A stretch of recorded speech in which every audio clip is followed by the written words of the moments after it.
Hello everybody, welcome back to another Armada Monday. We're getting back to our croissants here. More space bakeries, more space pastries. That's what space pastries. That's what I should be calling these guys. We only have the smaller ships here. We're not going to be working on any of the bigger guys. Did do one of these last week amongst all the other stuff. We're going to start off with the bases like usual. And we're just using a couple of the radiant colors. Hey there, Armored Wolf. Holy smokes. It's just insane. It all started with the James Wample. No, sorry, with the Windy City Miniatures thing. And basically, I thought it was okay, you haven't posted this in 3 years. We're going to deactivate it. Hey, there's Sebastian. Nice to see you again. Welcome back. So, yeah, that's why I did this, and it was again, it was that's not the primary account, right? So I'm just gonna start doing the usual stuff here with the magenta and then the ultramarine and stuff.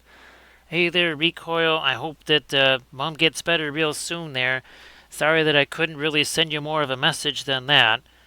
But yeah, this thing happened essentially right at the cusp of an all-nighter that I was doing for the most part, and I had no idea what was going on.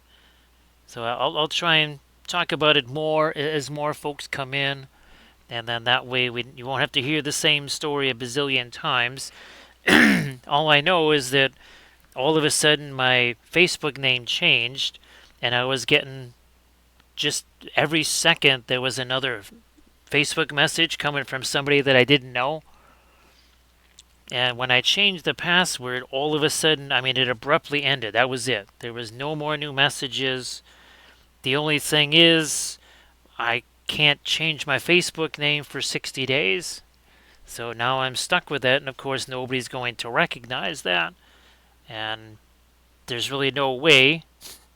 Oh, and of course, when that's fantastic, Recoil. Again, sorry that I couldn't offer more, but obviously Babo is in the image there, and of course Babo protects. So that's why Babo is included in the image. He's the little, Babo. He's the little gray tater.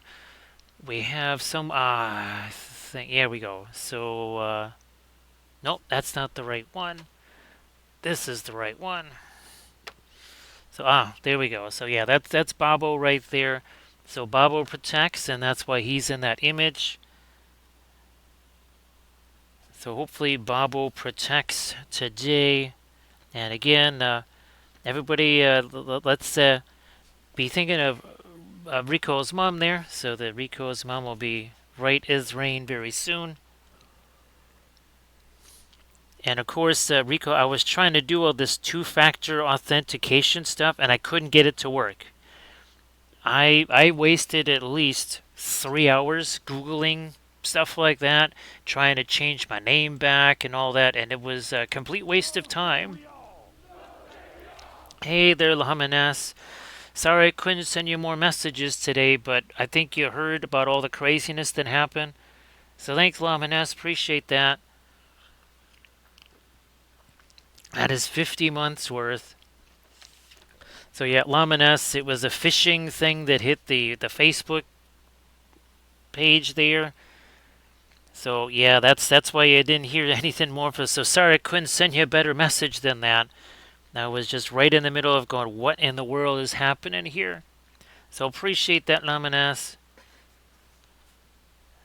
Now, Laminas, I don't know if you've had I think, Laminas, you've seen... Well, this is the other thing. I was desperately trying to get this video... Well, not that video, but the video with all of this stuff edited here. So this is the Wapelius Spellbrush figure, which was turned into a bust. Now, of course, as I was trying to... This is the other thing. Last night, the video was not going well because I accidentally cut this off thinking it was a support. Then I broke this off. Then when it broke off, this landed in some solvent, which chewed away the end of that thing. So, yeah, it was... it has not been a great 36 hours, 48 hours, something like whatever you want to say. Has not gone according to plan. So Luminous, Adepticon. Oh, that's what I wanted to send you a message to say that Adepticon is, with it being in a new building. I think the only way I'd be able to do anything like that is like super late at night, possibly like after midnight or something. That's what you kind of hope for, right, Sebastian? That you just, well, it's like weather in the first half, right? Recoil, it's like a storm of goals, and you try not to fall more than 7 goals behind in the first half, right? Recoil. And of course, well, footy season is starting very, very soon. Recoil is going to be our sideline reporter. Now, boy, Rico, I'll have to send you the picture that Surface Tension made. I think I sent you the Scale Ale picture, right? Right, Recoil. Well, for hasty little hobbits, uh, boy, it's going to take me a while to even find it here because so much. Here, let me see if I can find this here. One second. Oh, there it is. Yeah. So that's the image that Surface Tension made right there. So that's the new one there, Recoil, that Surface Tension made. He made that a couple of streams ago, right, Armored Wolf? Hey there, Gilded Brush Studios. Nice to see ya. Recoil, if you want to post some of your stuff in the chat, please go ahead. Same thing there, Gilded Brush. And Sebastian, if there's anything that you wanted to show off in the chat there, please go ahead.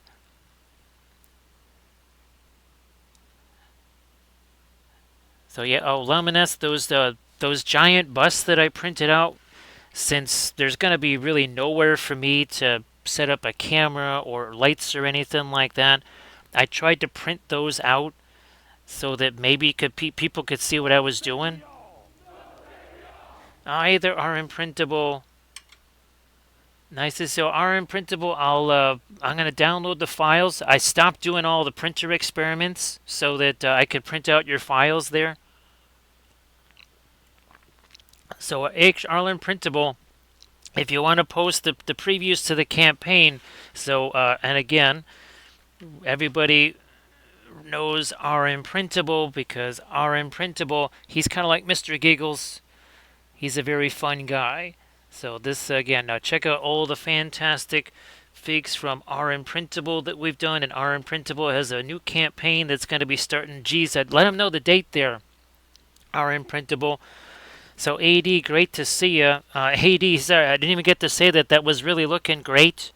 I know that you're more than done with it. What would you say from a sense of I don't ever want to see this again? So I know that as far as you're more than done with looking at that thing. Well, Sebastian, it's okay. Well, because the things must be messy before they can be neat, right, Sebastian? I mean, it is in the Book of Wapo after all. So yeah, our imprintable. If you want to share like the date, that the thing is going to start the campaign there, and of course, geez, our imprintable. Actually, oh hey, our imprintable. Were you going to be doing the Council of Miniature Painters on Sunday? Again, I'll shoot you messages tomorrow, but Ange was wondering if you were going to be on the council thing. I'll try to be on there. But Armored Wolf, ironically, is going to be coming to get me. Oh, Monday, probably Monday morning, right, Armored Wolf? Do I want to? Sure, I'm going to do this. So I don't know if I'll try to be on there.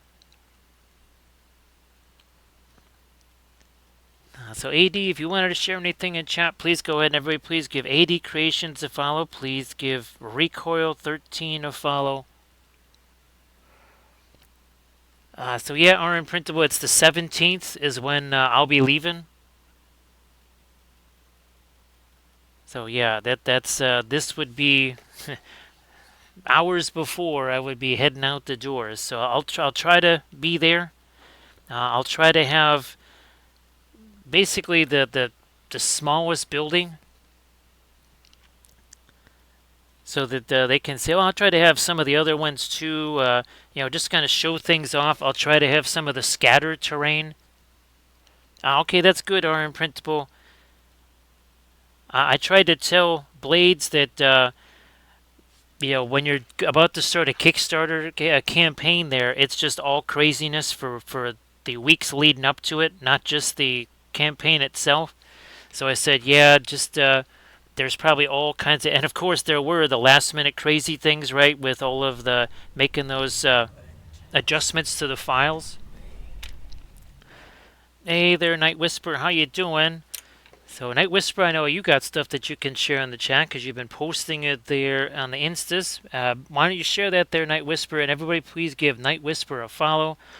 So we are painting our favorite croissants today, and again, thanks for all the subs, everybody. Oh, look, we made the like 62% of a level 1 hype train. We've been doing a whole bunch of not just Necrons, but we've also been doing some Tau stuff. Let me see if I get. There's our Tau stuff. So a whole bunch of Battlefleet Gothic ships, and we're painting the bases right now. So see all these bases right here with the your kind of nebula type stuff, the little stars. That's what we're doing right now. Then we'll get to the ships themselves.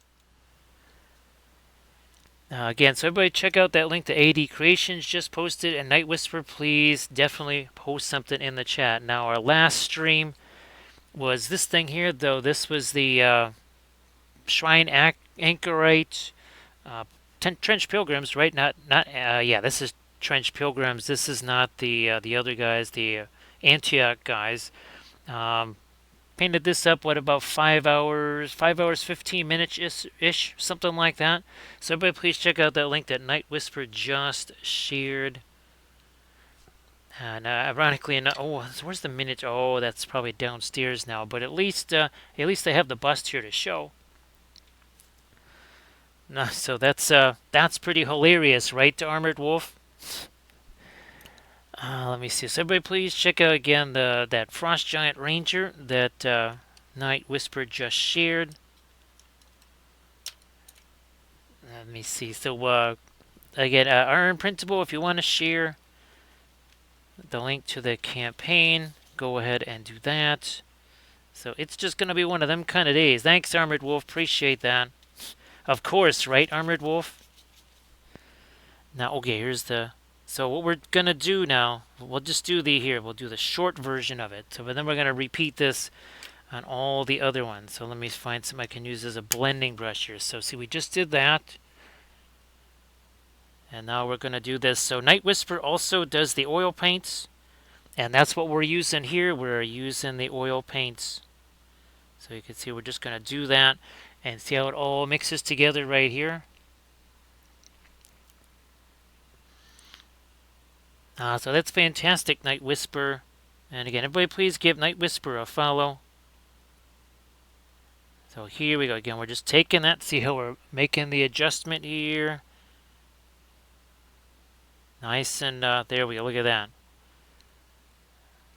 That all happened in just a matter of seconds. Now let's do the lighter side of things here with the magenta.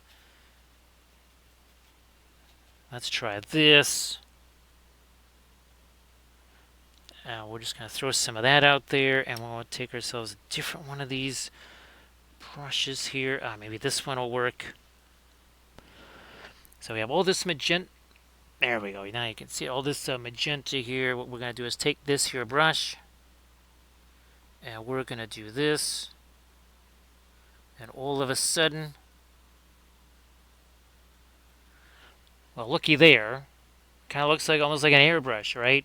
Now we got to do that 2, 4, 7 more times. So we'll do that.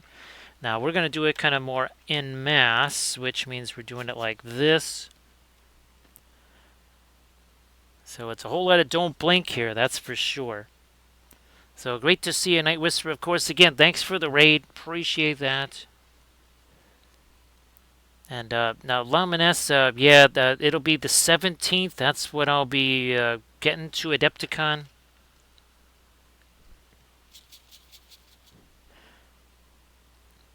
And yeah, I'll shoot you some messages there tomorrow night with, or sorry, Luminous again. Sorry for the confusion and stuff today. It was just one of them kind of days today.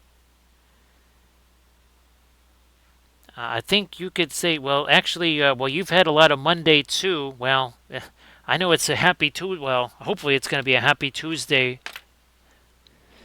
Yeah, AD. Well, actually, how many eyeballs do you think were on that figure that you painted there, AD? There had to be hundreds and hundreds of them, right?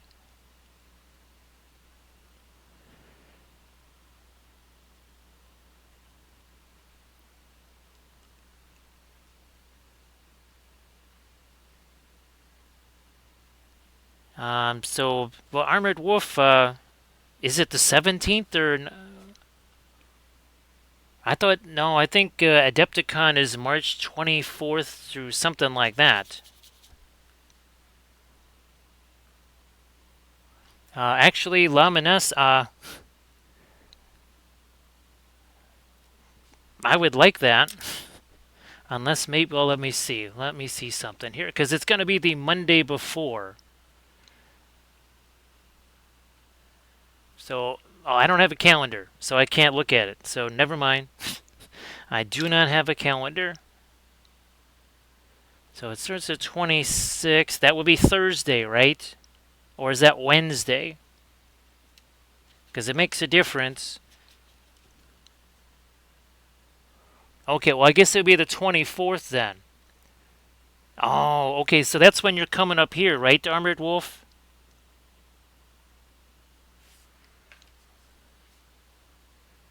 Okay, thanks, Luminous. So say, yeah, I think, okay, you're coming down to Peoria on the 17th, right? Thanks, AD. Oh, so okay, again, my apologies. Everything is madness here.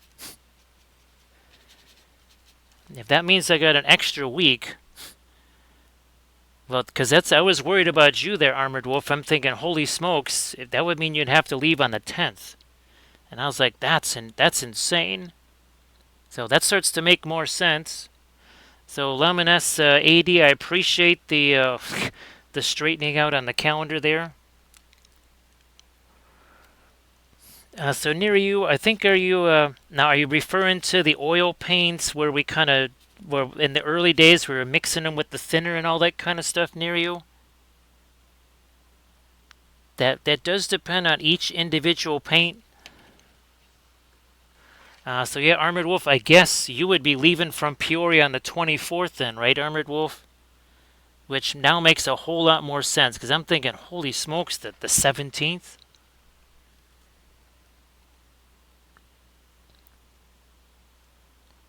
Well, that would mean maybe fewer all-nighters if that was the case.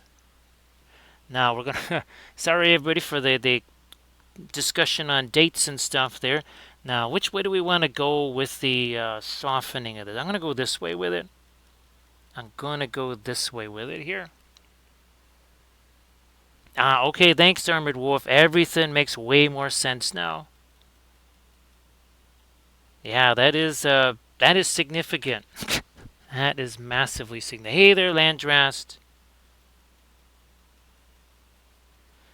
Great to see you there, Landra. Oh, by the way, because of the kerfuffle today, that is why you didn't see the latest tutorial video on the Patreon page. Uh, it's all rendered and everything, but I can't, obviously I can't upload it while we're doing this, so I will be uploading that later. So Luminous, thank you so much. Appreciate that. All kidding aside, that actually makes a big, big difference right there. Because I was thinking, okay, this is going to be, that was what I thought it was going to be, and I'm like, 17th, holy smokes. So near you, there's two very, very different things. Like this, you're not doing this with acrylics, right? You are not putting a bunch of paint on here, then taking another brush and doing something like that, right? It's very, very different.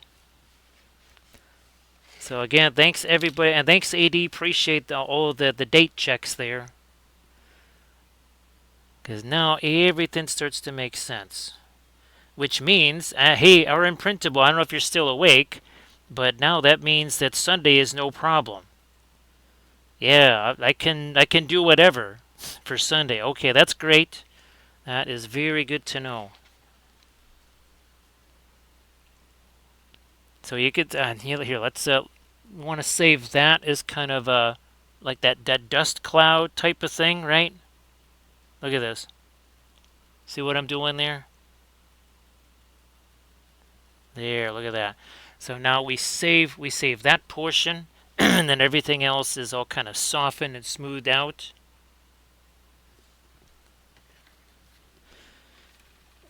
Let's do this. Which way do we want to roll with this? I'm gonna go this way.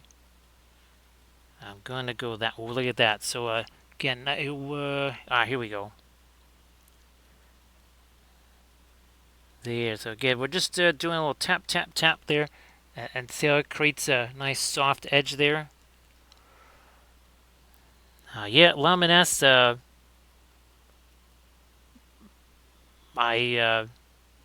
Since Adepticon, obviously it's just something. Well, you go to it for me. The dates of it almost are semi irrelevant.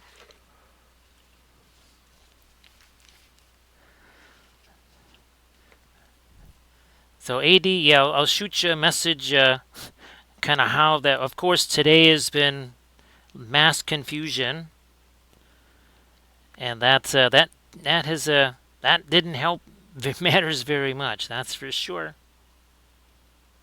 Well, look at that. Look at that. Hey, there's Sector X. Oh, hey, Sector X.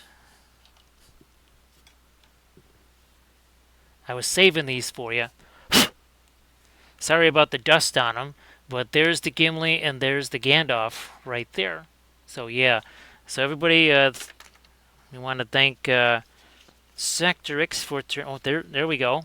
So that is now a miniature. Well, that's already a miniature. Where is oh yeah, this is another one. Sector. I got to send you this picture. There's Sector X, and I'm missing another one. Oh hey, Laminesse, I got a bunch of these for you. Yeah, Laminesse. This is one that Kathy made right here. So yeah, I'll be giving you that. Oh, Laminesse, I got you some of these. You'll be getting one of these too, Laminesse.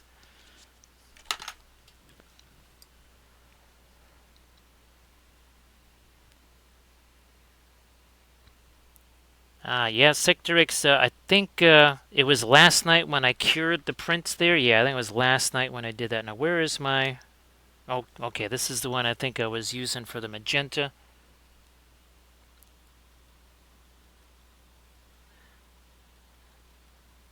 So yeah, there's some other stuff that I got for you, Laminesse. So, well, looking forward to seeing, obviously, AD Creations and Laminesse at Adepticon with everybody else. That is not what we wanted there. There we go. That's better. Alright, here we're just, again, doing this. It softens all this stuff up. There is no black here. Haven't used any black or anything like that yet. Now, there actually won't be any black. Hey there, Jet. Nice to see ya. Hopefully retirement still treats you good there, Jet. So I think you can kind of see, right, how this is starting to develop here.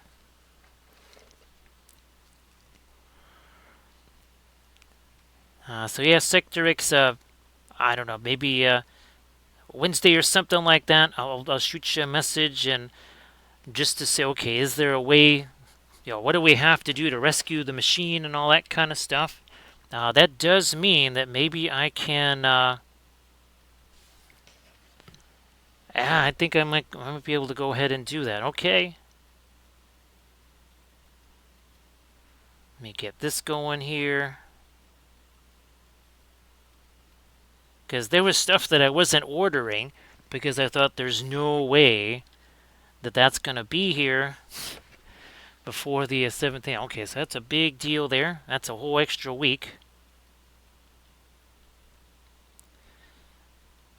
Well, hey, yes, Sebastian. Well, you said it right. You get all the stupid stuff out of the way first, so that you can make way for better stuff. So yes, Sebastian, you called that one right there. You didn't think it was gonna play out that fast, did you? That's pretty hilarious, don't you think, Sebastian? That it just kind of worked out that fast. Now, what we have to do now is some of the lighter stars here. Yep, Sebastian. You take the W, right? You always take the W. I will definitely take the W. So thanks, Sebastian, for making that play out. Well, here's hoping that that works out for Mum there. Recoil. So thanks to Sebastian, maybe everything's going to start turning around for Mum there.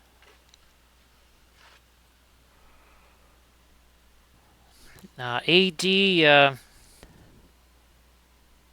Oh, do I have? Oh, I don't have it here. There might come a point where I go to either refresh the medicine or something like that. But AD, I'll try and send you a picture of a figure that I still can't tell if it's actually a creature caster fig or not. This does mean that some of the oh, is that it here? Can't reach it. Nope, can't get. Oh, it's over there. That's why I can't get to it. That means that I'll be able to finish that Road to Adepticon series, or Road to Resin Beast series. Because I was thinking, how in the world did I... It's one thing to film it, but then, well, things wouldn't exactly be maybe 100% dry by the 17th. It wouldn't really matter because it's just going to be sitting in a case somewhere. But that extra 7 days is like that might as well be like 7 weeks. So that is very cool. What are we doing here? We're doing this now. Well, Sebastian, it's kind of like when I was before a stream, and I said, man, I really need to get the War of the Ring board game, except it's $120 on Amazon. And then right after the stream, I was looking to see if an order was coming in, and it said recommended for James, War of the Ring board game, $79.99. Now the thing is, right after that, I said I also wish to have a yacht. I wish to have my own private island and $10 million. Now those requests haven't been granted yet, so clearly there must have been a miscommunication somewhere. Maybe the microphone wasn't on. I don't know. Maybe there was a problem with the internet or something like that. So yeah, that request has not been fulfilled yet. Oh, there we go. So see, that's Sebastian says that it's just being processed. Once it's done processing, then the private island, the yacht, and the $10 million, those will all happen once the order has been processed. Everybody please give Blades81 a follow. So Blades, sorry I couldn't be in your stream. Hey Blades, RM Printable is in the stream right before going to bed. So I think it's all set for Sunday, Blades. And now that I realize that I'll still be here on the 17th, there's no time limit there, Blades. So yeah, Sunday is good to rock and roll. So now Lamines. Oh, here's another one, Lamines. Look at this. So this originally, and I think you've seen this. Look at that. Look at how much bigger that is. Now, Lamines, it would have been nice to have this. Remember, oh gosh, what were the files that you had? And of course, I'm sorry that I can't remember the name, but they were all like 1/10 scale. And of course, at the time, all I had was the Sonic Mini 4K. What were those? And I think I still have those files in a folder somewhere. I can't remember what they were called, but I could actually print those out now because I actually printed out a miniature that was about 9.5 inches tall. Oh yeah, Laminus, that's with the .08 layer height. I still haven't used the .2 nozzle yet. There isn't. That's one of the reasons why I haven't put in the .2 nozzle, is because I knew I was going to have to print out terrain for RM printable, and I'm like, no, I don't want to have to be going back and forth with nozzles. So again, I appreciate everybody being here. Everybody, please give Blades. Blades, I don't know if you had a chance to post your Insta link there. Please go ahead. Jet, again, I hope that you're doing well and that retirement treats you well. Thanks, Blades. Well, this is still just the kickstart medicine right here, but medicine is medicine, right, Blades? Thank you so much.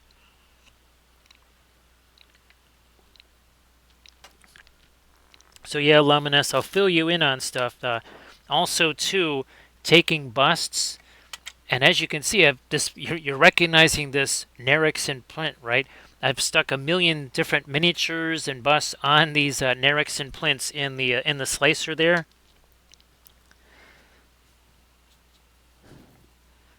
So again, I appreciate all the. It's hard to believe, right, Lamines, that now it's been since what, this summer of 2020. So this summer it'll be 5 years since I started doing the 3D printing stuff. It's weird because it feels like I've been doing it for 20 years, but it really hasn't been that long, right? Everybody, please check out the Instagram link there that Blades just posted. And everybody, please give Blades a follow if you could. That would be extra nice of you.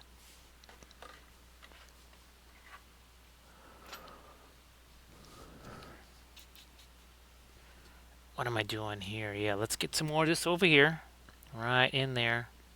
Now, so we've been kind of going back and forth, right, with the lighter magenta, the lighter blues. Hey there, Valfera. So Valfera, I'm gonna be sending you some messages. You'd almost think it was a Monday, Valfera. So there was not just an assault by the mustard. It was like a full-on nuclear war with mustard today, there, Valfera. Thanks, Valfera. Appreciate that. So yeah, Valfera, I'll send you some messages to. It was kind of like it was like a quadruple Monday. No, it was like a week's worth of Mondays today. Yeah. So I just so you kind of, because you know what the reference is. Now I'm gonna get the paint out of here. I'm gonna get the paint out of here, and now we've got to get in here and see what's gonna happen there. Look at this. So see how that kind of gets a softer edge on it there. So Blades, thank you so much for the sub. I appreciate that. And again, thanks to everybody for all the subs. And of course, all the bits and everything. Look at this. Watch this. Isn't that a whole lot easier than a bunch of layers of paint? Well, have a good night's sleep there, Sebastian. Thank you for that. Well, safe travels to Adepticon, but there's going to be more streams than I thought. There's going to be a bunch more streams than I thought. Let's see. Yeah, so we're going to still get Monday, Thursday, Friday, and Saturday. So we're going to get our usual whole week's worth of streams in then. Here I was thinking I only had one more Armada Monday left. We still got two more Armada Mondays.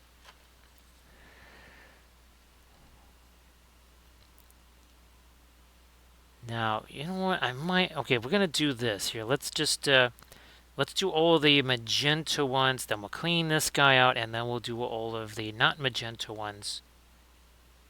That makes a little more sense. So see how we're doing? We kind of rotate. Look at this. It was just like that a second ago. Now, as we keep doing this, look at that. So it's there we go. Now you can kind of see that it's got that feathered edge to it. I'm going to do that here now. So look at that. Look at the two of them side by side. We can feather that somewhat. It's almost, look, it's almost like we got an airbrush, right? It's almost like an airbrush. Now, Velfir, if you wanted to share your dragon or anything like that, please go ahead. Now, Laminess, you haven't, you don't have an FDM style printer, do you, Laminess? All of that was done with the Bamboo Carbon X1. Boy, you know, Valfera, I wish I had it here. But remember the miniature of this? Oh, hey, Valfera, we might have to do that. Well, Valfera, you just made yourself some homework. If you could shoot me a message to say, hey, maybe do a star field on the CA Scopes Naraya. We'll just say do a star field on Naraya's cloak.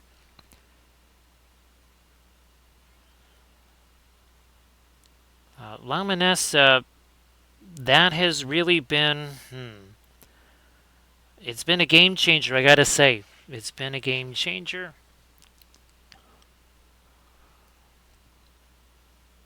Oh, Blades, I got some more maple cured bacon beans for some more fromage. Yeah, so there will be more fromage, Blades. Oh, by the way, speaking of fromage, we couldn't resist. So yeah, this guy here, he's his name is Fromage. So that's and again, we will be doing a I'll be starting up the army painting series for the Trench Crusade. I've got a whole bunch of these printed up. And one of the things we're going to be doing is blood effects with just the oil paints. We gave it a try on this guy and it worked out real well. So yeah, we're going to do blood effects with only the oil paints. So it means we literally don't need anything else.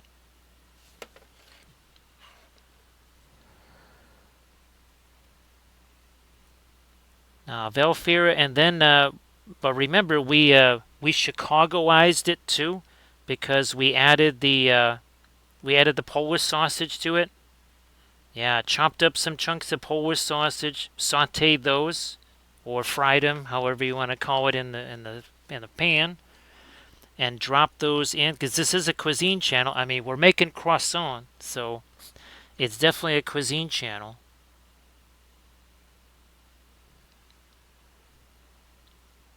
Let me do this here. Yeah, now that's interesting because this is actually going to turn a little bit blue around the edges because there's a big batch of ultramarine blue that was dry brushed right there.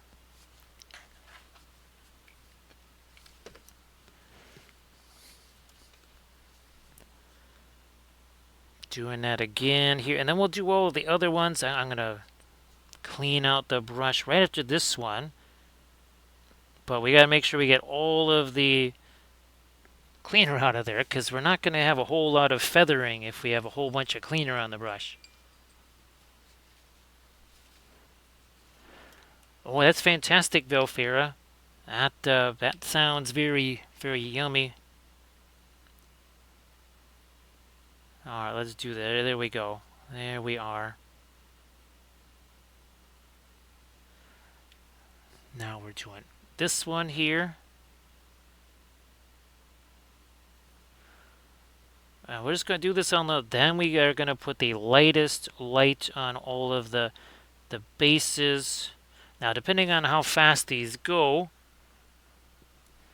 you know, we can do some more. And we could do some more. I think we did that last time. We did a couple of new ones. Well, Night Whisper, thanks again for the raid. Everybody, please give Night Whisper a follow. And Night Whisper, I know you posted your stuff, but if you want to post it one more time before you head off to sleep there and such, please go ahead. And of course, everyone give Night Whisper a follow if you could do that. So thanks, Night Whisper, as appreciated as always. Now again, here, see what right next to each other. Look at this. Okay, good. You can see it. You can see that. You can see the difference between the two. Now we'll do that all across the board here. So yeah, actually, Velfred, I think I might have sent you a picture of the food that we had at my sister's house. They got that from my brother who was down from Alaska, and that was a combo. So that was sausage and the beef, and there was the peppers on there. So if I didn't remember to send that to you, Velfred, I'll shoot that image your way. The holders that I'm using right now, these are from Battlecraft Supplies. Now, you can't get the files to print them; they print them for you. You just have to go to Battlecraft Supplies and check out their Etsy page. Check out their Etsy page, and there's several different configurations. There's different sizes. I've got a whole bunch of different sizes. We use these for really heavy stuff. Use them for terrain. Oh, okay, I'm glad I sent that to you there, Velfred. I thought I did. I thought so. So again, you can see this this guy here. Look at what's going to happen to the edges of that as we do a little tap, tap, tap here. And as light as that seems, when we do the next portion of this, it's not going to seem very light at all.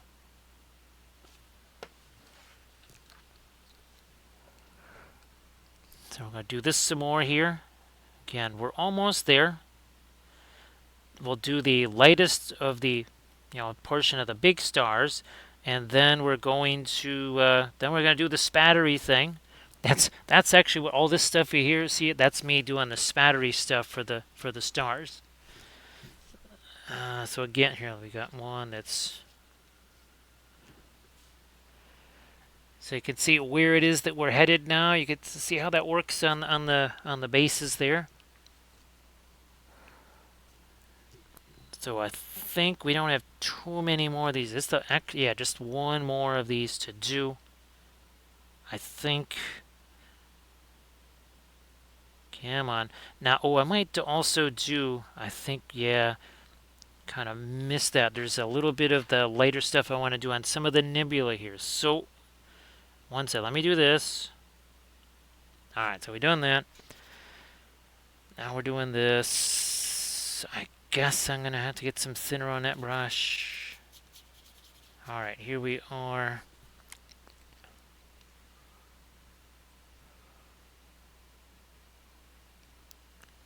So Valfera, you could probably just, you would have, instead of doing the all around, you would just pull it this way. Remember, so Bill Alexander, Bob Ross, how they took the reflections in the water and took a brush and just yanked them straight down? That's what you would probably do for something like that, Valfera. Is just literally take that and just kind of yank it across the surface there. And then you could, instead of doing the spatter straight down, you could do the spatter then at an angle. Yeah, I think that would do just the trick there, Valfera. Doing the spatter at an angle, that is, you got to be kind of careful with that, because that could go a little wonky there. So yeah, that's something. Even the straight down spatter is not. You got to watch where you're going there, because it can get too heavy. It can also be going off in the wrong direction too. That can happen. We don't need that up there. Let me do this right here. There's some of these brushes that have longer handles, and they keep getting smashed into everything. So if you're wondering why that happened, it's because the light got hung up on the camera boom, and then it basically shoved it down onto the miniature. Alright, I think Yeah, we'll say enough is enough with that. Now let's just get some much lighter white out here. Just start breaking this all down.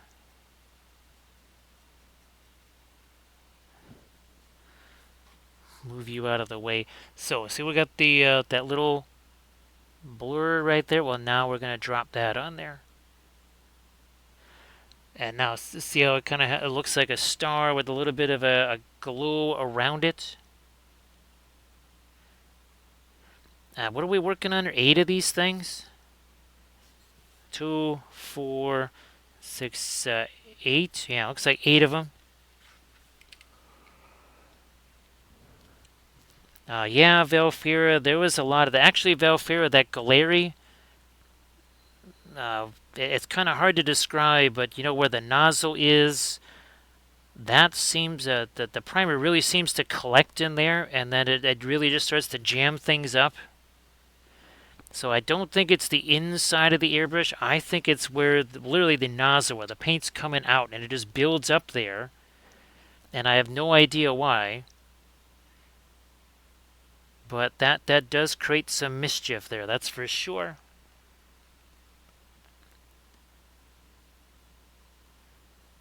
So again, dropping those down where the kind of in the center of our little discs of. No, I'm not going to do one there. We'll leave that and just be a kind of a nebula type thing. Is there another one over there?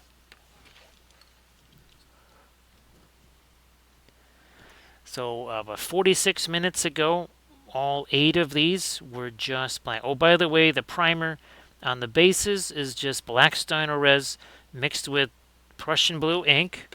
The ships themselves is just black Stynylrez mixed with some basically kind of a phthalo green ink. That's it. Nothing terribly fancy there. Yeah, Valfira, that was my next thing was there's so many pictures that I have to take and everything, and I was like, how in the world am I going to get all these pictures taken? So having an extra week to do that is very good news.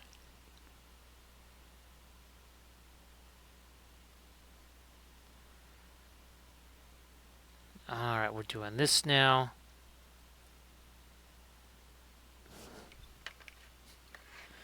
Now the one modification I made to these is because unlike the big ones where you can unscrew them and put weights in there, I think these are 1 1/4.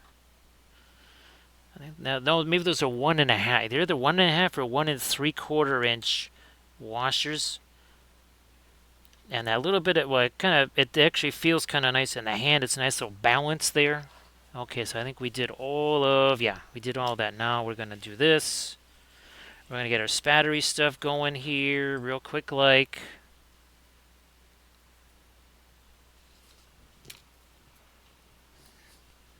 So this is these are the ships that we're doing right here. So the dark green is obviously getting a start on our Necron green. Now, where's one of our, here's one. Is this the one that, no, that's not the one that we cut the end of it off. Where's one of my ones that I cut off the end of it here? I know we got one of those sitting around here somewhere. Oh, this'll work. Look at that. Yeah, most painting channels don't have high precision tools like this, do they? Yeah, look at that. That's gonna be nice. I do need to get some more my fast melt white out here, so bear with me here. And actually I got to get a bunch more of these, and now I can because, well, I got me a whole extra week. So that's what we're doing. Now this is going to have a fair amount of thinner on it. Fair amount of thinner. Now look at the look at this. Look at that. That's hilarious there. Let me just find myself a little something that I can. Oh, we'll just use this. We're just going to use this, and I'm just going to kind of get that brush train. Okay, I think we got it started up now. Now, what we're going to do is just go very, very gently there. Look at this. See, yeah, they're different sizes. Sometimes there's little clusters of them. Actually, Valfira, when you watch the latest tutorial video, watch the latest tutorial video. I definitely have to get more balsa wood. Well, here, let me just show you. Because when I was removing the supports from this, I chopped that piece off. So that's a piece of balsa wood right there.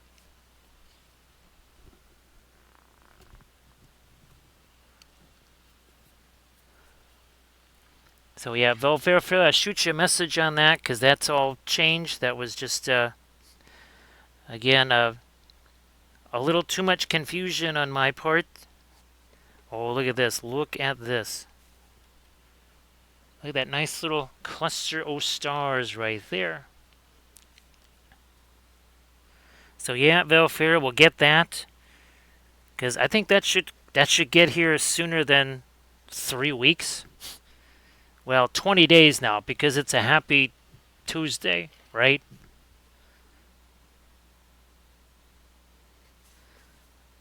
Doing more. Oh, look at that. Look at that one. That was very nice right there.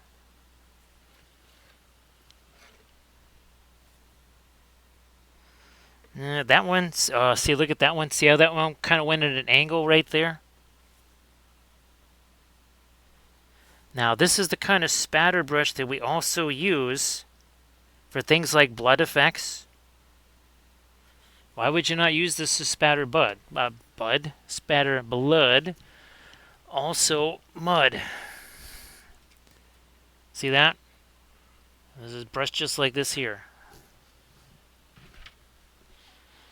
Let me get some of this stuff off of here because that's just going to get all over me, and then it's going to get all over the miniatures.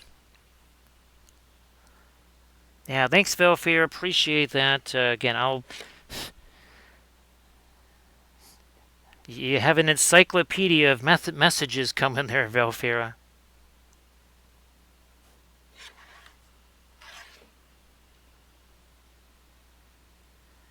Now, Valfira, I think the weathering powder experiment worked really well. Basically saying, okay, the oils are still wet. Let's apply the weathering powders while the oils are still wet.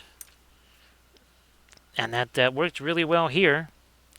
Right on the Shrine Anchorite, because again, all the oils were still wet there. So essentially what the idea was, it was almost like a cake or something like that, right? While the dough is still whatever, throw the powder on there, and then that just kind of latches on. Okay, now all the spacey stuff is good. Now we just gotta start doing this here. So I'm gonna grab phthalo green, some of that, some of this. Come on.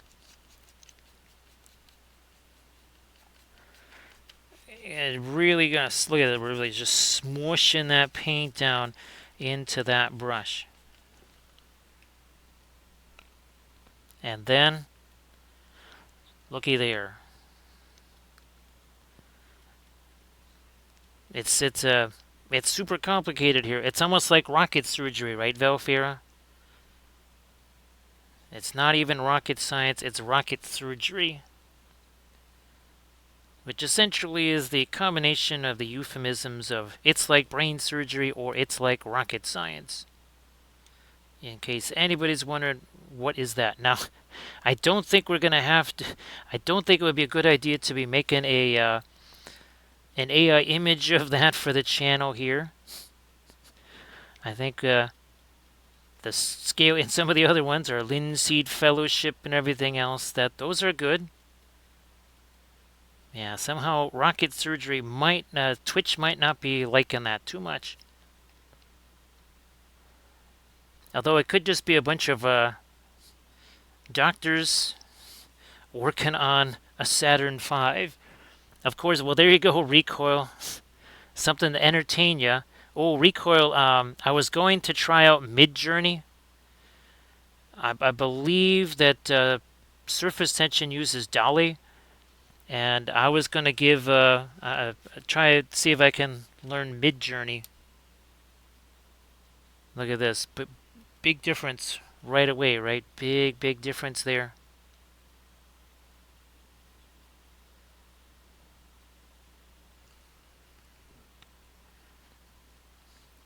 Let's do this here.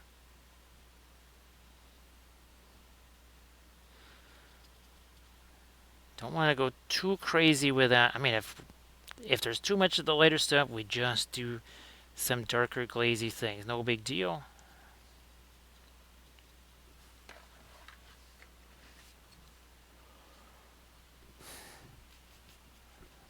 So recoil, the I guess Midjourney is kind of one of the well-known AI generators.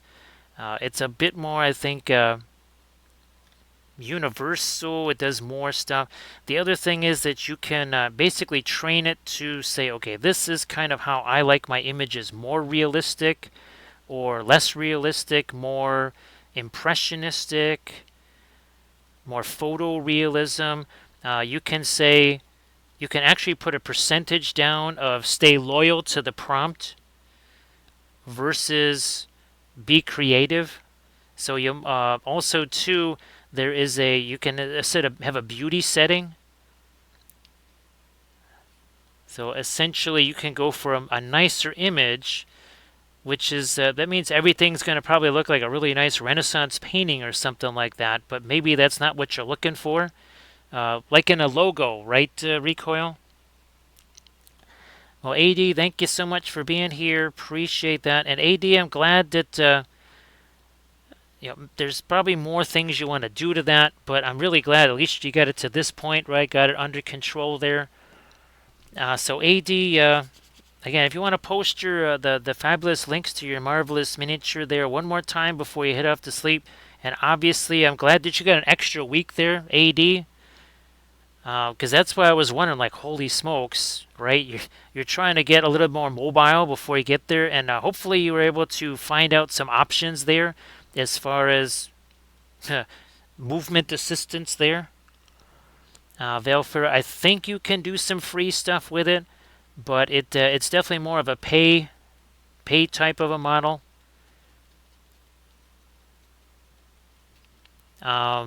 But there's several different what would you call it, levels, right?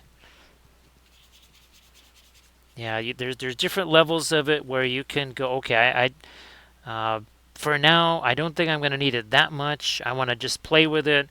You could get, and again, it seems to change with time. I think there used to be an 8-hour level, but now it's probably a 10-hour level. Hey there, Grand Oracle. Thank you so much. Hopefully there's a little less Monday going on there, Grand Oracle. The fever is broken and things are on the uptick there. Thank you so much, Grand Oracle. Appreciate that.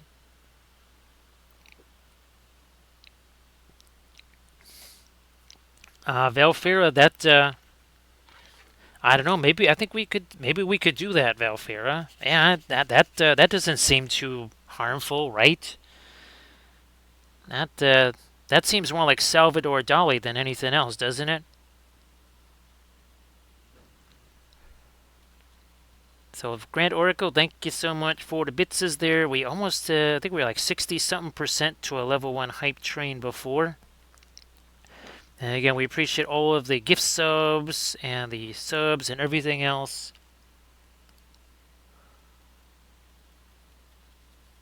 I think Velfira, if it were a tiny bit more blue, let's see, if it was a bit more radiant green and less of the Hansa yellow in there, it would be very much a warbird kind of green. It's pretty darn close, though. Of course, Velfira, when I see these, I just keep thinking of Centauri ships, right, Recoil? Actually, Recoil, well, didn't we do kind of a search during one of the streams on like My Mini Factory or whatever for because I know that Game Buddy has that the Earth Force Cruiser, and it has the Star Fury. I don't think it has any Narn ships.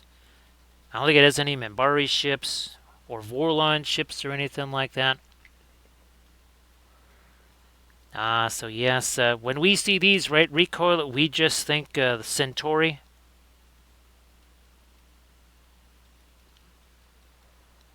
Hey there, Hecabus, how you doing? Actually, Hecabus found out that was it a yearly Microsoft Office subscription comes with some tokens. Yeah, Hecabus, that's the other thing is that a lot of the AI things are kind of token based. There was one where you can animate, basically have a picture talk. Now only the head moves, which is kind of weird. No, I'm gonna do this. So no, that's gonna just get paint all over me. Let me do this again here. I was like, what the heck happened there? Like it shouldn't snap off of there. It was just that. Okay, there we go. Or maybe we'll do this a little less rigorously here. So let's see if a little less rigorous will keep that from flying off there.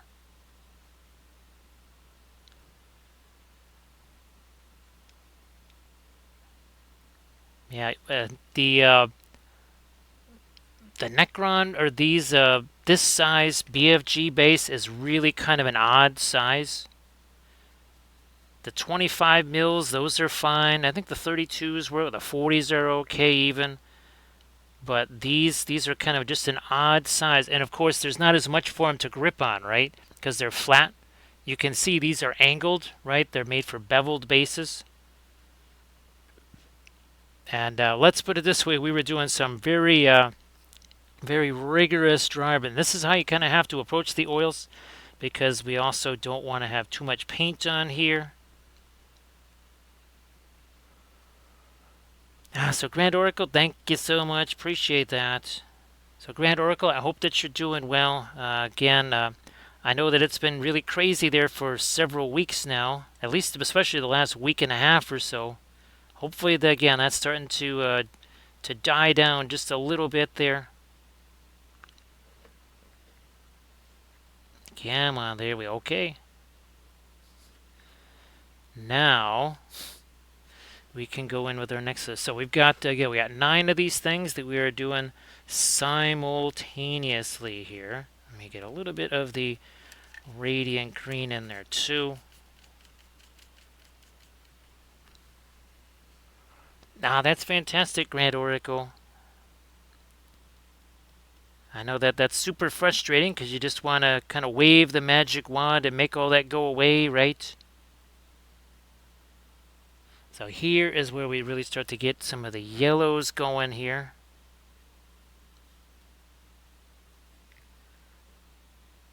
Oh, we're basically 1 hour in. 1 hour in, and well, we're going to have a whole lot of color on our 9 ships. We're going to have all our bases painted. Next step after this is going to be starting to work with all of our magenta stuff. That will be next.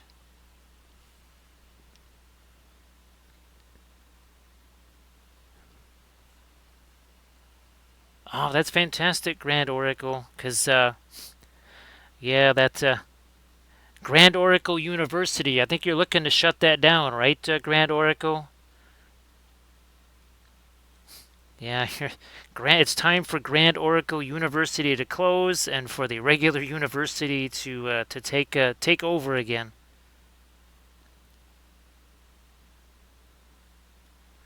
That's getting almost a little too light down there. Almost a little bit too late. Don't want that. I don't want to be a hasty little hobbit.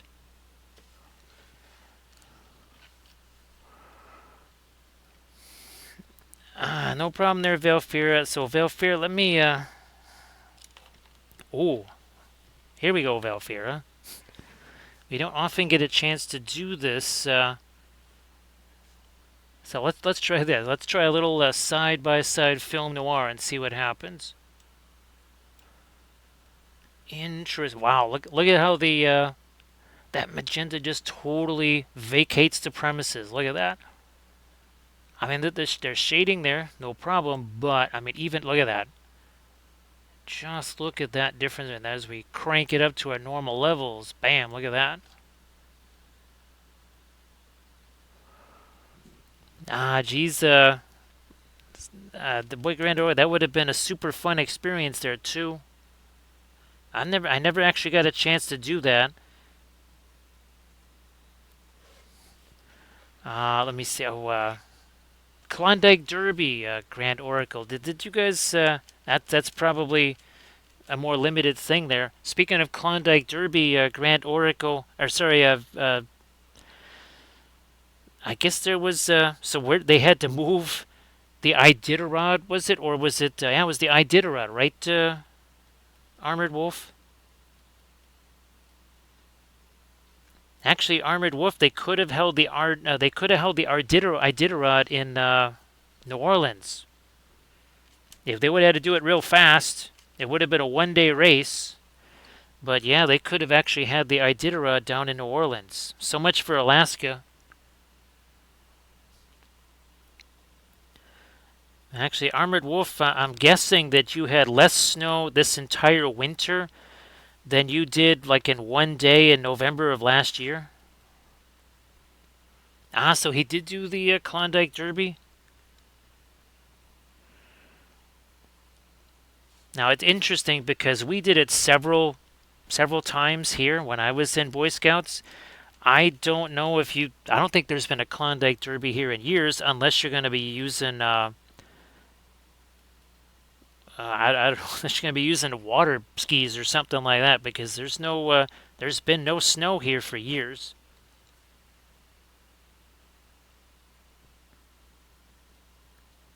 So that was a mite frosty Klondike right there, Grand Oracle. That's for sure.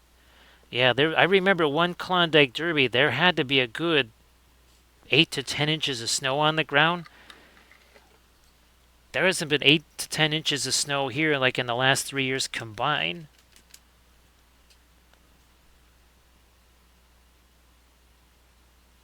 Doing our lighter greens here. Look at that. There will still be one more level of lighter greens, but that might have to be done a little bit more organic. Well, we'll see. I didn't do that on the other ones, but I might try that here. So I might just try to add some of our fast matte white to this and see if I can't maybe steal a little bit of production time there.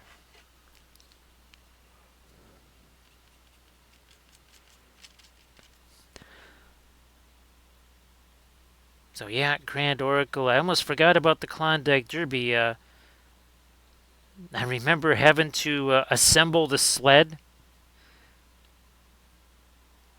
because the sled had to be disassembled to fit in the garage.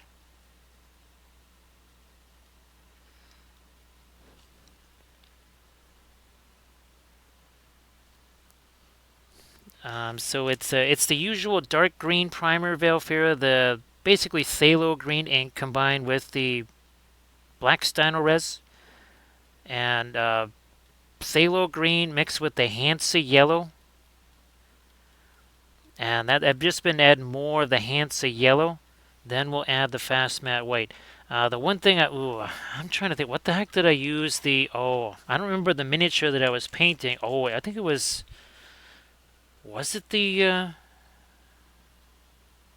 it the King Arthur figure that I used? The Winsor Newton the Winsor Newton Alkyd White. That was weird. That was not drying very fast. Hey there, Slang. How you doing? Everybody, please give Sleepy Slang a follow. Hey, Sleepy Slang. Fantastic stuff there.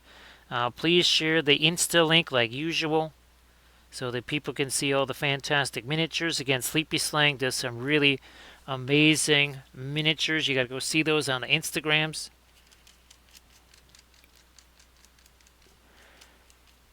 So this is about as dry as you can get here, Grand Oracle. I mean, this is like the driest dry brush ever.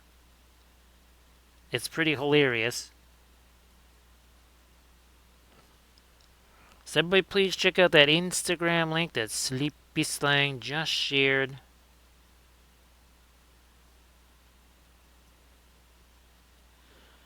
So Slang, great to see you here as always. Now these are the 3D printed ships, by the way. Now here it's gonna be a little bit tougher to keep the super dry brush going. Unless here, let me get a little touch of the Indian yellow.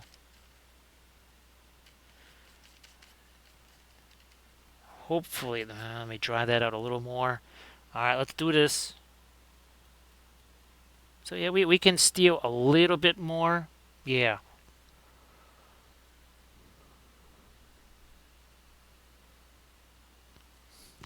So Sleepy Slang,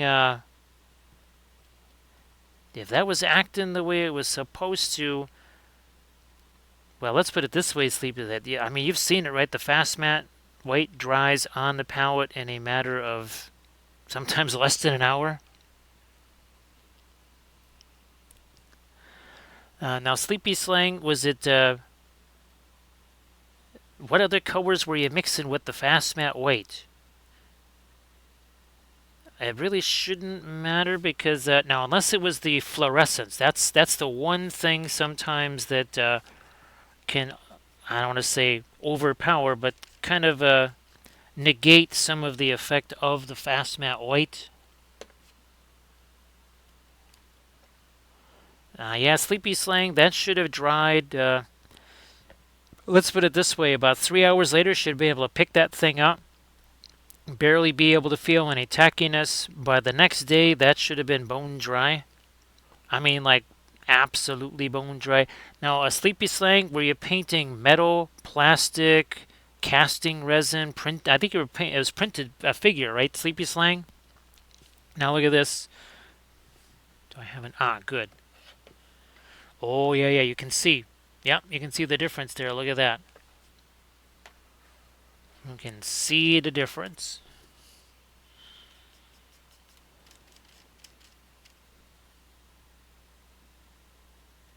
Let's do that here. So, oh gee whiz, I wish, because there was some other stickers I was going to try and get. 20 days, that's, well, I'll have to look and see when I did the orders with,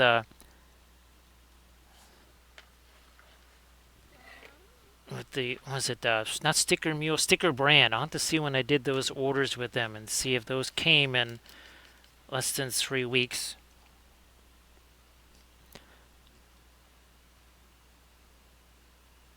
So it was printed resin, so that, whoops, that little too much there, little bit too much. So we're gonna have to do a bit of erasing here. No problem. Where's let me do this. Fine, I'll just grab some of that. Grab me some thinner. And we'll just blank that out for right now. Now let me get rid of some of this then. Now, Sleepy Slang, you're using the Stynylrez primer, right? I'm pretty sure that you are, because that shouldn't create any kind of issues there. Ye old Stynylrez. I don't think it's Vallejo or anything like that.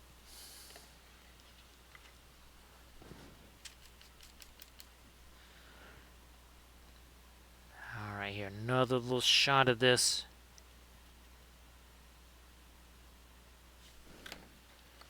Let's get our big guy here, which is not really the big guy. This is sort of a mid-size ship. There's your larger ship. So there's a big croissant right there.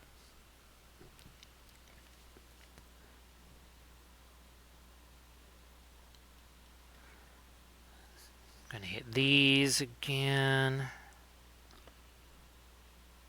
Maybe a little bit more of that. So I got actually the fast matte white right here. That is mixed with some of the radiant green, a little touch of the Hansa yellow, a little touch of the phthalo green.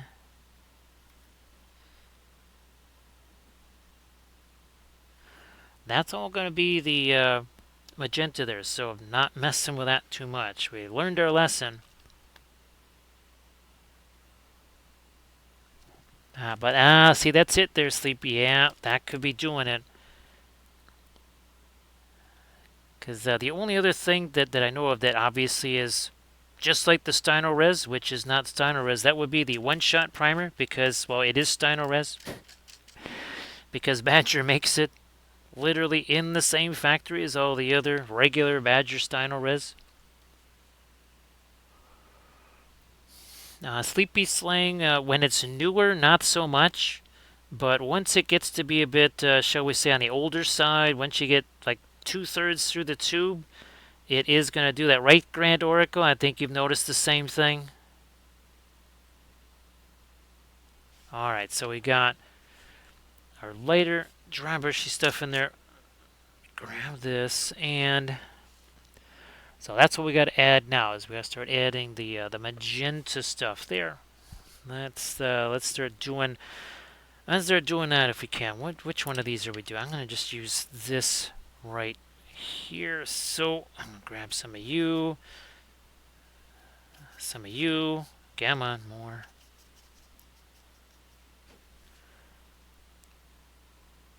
And I'm just going to start doing a little bit of dry, brushy stuff here with this.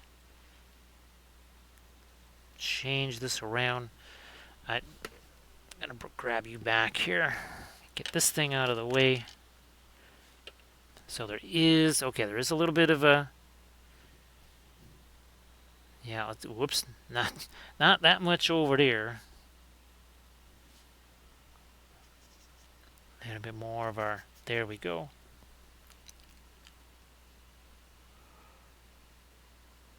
Let me see.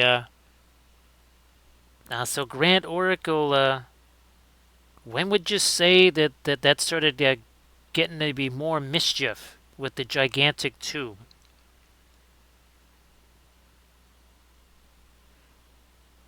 Now, obviously, I mean, let's just, it's fair to say that I run through fast matte white faster than the average person. So that's got something to do with it. If there's any difference, it's what's that phrase? It's not you, it's me, or whatever. I tend to run through that a whole lot faster. You know what? Nah, I guess I'll put a little thinner on there.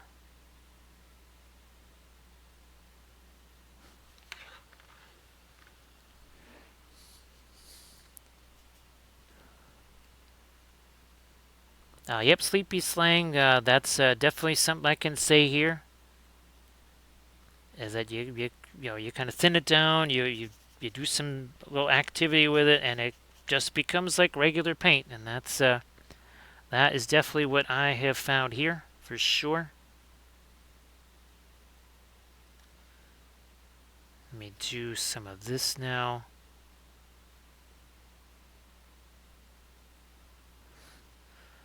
More here.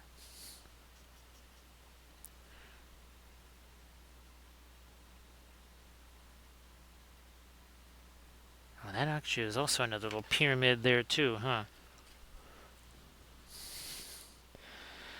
Just taking the floral magenta, the alkyd magenta, and this has been working out pretty well, I have to say. Let me grab both of these here. So here's this is on the base, these two, and that's on the base, and now we're using this with our floral magenta.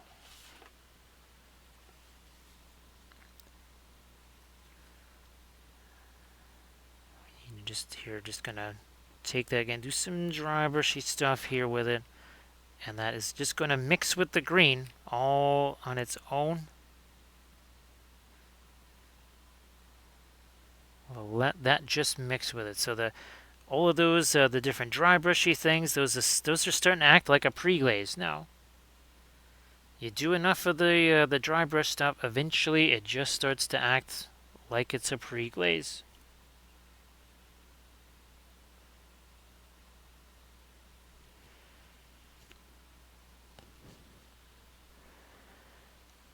So Sleepy Slang, pretty much all of the alkyds that I use, they're very matte. Now, these don't exist anymore, as you know. These are uh, these are all out of production. Definitely don't get these because not only are they super expensive, but they're super shiny. The Griffin alkyds have I've not got a bunch of them. I have more that I'm going to be trying. And then there's the Paul Rubens. I think you heard us talking about those Sleepy Slang and the very recent, probably the last couple of streams. Yeah, that would be the Paul Rubens alkyds, and those are definitely matte, no doubt about that.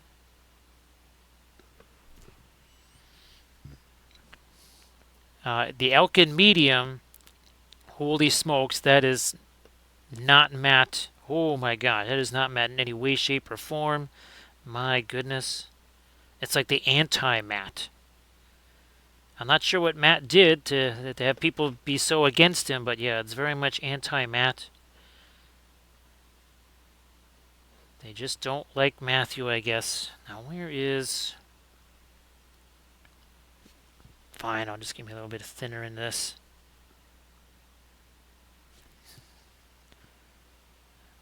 A little more of our fluoro then. We'll do this. Yeah, Sleepy Slang, I was... now, again, for regular folks, it's maybe not a deal breaker. I know, let's see, you've used at least 3 different kinds of alkyd mediums, right, Grand Oracle? I know at least 2, but I think you've used 3 or maybe even 4 different ones.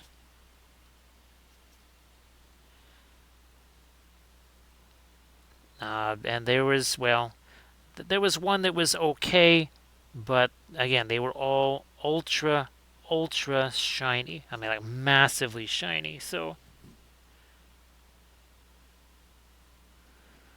let me get these. Again, this is kind of an initial little dry, brushy type thing here. We also, oh yeah, those are also got to be magenta.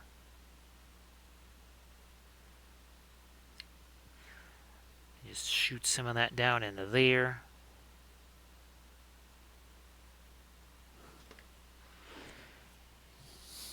We got those. Oh, there's another pyramid over here. I almost forgot all about this pyramid. I think there's another one over here too. So 2 different types of alkyds there for Grand Oracle.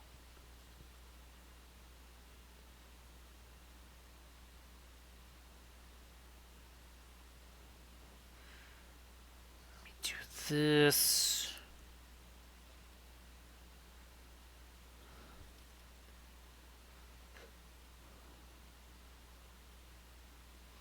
Okay.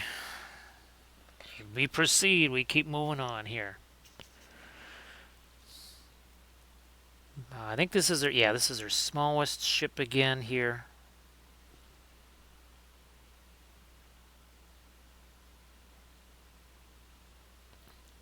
A little bit over that, and this is our darkest of our magenta here, so we will definitely be going a whole lot lighter.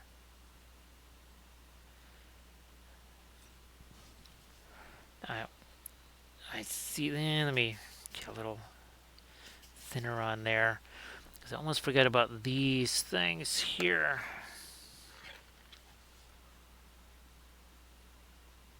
Let's hit this one.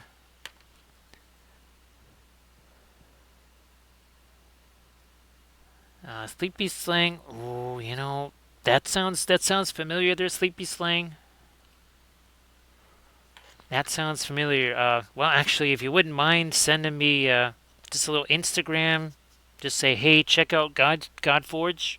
I can just is that on my mini factory there, Sleepy Slang? Again, I usually forget to look at Cults 3D.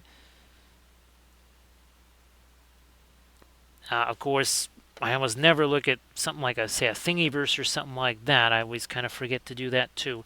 Let me look at this ship here. Okay, there is a little bit of the magenta. All right. So I'm going to stick that one over there just so that it's, again, a little reference for me.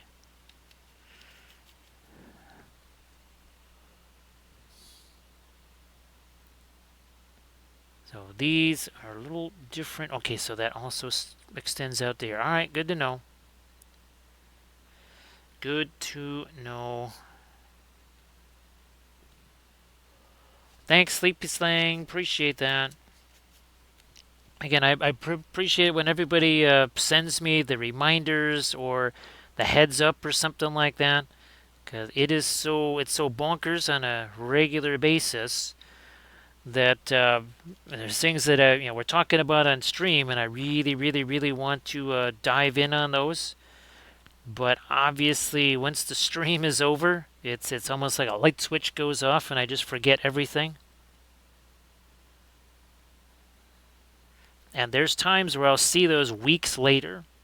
I mean, sometimes it'll be weeks later, and I'll go, "Oh, geez, okay, I was supposed to look at that." So it does make a difference when folks send the reminder. So that is appreciated. Just like the one about the balsa wood. Again, there was a bunch of things that I didn't try to do because I thought, well, okay, there's no way that's getting here in time. So tonight is going to be, well, it was going to be an all-nighter anyway. Now it's going to be a much more of an all-nighter because we got to get a whole bunch of stuff going. All right, I got one more of these. We did those. We did this. That also gets a little magenta. So I got one more of these small guys. Well, one of the really small, and then we got like a small mid-size coming up. Oh, so they are on mini factor. Okay. So Armored Wolf, I was going to try to print out one of the Monster Mini Monster Man, whatever they are. One of they're like it's called the Blue Dragon mug.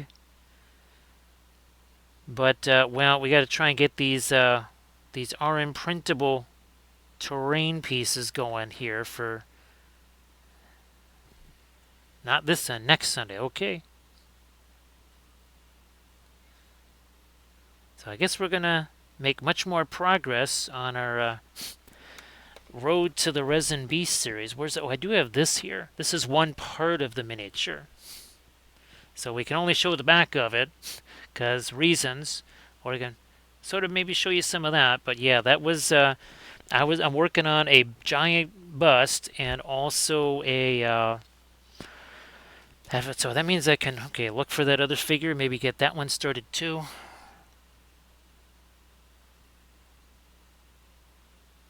That really sorry, my already completely verschmizzled brain is making more calculations on the fly based on new data. So again, this is a little touch of the Alkyd magenta. That's the Griffin Alkyds and the Marion Street oils. Okay, you know what? I see we have to do these two things here. We got to do this one, and let me go back to this. Do the same thing there. We're working on 8 ships here. I got reinforcements, so don't be surprised if we start doing more. I got 5 of them fully prepped and sitting over there, so we might at some point in the stream we might be breaking those out because we are only 1 hour and 29 minutes in. Yes, we are literally just in the. We're just kind of getting going here stream wise, and already you can see what we've been able to do in just 89 minutes here. Just 89 minutes. Oh, I was like, wait a minute. That doesn't quite look like the other. I don't have one of those ships up here, so we'll just do it this way here. Let me grab this again. Hey there, Flight Sim. Yep, Sleepy Slang. Remember, now the Steeler Rebel, I know that Steeler has only streams like maybe once a week or something like that, but didn't Steeler Rebel always call him Twitch Close? Yeah, Steeler Rebel referred to him as Twitch Crow, Twitch Close. See you in a bit there, Recoil. And again, Recoil, I hope that all the news is good there, and we're all thinking about Mom, of course. So Flight Sim, I hope that well, you got your printing stuff all settled in now. And here's hoping that you're making lots of great prints from that. Let me get this in there.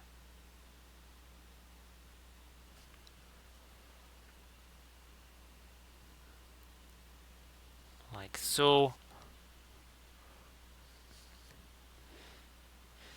So yeah, needless to say, and also to Sleepy Slang, there's a couple of Trench Crusade figures that when I first saw them, I thought, oh, these would be fantastic for painting on Twitch. And then I saw them, and I'm like, whoops, nope, those aren't me.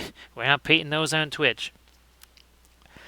No, we're not painting those because there's a little too spicy, right? Right, Sleepy Slang. Yeah, definitely a wee bit on the spicy side. So we won't be doing a bunch of those. I do have a bunch of the Antioch guys printed out. I was almost tempted to do a combo platter like Court of the Seven-Headed Serpent and Antioch or something like that since I've got them printed out, but I think we'll just we'll save them. So that way we could do a whole different army painting series. I think that might be a better plan. Is there any? Oh, these things. That's right. Oh, geez, that's right. These also need some of our magenta on them. So let's do that, shall we?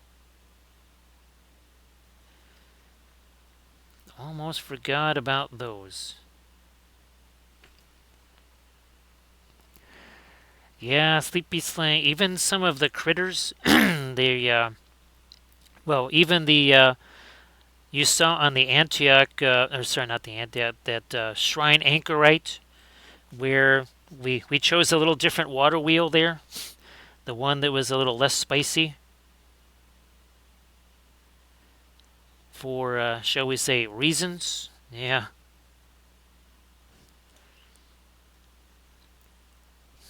Do I have? Oh, there it is.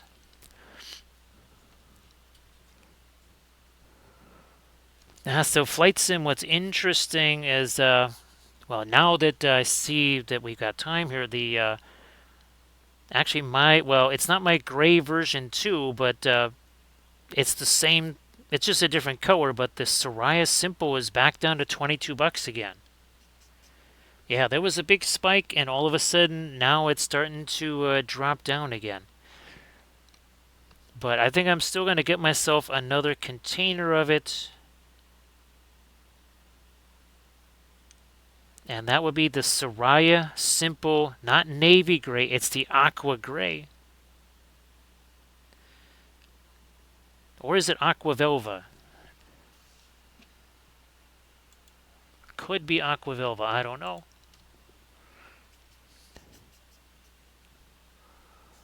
Oh, let me see what. Oh, that would be. Got to get these again here. And a little bit of overflow. Oh, and then these. Let's not forget these. This is our absolute darkest, darkest, darkest magenta here.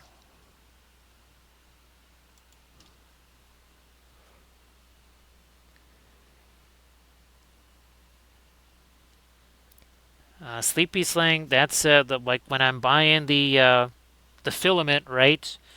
It's been the set of 10 from Elegoo.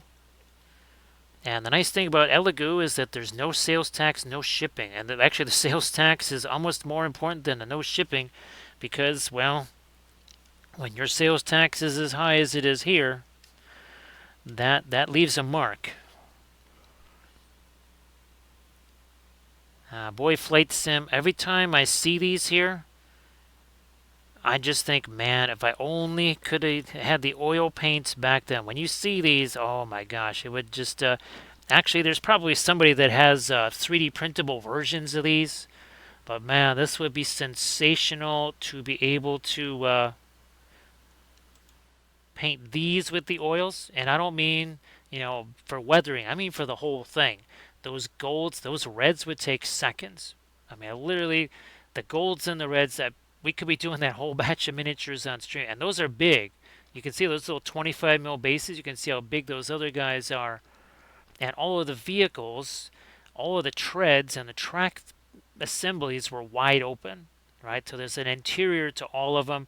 It would have been so much easier to paint that stuff with the oils. Oh my goodness. Now I did use some of the weathering powders on them, but look at this. See, it's all wide open.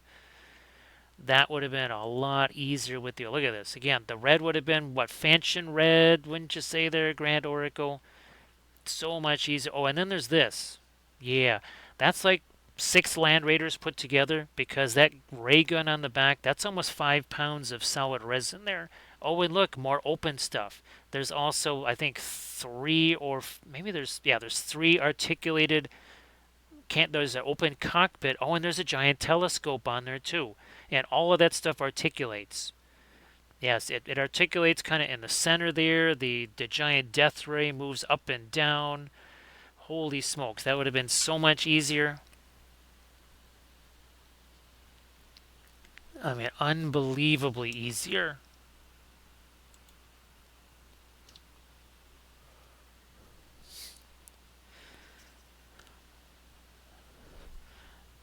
Let me do this here. Come on, there we go. And that's got to come down here now. Right down the steps.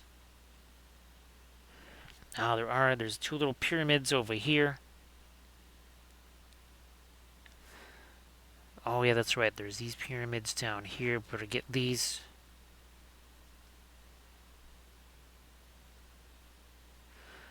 And I think we did make these also a magenta here as well. Let's just hit these super quick. Not sure if I got the ones on the other ships, but we'll go look real quick here.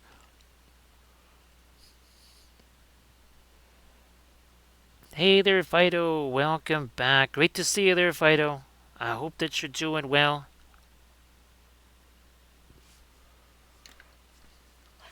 Didn't get the... Oh, yeah, we'll come back and do this here. And again, everybody, Sleepy Slang, if you wanted to post your stuff in the chat again. Well, Sleepy Slang, I guess, has it been easier than just the straight-up commission stuff? Because I don't want to say it's passive income, but it's a little less constant 24-hour-a-day strain, hopefully.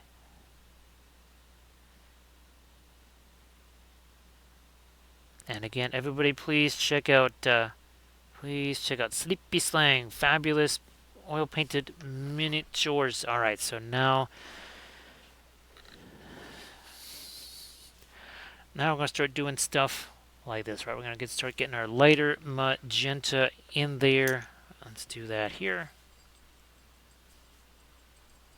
Yeah, started that. How many has that been? How many months there, Sleepy Slang? Has that been? Yeah, I think it's a big acrylic messed with your mattress or something. There we go. Now, Fido, I'm glad that you were able to have a nice vacation there. So, Fido, I wasn't sure if you've been able to kind of keep up with the painting and all that kind of stuff before the vacation, and now that you're back. Here's hoping that it was kind of refreshing there. I think I can utilize this. So we're just taking that. Oh, good. We still have our, come on, fast mat activated down here. Let me see if that's, this is way thicker. I want to try something. I want to see if, you know what, that might be the way to roll here. Yep.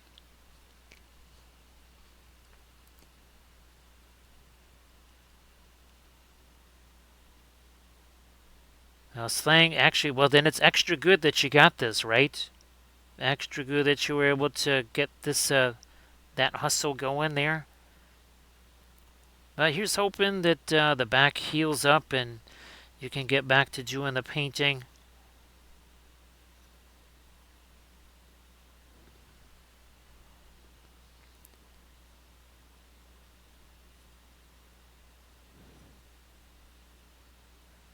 Alright, we're doing this now, and I think, well, here, let me just hit these. Like this. What do we do with those? Did we make them? We did just make them lighter. Okay, we'll do that then here. We'll just make that lighter.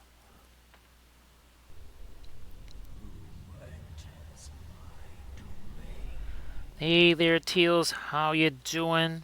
Thank you so much for the raid. Welcome to Armada Mondays. Armada Mondays, where we paint, well, practically a whole armada of Battlefleet Gothic ships here. So that's what we're doing. We're doing everybody's favorite space pastries right here. Yes, some Necron croissants. Hey there, Gustafsson. How you doing? Welcome back. Sleepy Slang. Actually, I was gonna try and get myself some stuff where I could actually set up something like that, where I could just paint standing up. That is definitely I could see that being a thing. So everybody, please give Teals Gear a follow. And Teals, of course, if you want to share anything in the chat, I saw a whole bunch of basing stuff there, Teals. Hey there, Darling Creepshow. How you doing? So everybody, please give Tealscar a follow and give Darling Creepshow a follow. So Creepshow, you want to post something in the chat? Same thing. Go ahead and do that. So Creepshow, I did actually. I took the bust of you, and then I was able to like cut off the other plinth, and I stuck it on a bigger plinth like this, so that it could be printed on the X1. And check out this. Look at here. Yeah, that's a Wapelius spell bust right there. So we took this figure, put it in a bust, cut the extra stuff off, right, the cloak and everything, and then printed that out on the Bamboo Carbon X1. So yes, indeed, we got ourselves a big old bust, and here's some of those. Again, here's some of the FDM printed busts that we've been doing right here. Here is another one. Like so, these are all painted with oil paints. Literally the same paints that we used right here on our wee little Necron ships. Now, our last stream, we were getting back to our Trench Crusade stuff. So this was about, I want to say a 5-hour, 15-minute stream there-ish, something like that. So again, that's a little bit of our Trench Crusade stuff right there. Thank you so much, Fido. Appreciate that. Oh, thanks, Teals. And again, Teals, if you want to share anything in the chat, please go ahead.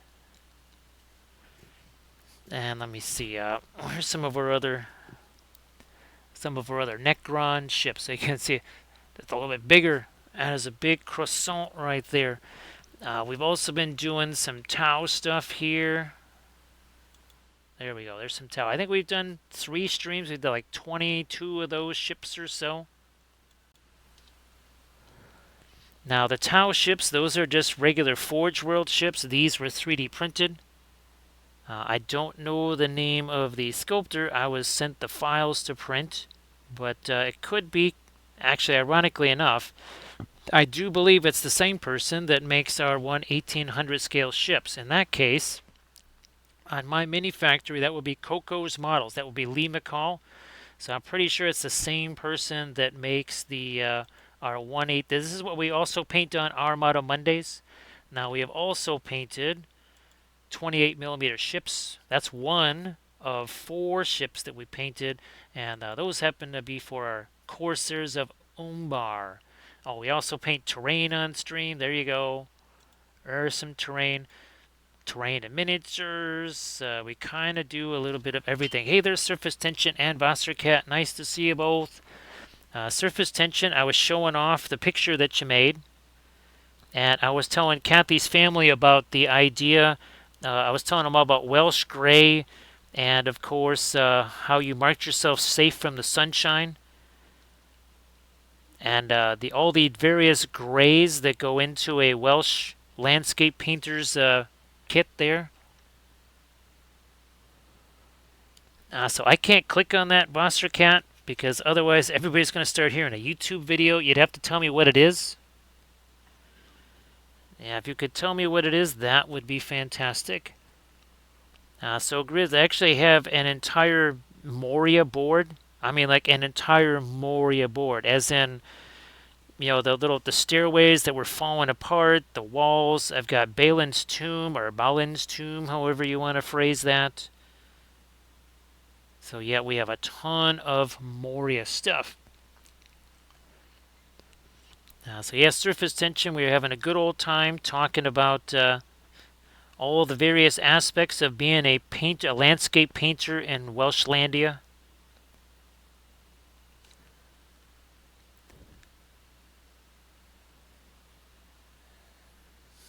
Uh, can you tell me what the miniature was there, Vostercat? Again, there's that could have been, was it an orc or something like that?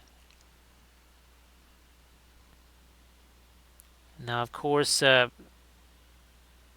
Grand Oracle knows that the most feared and loathed creatures in all of Middle Earth, they do originate in Moria. That they do originate in Moria. Now, you would think there's one creature that probably comes to mind when you talk about Moria, and they say, "Oh, well, everybody's got to fear. Everybody's got to fear this guy, right?" Everybody's all afraid of the big old Balrog. Balrog, Schmalrog. Here is what everybody is really afraid of right here. That would be these guys. They're very small. Whoop, there they are. The Mimes of Moria. Yes, Jetez-moi, that says toss me. And of course, we love the mimes. So there's the pogo stick guy, chainsaw guy, and of course they were very fashionable, very fashionable. So lots of top hats, even a chef's hat. Now, of course, the chef for some reason is holding the very warm baguette, not in his oven mitt. Nobody says that the Lutan are very smart creatures, except for Charles de Gaulle and his dapper mustache. So he is very smart. He has 2 stars to indicate just how smart he is. Now, these 2 gents right here, they of course thought they were the true stars of the team. That's Francois and Pierre. Now, they weren't into blocking and tackling and all that rough stuff. That wasn't really their vibe. But they were master sommelier, as you can clearly see. So, a fine Merlot or a Pinot Noir, that was kind of their thing. That's what they really liked. Again, not so much with the blocking and tackling. I made this back in 2006. Needless to say, there was no 3D printing. Also, there were barely any plastic goblin figures. So those all had to be chopped apart the old-fashioned way with the with the snippers, and then lots and lots of sculpting with green stuff. Again, the old-fashioned way. So it wasn't Coco's models there, Cordell. Sorry about that. So again, Vostercat, that might have been from a long time ago.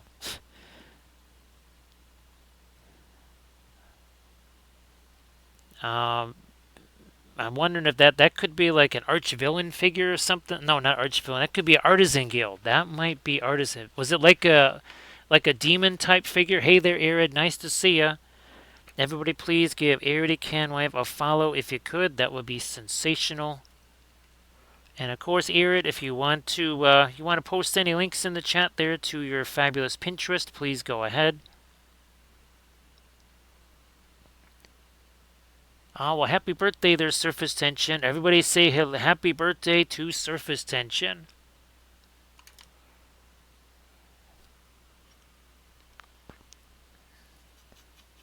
So yeah, unfortunately, Vostercat, it's just not ringing a bell there. It's been way too distracting a day, unfortunately. It's been a lot of Monday today. Yeah, it wasn't there was a lot of Easter eggs today, Aaron. Yes, there was a ton of Easter eggs today.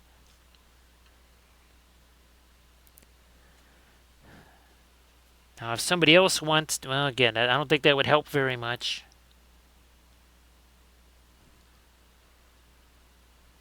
So Wassercat, most of the bases, if it's going to be something that was in the last year or so, that was probably something that I made with basing bits. If it was an arch villain figure, well, then it probably had its own base, but I don't think it was an arch villain figure. Well, I'm glad. I know, Arid, that's something that you've been dreading for days and days. I'm glad at least that day one is survival, and hopefully day two is the same thing. And then, well, then you don't have to worry about this anymore, right, Arid? So everybody say happy birthday to Surface Tension. Well, here we'll have ourselves a little bit. If the battery holds out, we'll have one of these for Surface Tension. A little happy birthday hype train. There it is. All aboard. All aboard the birthday hype train there. So happy birthday there, Surface Tension. Yeah, that. I guess now how many? I guess it will get interesting probably, right? Because now, talk about doing more with less. So again, thank you so much for joining us here, Irid, and I'm glad again that you were able to get past that.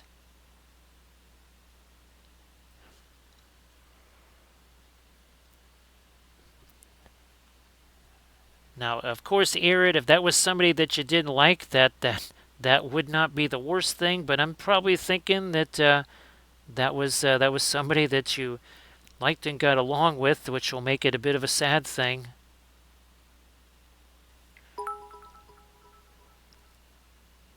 Thanks, Surface Tension. Appreciate that. Let me just get this stuff on here. There we go. So thank you so much. Appreciate that, Surface Tension. Thank you. So unfortunately, there was a fishing expedition, and it was on one of my Facebook things that was basically designed just for miniatures, and I hadn't posted anything to it in 3 years. So it very much looked like well, we're going to delete this account because of inactivity. And the next thing you know, my regular Facebook name was taken over, and now I'm stuck with. I can't change my name back to for 60 days to back what it's supposed to be, which kind of makes it almost worthless for me for 60 days. Now again, I changed the password, and as soon as I changed the password, all kinds of stuff just stopped. But because the name got changed, and Facebook has the rule that you can only change your name every 60 days. So I am now, unfortunately, stuck with an account that is not in my name. And that is not good, especially since, well, Adepticon coming up, that was supposed to, well, be the primary way to let folks know what's coming up for Adepticon. So in the next, well, few months here, you're going to be seeing stuff from me, but it's obviously not going to have my name on it.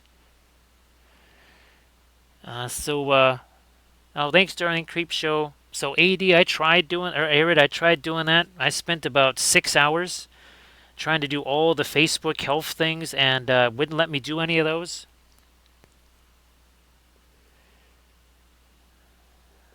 Yeah, again, basically all it said was wait 60 days. There was, yeah, the help section was not helpful. It was actually kind of the opposite of helpful. Huge surprise, right, Arid? I know that is shocking. That would not be helpful at all.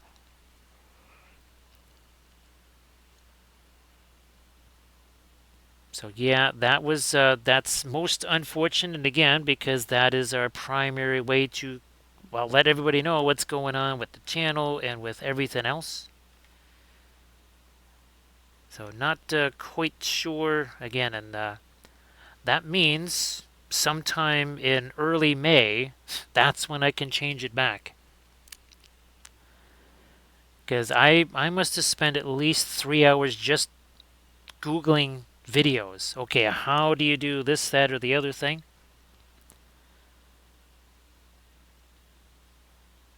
And yeah, it was not terribly productive, which I'm sure is shocking. I know that Blades, when Blades had mischief happen, Blades is like, actually, there's still some things that Blades hasn't been able to recover yet. Nah, that's too much. Let me get this, just blend some of that away. Now, did I do anything? Okay, we do. We have to drop some light down in there. All right, okay, we'll do that. We'll do that right here. Now that has to be very much a pinline wash, and because we have the opaques in there, that's like 90-something% thinner right there.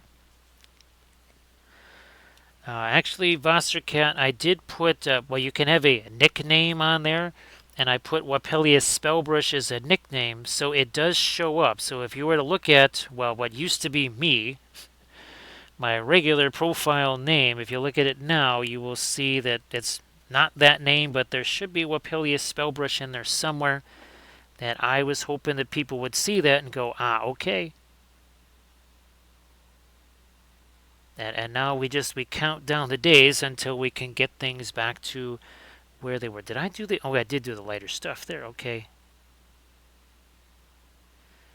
What about these? Okay, yeah, those need to get a little lighter too. All right, we'll do that. We'll do that here. Okay, that's a little bit of the fast matte white, and also a little bit of the magenta too. You know what? I'm gonna also hit this too.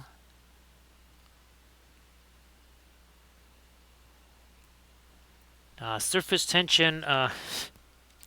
Let's see. Well, let me see if it's. I guess I should change it to this, right? Surface tension. Thanks for the extra surface tension. Well, you just earned yourself some homework. Uh, what have I been saying? Send me a reminder so that I remember to do that.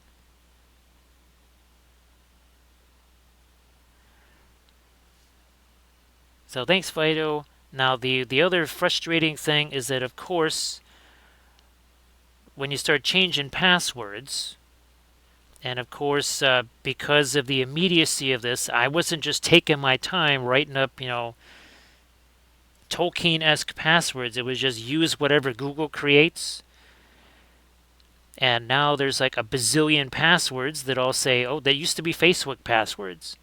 Because, you never get hacked, ever. So this is not the first time the password's been changed. But actually, I don't know, that just might be the thing, right? Surface tension, because that's big enough. I don't know. I think that would be recognizable. Don't you think there, surface tension? If that were my, I guess, avatar, really, that's what it is. I mean, why not use our fabulous iconography here to say, hey, this is actually us.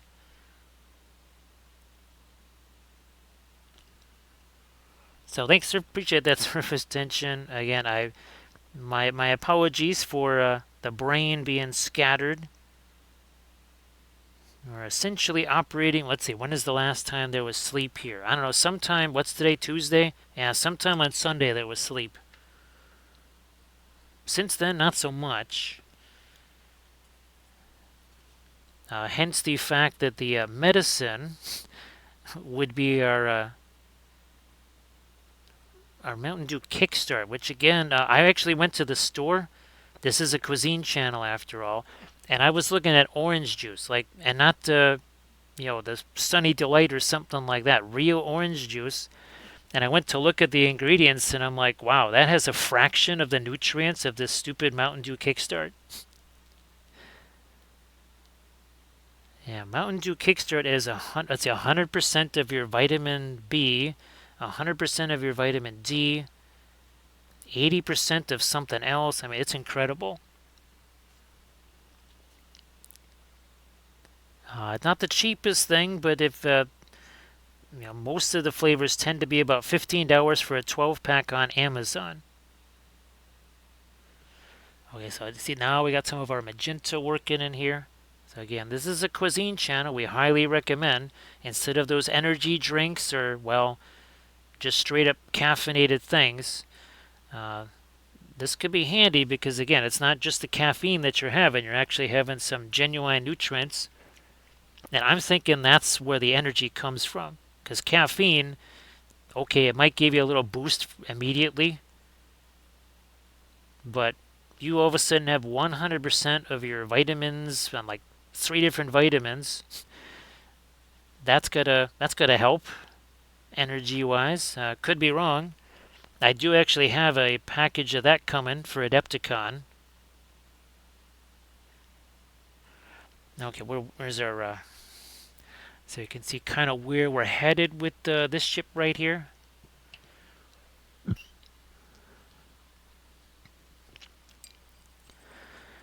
So surface tension. It's too bad that your avatar is round and not a square, right? Because then I could add, it's me, something like that. Like, hey, it's actually me.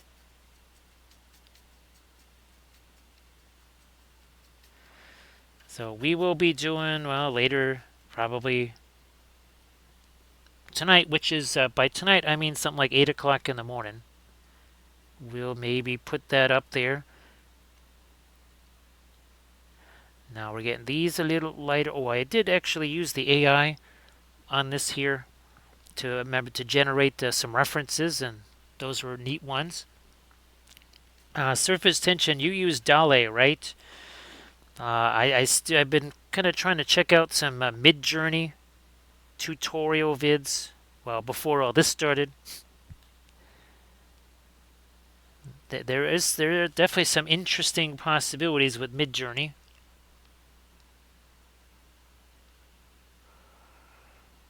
Yeah, oh yeah, surface tension, the rectangle thing. That's right. Now, of course, obviously people are used to that image for a while, but I'll change that. Yeah, we'll change that too. We might have a few graphics we can use, right? Surface tension.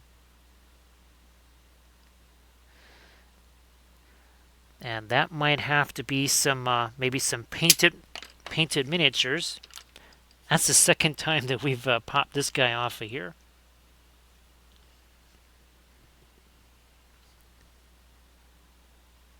It's funny, surface tension, because I was thinking about changing that. That's when I kind of knew I had control over the channel because I was able to replace the cover photo or the basically the avatar or whatever.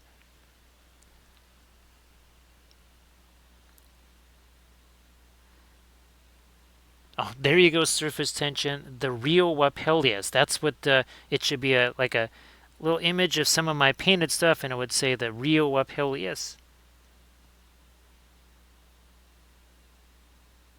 It's rebranding, right? Surface tension. Now, I think the one image, I don't think I'll use this one. I don't think I'll use that one, surface tension. Although I guess maybe that was me this morning. Yeah, so I get the dunce cap there, surface tension. Now, can I... Oh, those are magenta too. I'm going to have to do those.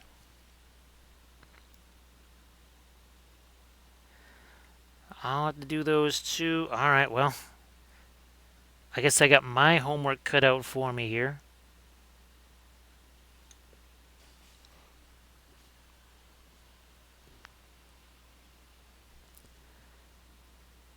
I'll hit this a little lighter, maybe. Yep, I'm gonna make that lighter too. And then once this has a chance to set, we're gonna come back in with the actual, like, just the magenta stuff and hit that. We got 7 other ones that we're working on.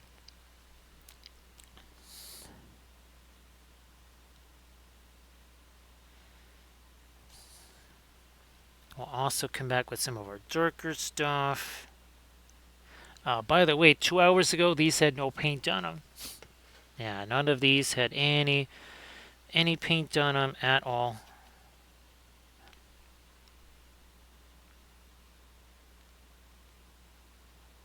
There we are. Gonna start doing some of the later stuff on these, and then after this, we're gonna just let these have a chance to set as far as the magenta stuff goes, and we'll get back to our greens. Oh, I see another thing we got to do. We got to do these things.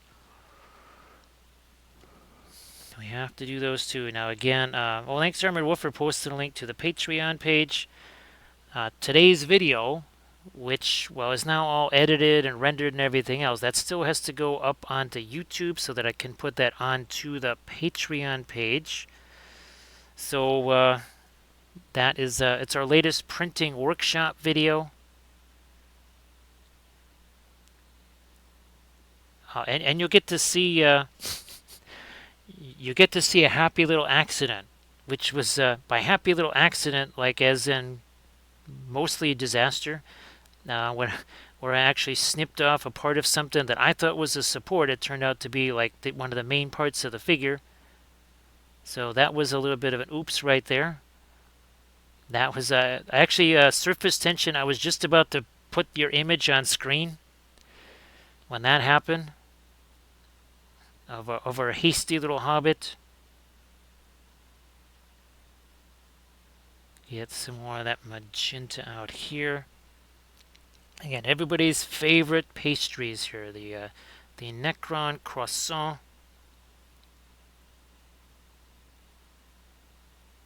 So yeah, Arid, basically about 10 to 11 hours of the day was spent trying to figure out what happened, what are we trying to do to unhappen this, or de-happen.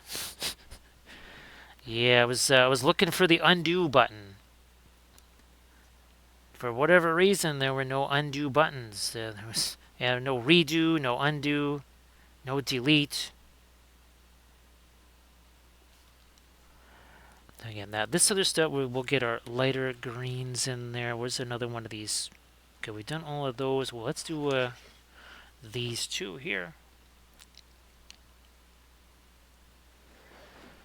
Ah, that's good. There's surface tension. Now, I think that wouldn't happen, right? If it, yeah, there was a couple of indications to me that showed, well, okay, there was the initial boom that happened, but I think we were able to stem the tide.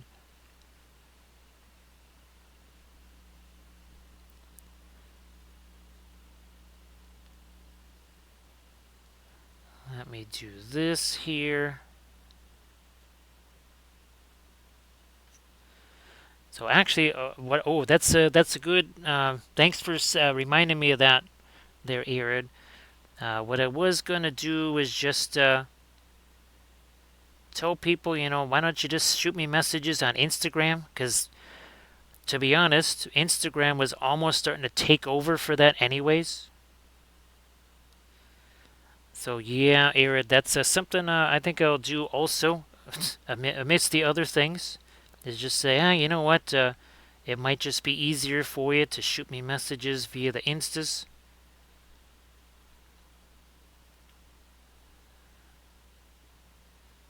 I think it's at least on a par. If it's not a little more, it's at least equal to what I'll get on, say, Messenger. Now, a little more of the magenta in here.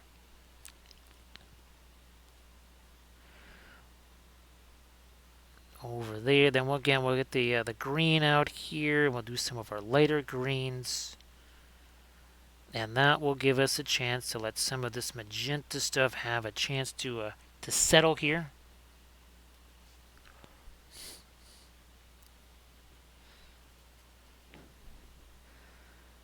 You know what? I think I'm just going to do this way. I think we might have done it a different way on some of the other ships, but I'm going to roll with it this way here.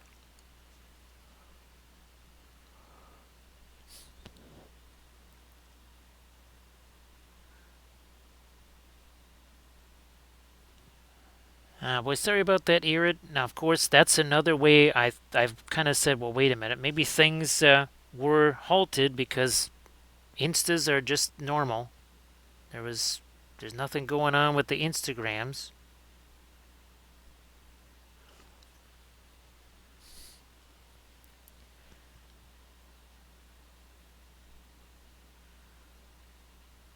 me do this right here. So thanks for doing that search there, surface tension. So here, we're letting that mix just a little bit right here.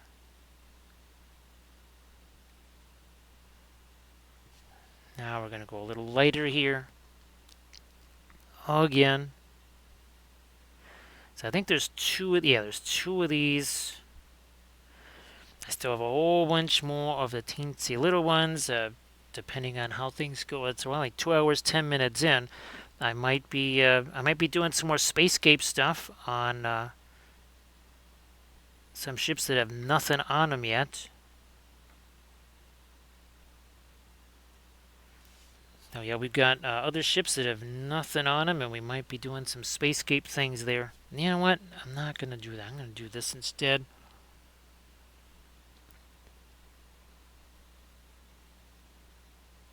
I think I have every other type of ship here, like as a physical reference, but there's this one. I don't have this particular ship. I wonder if it's on that image. Oh, there it is. Okay, so no, actually, okay, I'm doing that right. I'm doing that just the way we did it in the other ones. Again, there's actually 2 Tau ships that I still actually have to paint. I was looking at that. There's still 2 more of those I got to do. Oh yeah, there's a couple here. Get this now. And just letting that stuff do some mixing there. Irit, I hope that you were able to have some more fun. You were doing the gunpla again, right? Assembling that.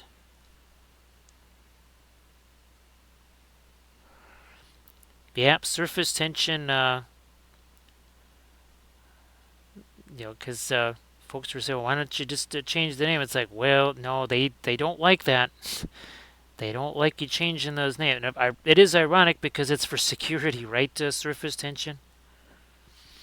Let me see if I can get these a little lighter here. These couple of edges on these couple of pyramids right here.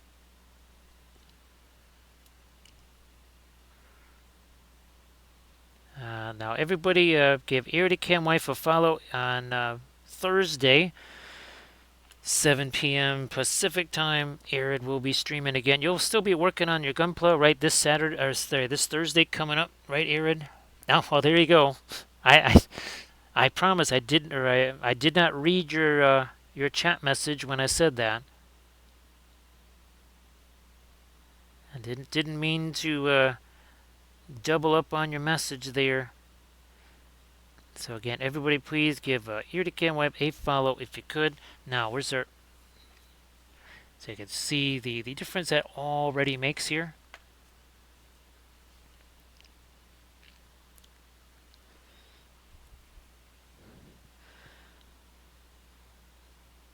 So yeah, surface tension, it should...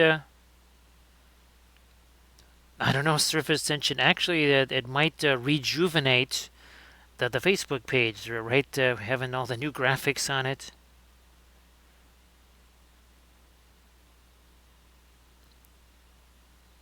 Actually, yeah, let's we'll do lemons into lemonade, right? Surface tension.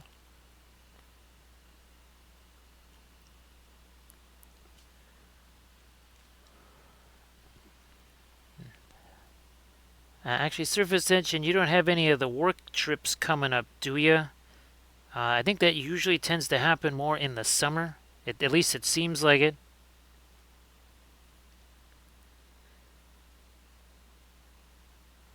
Alright, come on. Okay, there we go.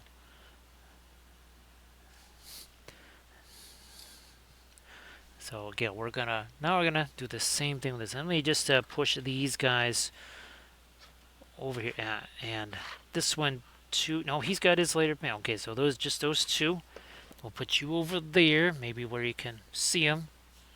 It's all too close. How about we do this? How about we do something like that? And then you might be able to see him as a bit of a reference over there without hopefully knocking him over.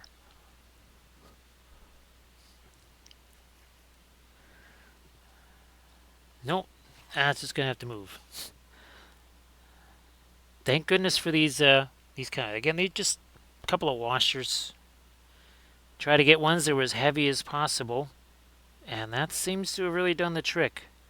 What's interesting is that as I do this lighter stuff with the magenta on some of these, you can tell which ones have had longer to set because there's a little less of a fracas that happens when the lighter stuff hits the magenta. It takes hold much more aggressively, and that's where the whole hasty little hobbits thing comes in. That is why surface tension created that particular document there.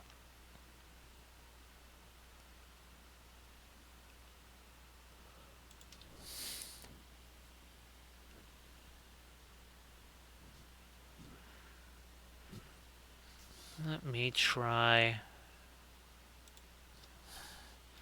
this here. 1 second.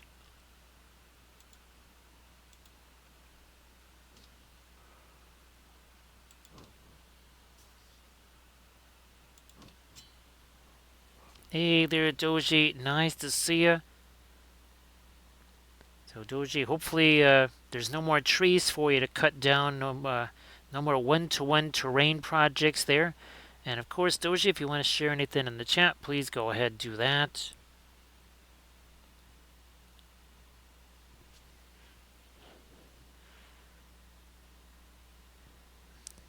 Do some more of this.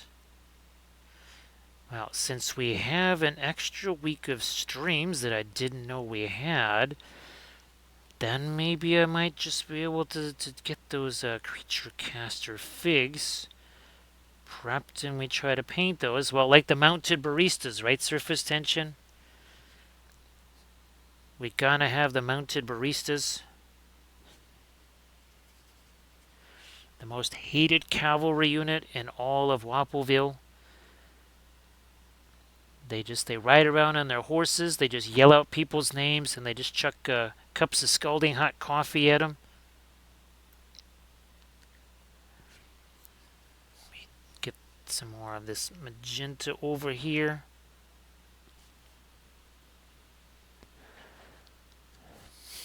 Ah, that's fantastic there.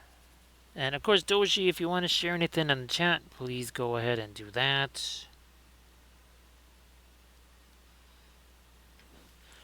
Oh, that's tomorrow. Well, I was going to say tomorrow is Fat Tuesday, but it actually is Fat Tuesday there. And happy Tuesday there, Doji, of course.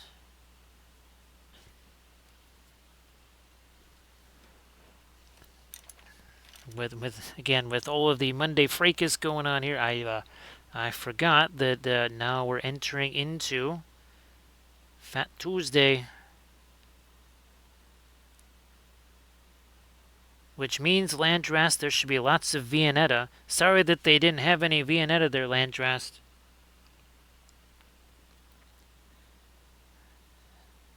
And of course, Viennetta, one of the most tremendous desserts of all time. Since we are painting pastries here, against space pastries.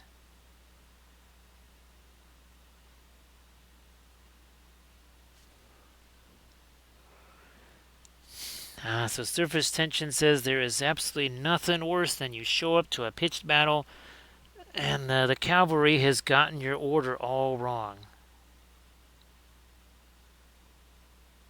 That's not really going to get that's not going to get a 5-star rating, is it, surface tension? I don't think so.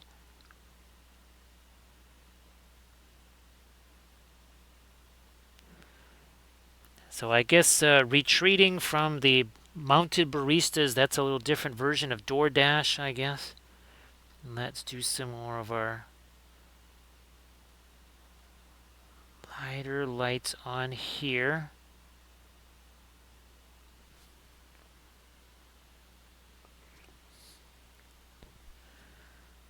Also here. No, I'm just going to swing around here. Let's get rid of some of that really light color before we keep going. Okay, that's better. Now we'll try it again here. Let's do that over here. And what are we at here? We are 2 hours and 20 minutes in. We are working on 8 different ships. And I get what I might do is, well, maybe we grab a couple of other ones after we kind of get this aspect done, and then we go back and do a little bit more of our spacescapes on a few more things again.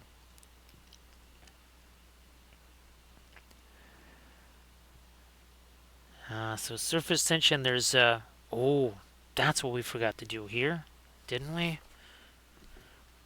I bet you anyway. That's right. That has to be. That also has to be our lighter red and our magenta in there. All right, we'll get that going too. So surface tension says insult to injury is not only do they get your order wrong, but they still charge you. That is insult to injury, wouldn't you say? There's surface tension.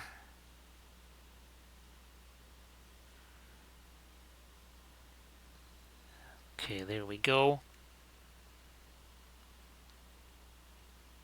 That is definitely on par with the how do you stop a rhino from charging? You take away his credit card. Let's do this. Club Wappleville is always, the mic is always open. Yes, the Wappleville Comedy Club. It's open all stream long. So these things up here, okay, fine. We'll get some of the magenta stuff on there then, I guess. Forgot all about that. At least I hope so, because if there wasn't, that would be a little bit of an oopsie up here, but we just have to kind of get that stuff up there, and then, well, that also is going to have to just set there. Can't mess with that too much right now.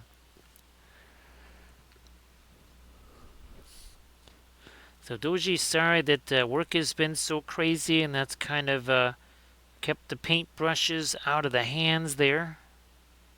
Here's hoping that's going to change real soon.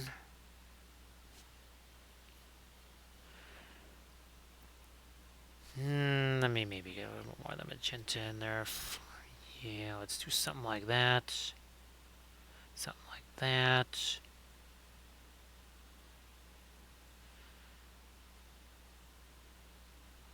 Also, these things, so that I think now.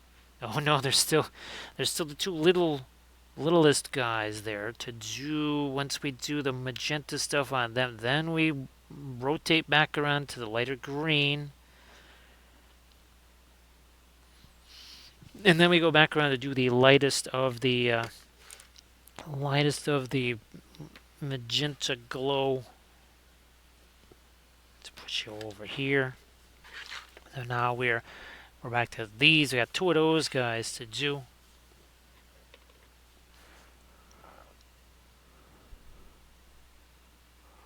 Also is Red Arsenal. So thanks, Cordo, for finding that. It doesn't surprise me that it's maybe somebody who's not around anymore. Well, thanks for finding those. Appreciate that, Cordo. Well, have a safe. I don't know if you have to deal with the death orb in the sky. If you do, I hope that you have a very safe walk out there.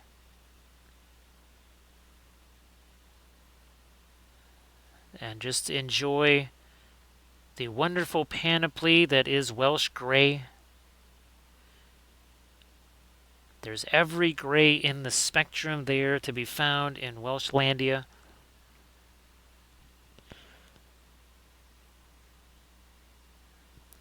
More of our magenta out there.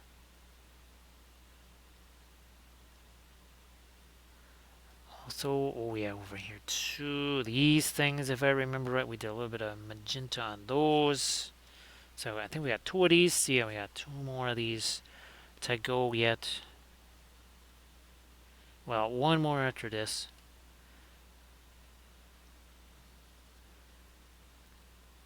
And then back around to those greens, doing the lighter greens. I wonder, did I? Oh, okay. Well, one second here. I'm gonna do these real quick because forgot about these lads right here. Also, make that a little lighter. Ah, okay. Definitely be careful there. Be sure you wear the full hazard suit there, surface tension. Yes, you don't want to don't want any spontaneous combustion or anything like that happening.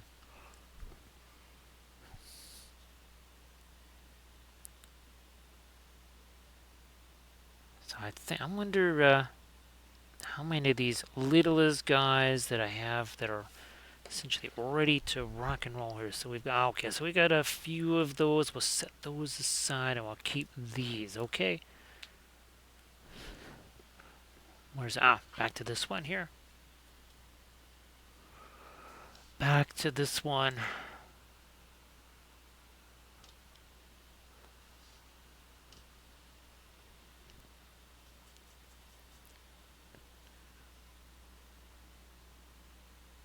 We're doing this now. Get back to some of our lighter stuff here.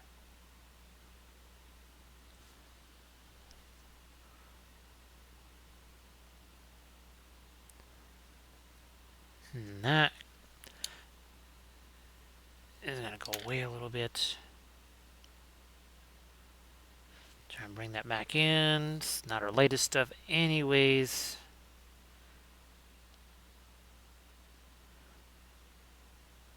These little pyramids out here to do.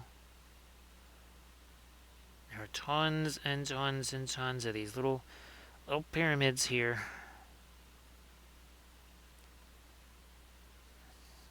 No, refresh that brush.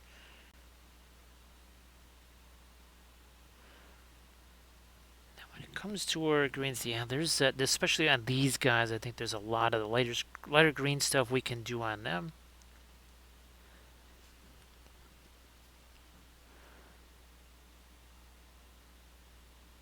I don't know if I need the fancy. I will have to get some more of my fast matte white out there. That's how I look at this. I'm like, yep, we need some more of that fast matte white out there.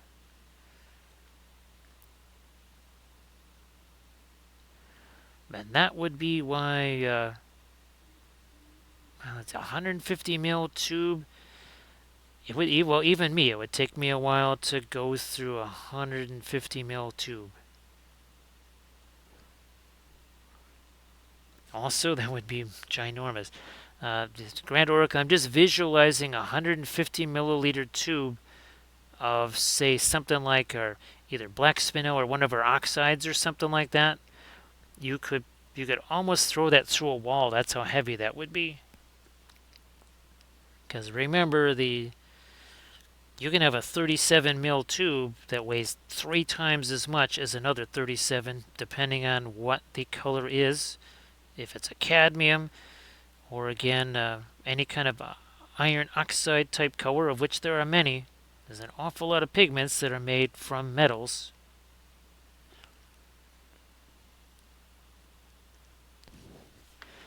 Alright, I think, yep, there's this one.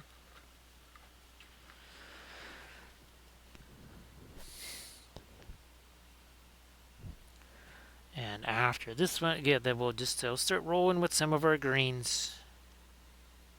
Done an awful lot here with the magentas now.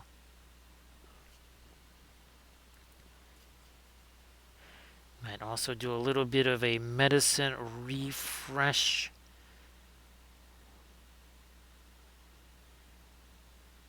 Man, by the way, all the paint that you see spattered on my hands, that's not oil paint, that's the primer.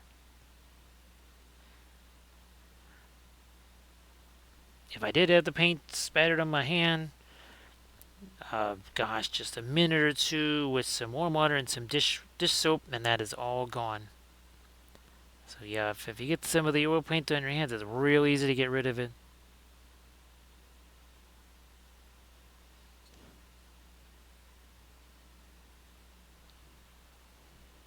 Get this side with the magenta on there too.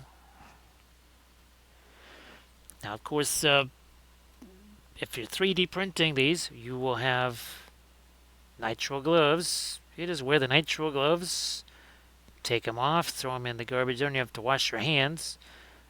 For me, there's really no way to be doing this, be handling all the other, painted miniatures with the gloves on, because what could possibly go wrong if you're handling painted miniatures, some of them very small, and you've got gloves on? I don't know what could possibly go wrong. Can't imagine anything. It is inconceivable that any mustard-like incident might happen. Trying to carry that out onto these little things right there. Okay, and now we'll go get these. And then we come back with our... This is, again, nowhere near the lightest magenta that we can do.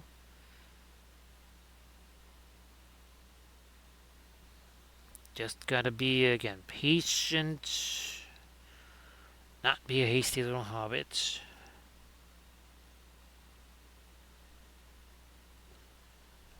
And we're working on 8 of these. We started out painting all the bases, doing our little spacescapes on them.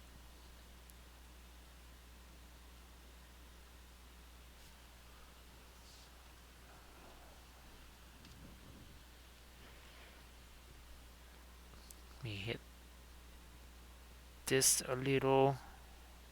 Now this.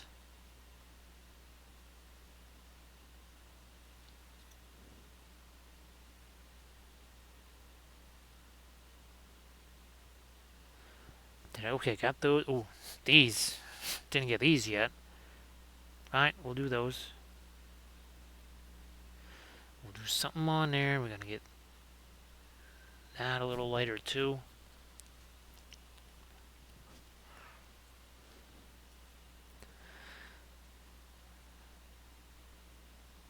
And now that might be all I need to do with the magentas here for right now. We're gonna call it a little bit of a timeout on the magenta stuff. We got to get to our greens, which means first I need to secure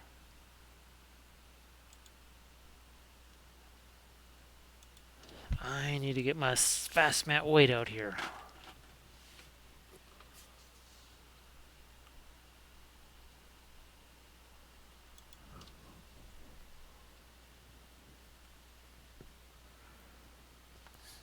Alright, here we go. I think I'll just use the Indian yellow. What the heck? Let's just make use of that.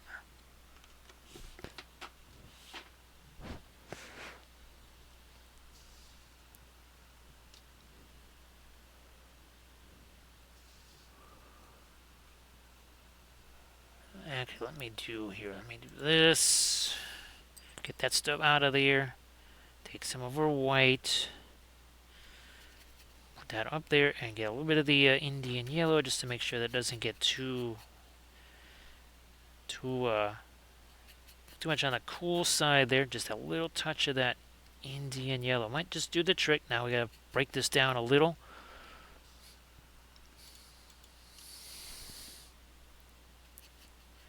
That's getting lighter. That is getting lighter, but I think I still need to grab a little bit of my Indian yellow here. How are we looking here for how light this is? Well, it's an awful lot of paint. Let me get rid of some of that. Also, thin it down a bit more. Yeah, let's thin that down a little.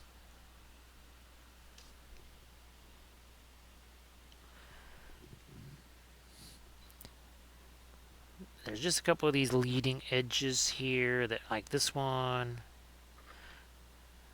over here.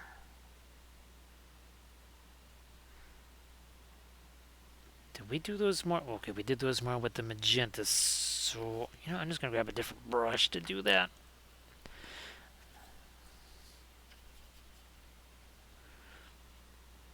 So that's these. I mean, easy enough to make a quick old change with this. Come on, and those as well. All right, good enough.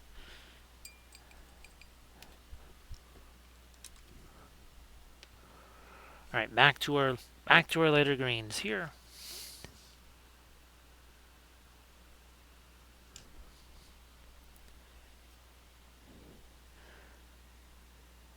And along these edges, still not quite thin enough. What do we got here? I think we got it now. Ah, there we are. And that, I think, is the level of lightness on the green that we are looking for.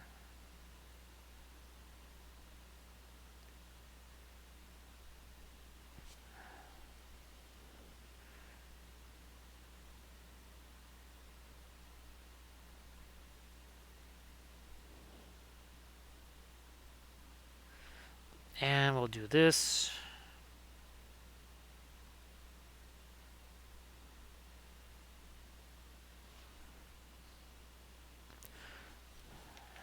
And now here we'll compare it to the, so you can see that lighter green that's in there now.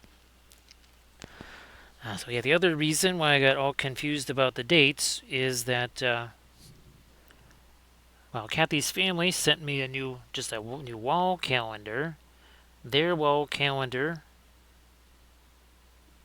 obviously, it wasn't set to February yet. It was still on, or set to March. It was still on February. My old calendar was showing March, and well, in haste, it showed that the dates of Adepticon were earlier than this year's Adepticon. I kept thinking, Adepticon is much later this year. It's almost it's about as close to April as you can get. I think there have been a few Adepticons that happened in April. I think it's been a while now, but I know there's at least one since 2007 that happened in April, maybe two of them. Again, it's super uncommon, but I think it's happened at least once, maybe twice.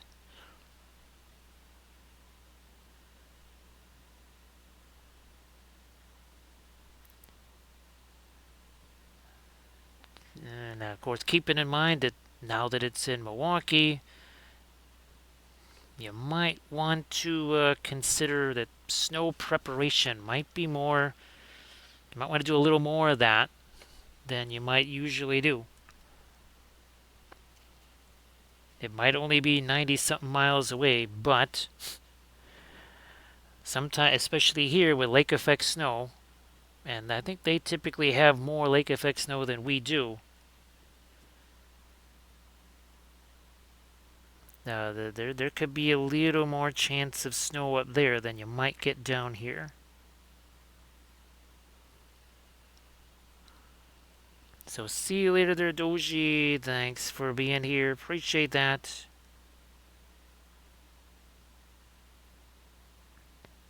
Well, here's hoping the rest of your Tuesday goes very well. I think Thursday would possibly be some Creature Caster mischief. Because I do believe the Friday, Saturday streams would be some more Trench Crusade stuff, I think.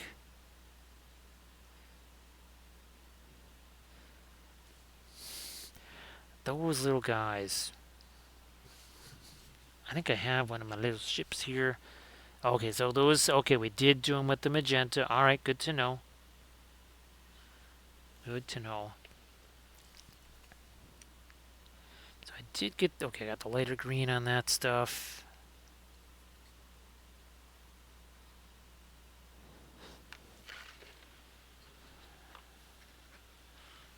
Did I already do this one? I don't think so. I don't think we got our latest green on this. No, definitely not. As I'm looking at this, nope.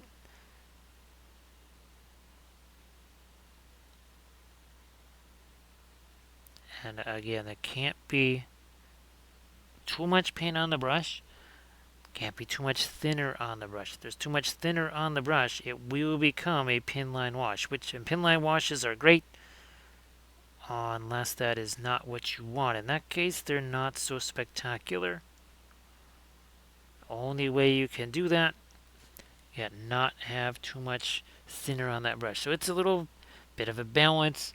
That's the kind of thing that typically happens. The longer you've used the oils, the more you get used to that. You start to see that every color can be different when it comes to how much thinner it's going to take.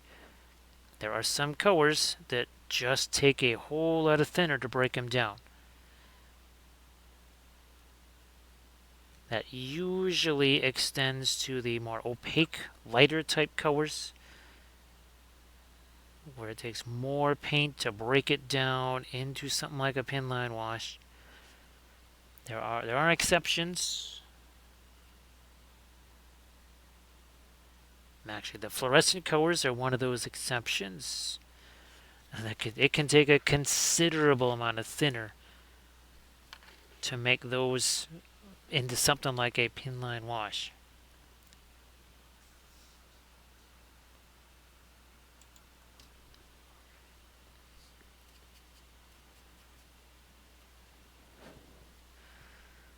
What's happening here with these? I think those should probably, yeah, a lot of this stuff should be our lighter green. Up here, we got a bunch of that to do. Lots of little edges here. Lots of little edges to do.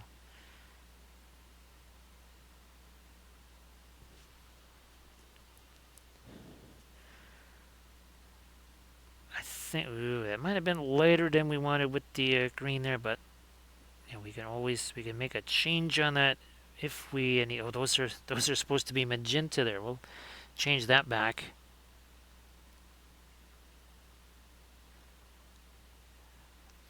When we get back, speaking of the magenta, when we get back to that, that's going to be almost the straight up floral magenta that we're going to start to use. Because now that we've kind of moved away from everything, we're working with these greens here. That is giving all this time to set.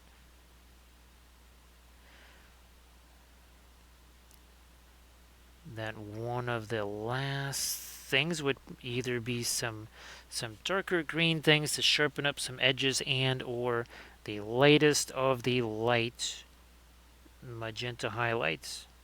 That would probably be one of, like, the last thing that we would need to look at. This that really starts to define the edge on whatever this is. Not quite sure whatever that is, but getting those edges lighter.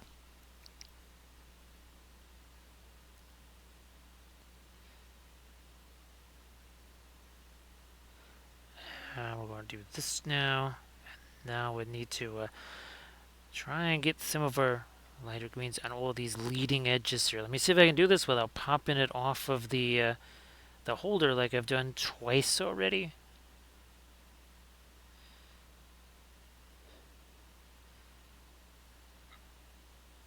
Okay, that is getting in my way there. Actually, I think I already did the lighter green on that one too, so I'm going to get all those to the side.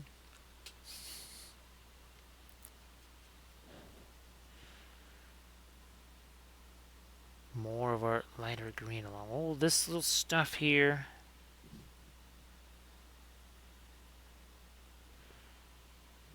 Yep, all of these little corners, I made those lighter. Looking at one of my example ships. Good night there, Irid. Appreciate you being here. So Irid, glad again that I know it was a Pyrrhic victory, but I'm still glad you survived round one. And here's hoping that by your stream on Thursday, you'll be able to report that round two was also survived.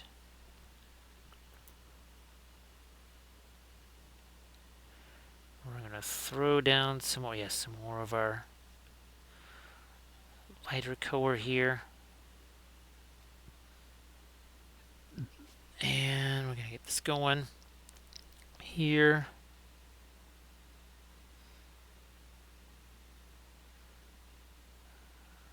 Like so.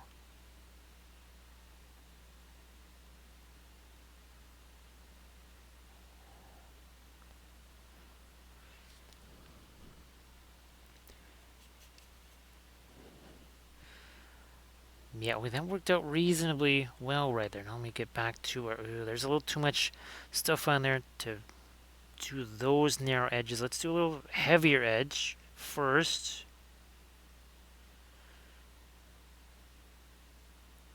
Let's do this heavier edge, and then we'll come back around to do these. Okay, I think we got enough of the excess paint off of here. And maybe now we can do just a couple of these little... And that's a little too much. Actually, it's getting caught on a support nub, maybe? I don't know. Hard to tell.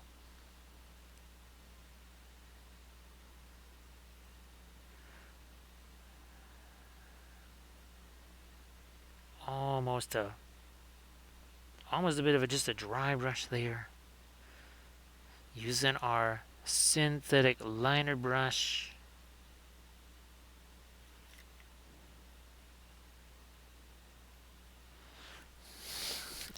Before I can just keep on forgetting about this magenta, so instead of continuing to forget, let me just take a little aside here and do that on these things. Yeah, I will keep forgetting if I don't do that now.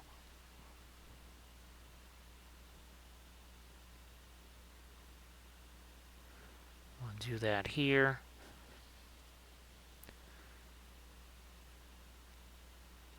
And over here.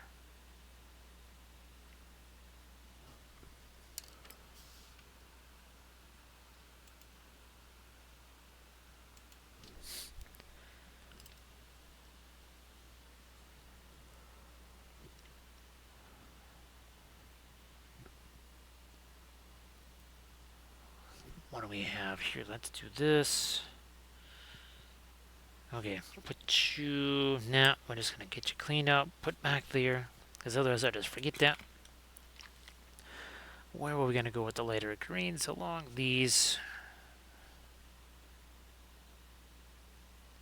edges here. Little circles. I can also... I might have to do a little bit of a pin line or something like that on these. Did I get this side here? Sort of. I'm gonna hit that a little more.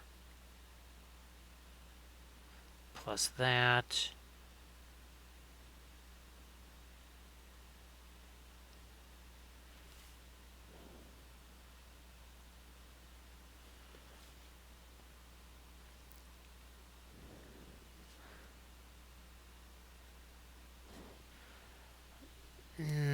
Now let me try to make these a little, maybe even a little lighter, but also a little bit more fine. Let me see if I can do that. Gotta thin this down, or thin that down here. Oh, that's another area where I might also use some of the darker stuff, is to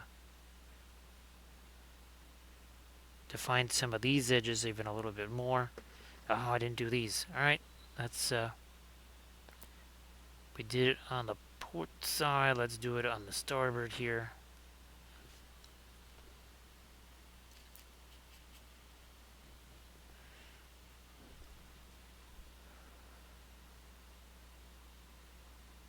Now back to our lighter stuff up here.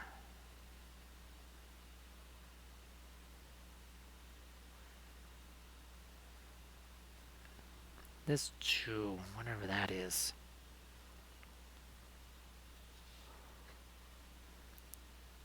So those aren't steps. Try and get a little something lighter on. Nah, that would be just too big to use as a blending brush.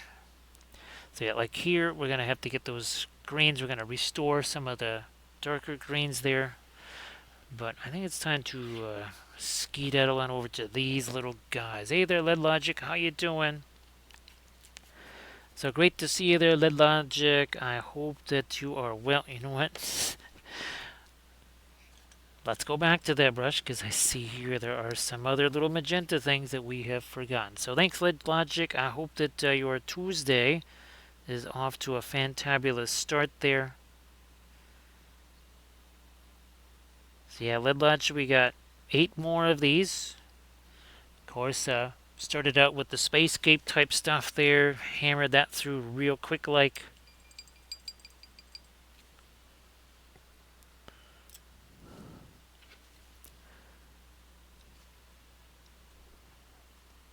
Real quick like. Back to our greens here.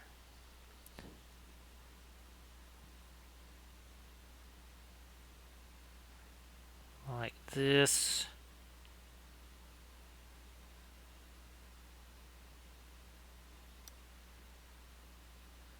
And that.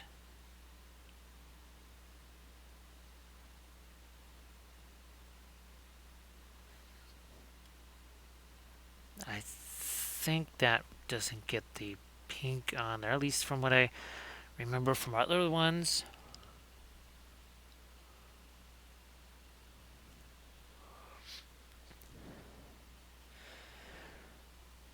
Yeah, Lead Logic. There's a lot of little stuff going on here.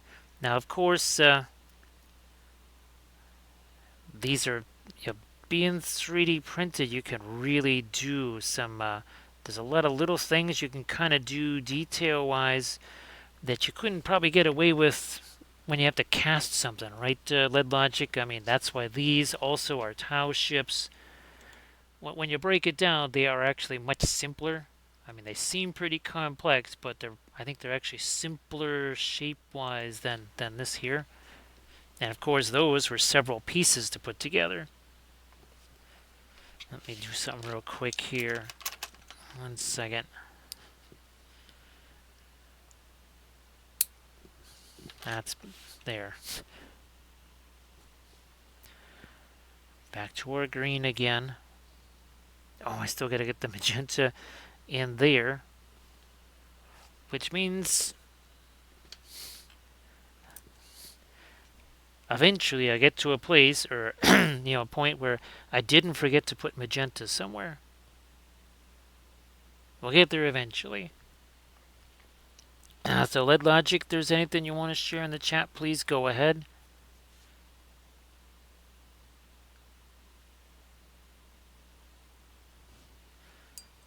Let's do this now.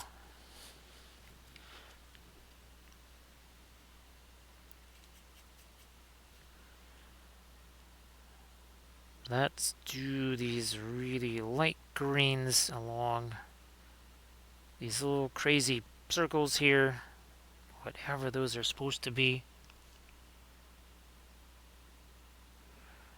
That helps to get rid of the magenta that kind of leaked out onto the edges of those. We got more more stairs.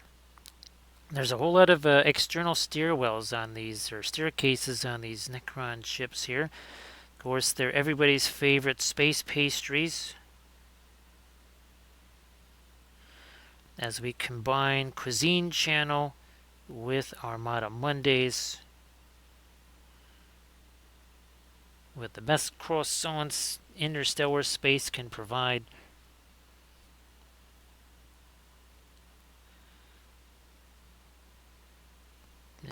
Okay, good. There, we needed that on that edge over there too. And we have ourselves a wee bit of the fast matte white rolling out here. into our really light green, countered with a little bit of the Indian yellow. I mean, I could have the Hansa yellow out here too.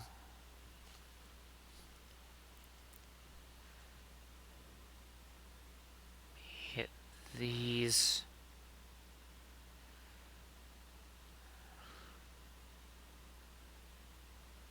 I'm pretty sure that those were all done with our greens. I can check my reference right here real quick. Yep, okay, so those were the lighter greens. Alright, good to know.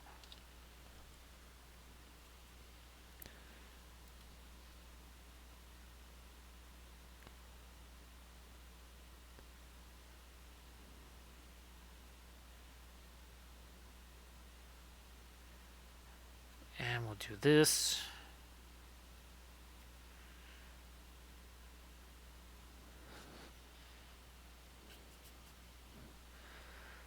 Let me hit this as well. No, that's not gonna work.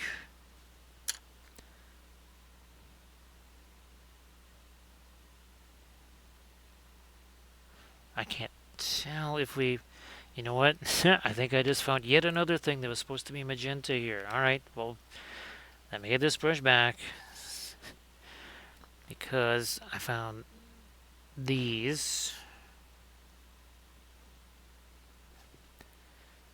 More of that magenta on that brush there.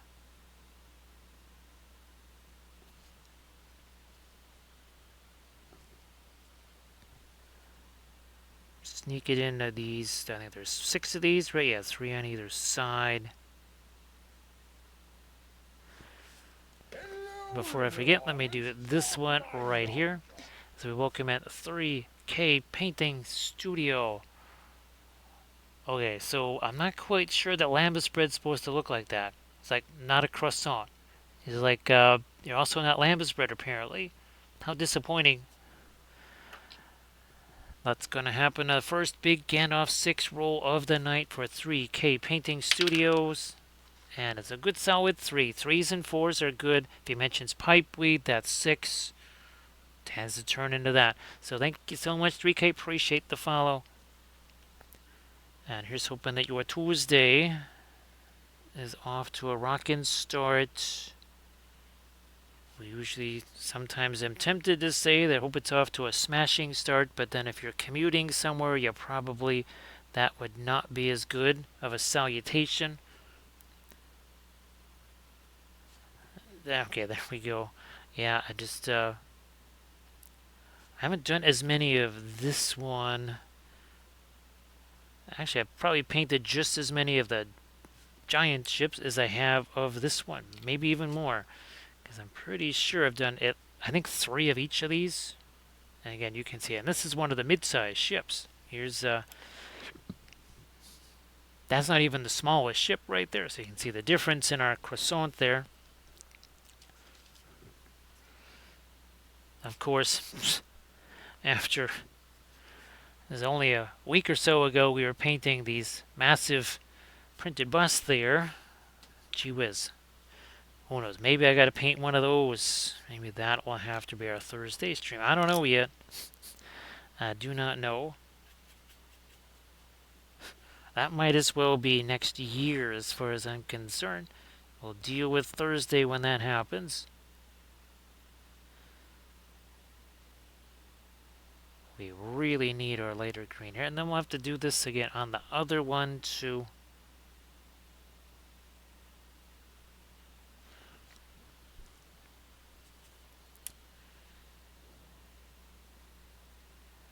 And of course, you see that's where we're gonna have to come back with the darker stuff and just restore some of these edges here. These are going a little bit wonky. That's okay. We'll take the phthalo green. We'll mix some of our indigo with it, so we'll have indigo green. And then we'll be able to do some sharpening up of the edges. But first, we should just do all of this lighter stuff, because that's going to happen in more places. Let's just do it now, get it over with, and then come back and tighten things up later. And then, like I said, we'll have to be getting in here with some of our lightest of our magenta. Of course, what have we also discovered? Yet another magenta thing. We forgot about that here too. Let's. All right. I know I've said it like 10 times already. Eventually, we'll run across magenta things that don't have to already have magenta on them, but not apparently not yet.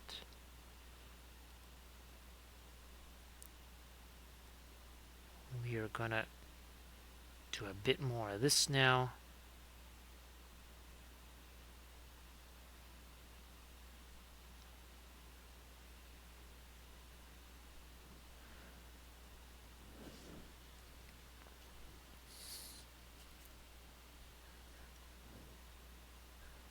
I think, did we do that? Yeah, we did the port side with the lighter stuff here.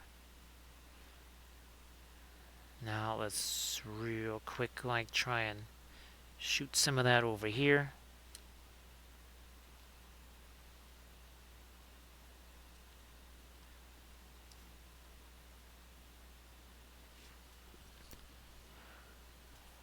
Like, or no, maybe we did do the. Oh, we did do the other one. Okay, they let. I thought something. It's like, wait a minute. I seem to remember doing this very specific part on one of these guys.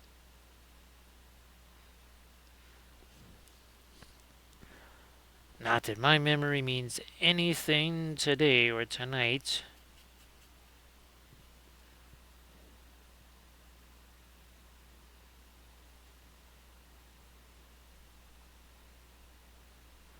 Alright, we'll get some of this here.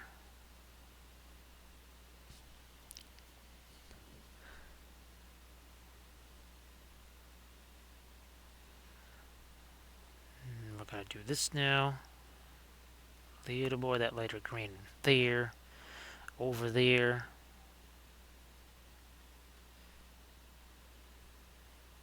That, it just like we did on the other one.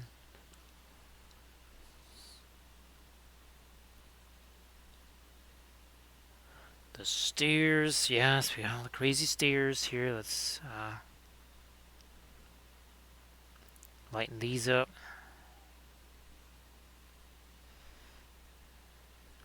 Or I'll just try and do it that way.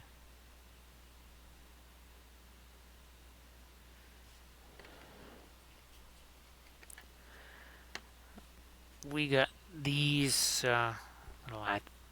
Nope, I didn't do it on the other one. So we'll have to go back and hit that. There's a little more than I wanted right there. Let me just use this maybe as a bit of a blending brush.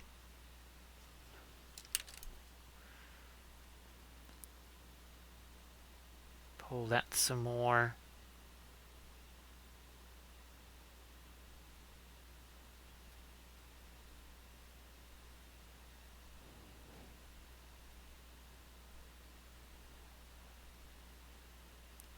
Do this now.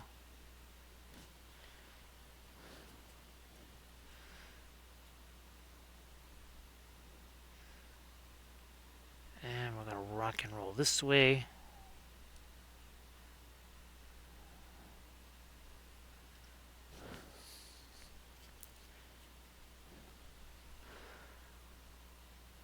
This way too.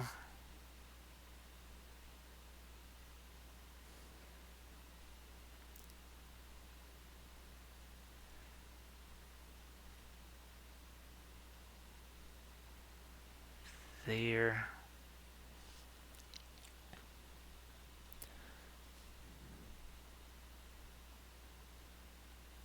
So here, that's gonna. Yeah, we're coming back with our darker stuff. I'll just have to hit it with that.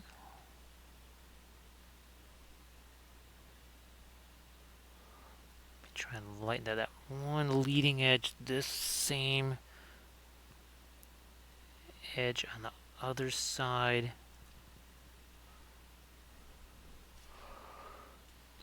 I wonder. No, I got to do that on all of them anyway. Let me see what happens here when I go to do my lighter magenta on some of these guys here. Well, let's see. It should be fairly well. set. We're really gonna find out now, because now we're gonna get much lighter with this magenta stuff. Maybe not quite that light.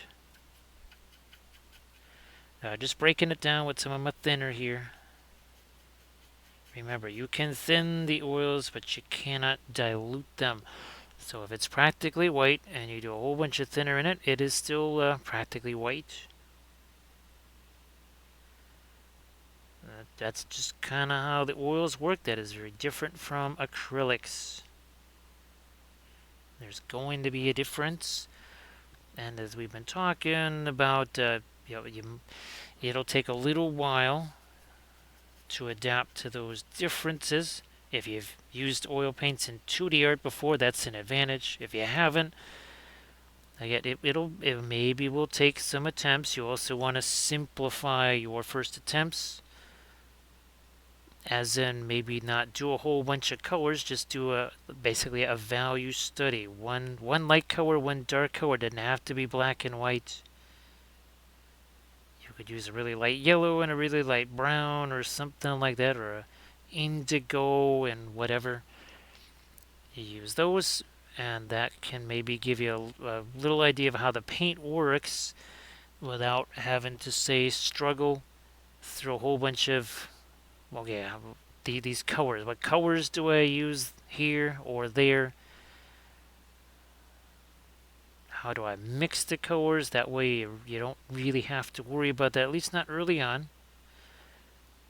You could even do like a some kind of vampire type thing, something that could maybe look like it's film noir. So then you could say, oh yeah, that's supposed to be black and white.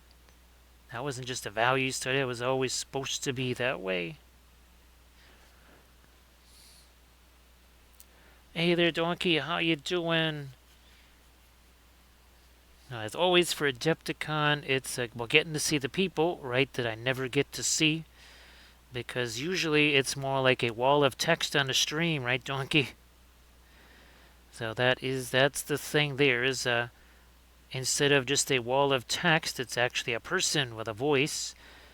And it's like, wow, that's they come with voices. What's this? How unusual. So that's always the any convention, whether it's Adepticon or the Gen Cons or something like that. It's getting to actually see all the folks. Since I don't get to do the game store stuff or anything like that.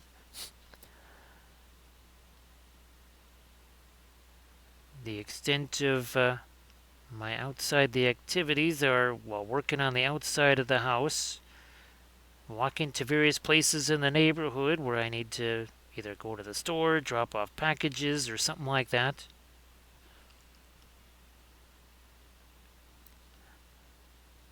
So yeah, sometimes there's folks that I only see maybe once every few years, if that much. And the most likely place, something like Adepticon. So hopefully you got most of your Adepticon stuff set and ready to go.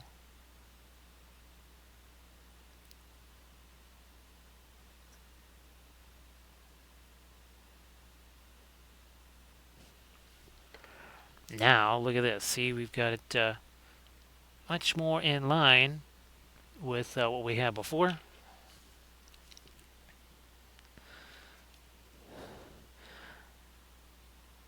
That little bit there. Oh, almost forgot about these guys. Just get our latest light magenta on this stuff here.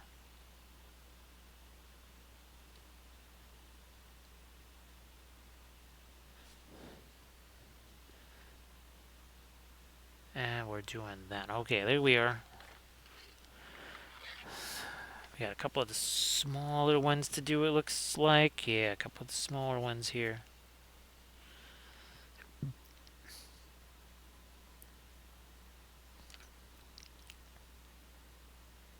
And this, I can do the same with the magenta to come back with some of the darker stuff. We'll have to do that.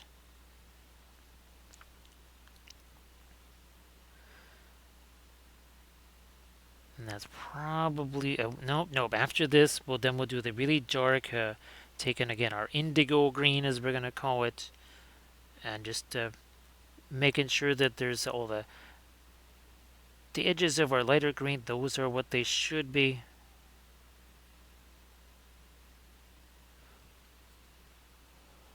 Now that's fantastic, Donkey. Now is it the full-blown, probably 2-day tournament there, or is it a team tournament, or because I'm sure there's several different events, and well, glad that you were able to get into the bolt action tourney. I wish that I could do tournaments at Adepticon, but that's just unfortunately that's really not gonna ever happen. Would be nifty because well, we might have 1 or 2 or 17 different bolt action armies here. Ah, okay, so some doubles. Okay, that's very cool. Uh, I haven't played 3rd edition at all, so I don't know how much different that is from 2nd.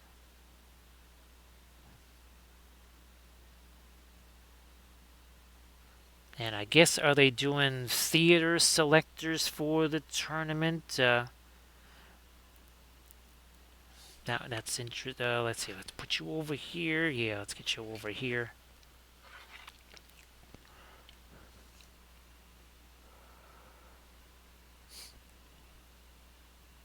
Oh, that's fantastic there, Donkey. Actually, Donkey, if you got any Insta or Discord links or something like that to your bolt action armies and such, if you want to share that, please go ahead.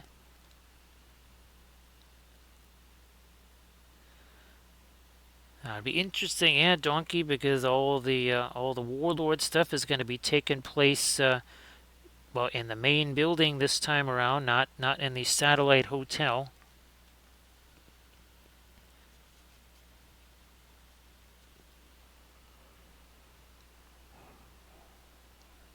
So they're kind of going basic with the.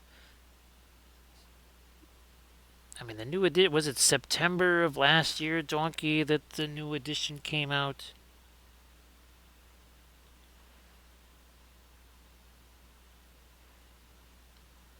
It is funny. I could be bringing a. I have a whole bunch of 1/1800 scale ships. And was oh yeah, Victory at Sea. That's the Warlord game that. Now I don't know if they have any Victory at Sea tournaments there.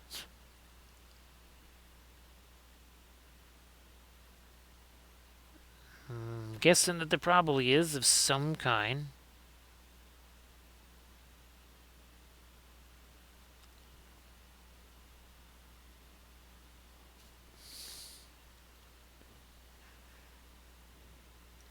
You know what? I'm going to hit me a little bit of this. Oh, yeah, that's right. Those also get a little bit of the magenta here.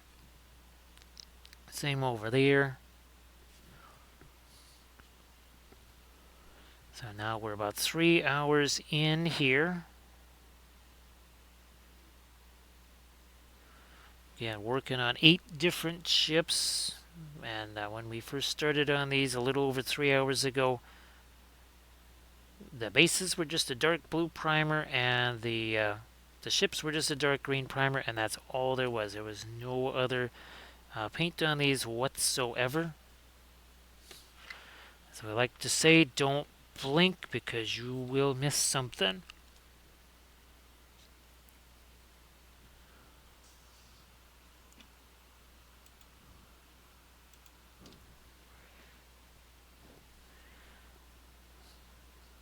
Something up here.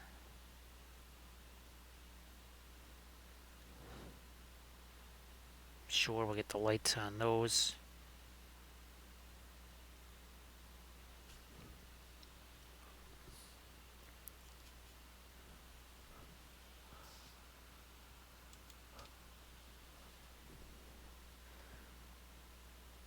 there, and we need some on this side. Now we gotta get these on either side here.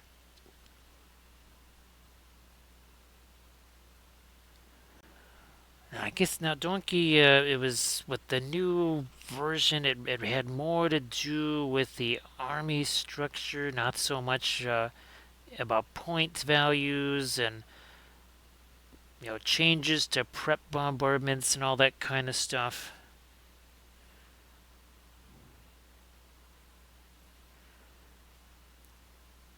I guess the army books were all, or I don't know if all the previous books were, now no longer active or something like that.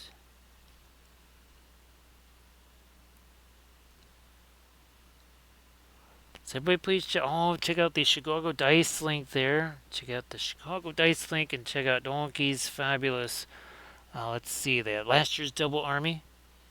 And Donkey's is the this stuff on the left hand side. Yep, on the left hand side.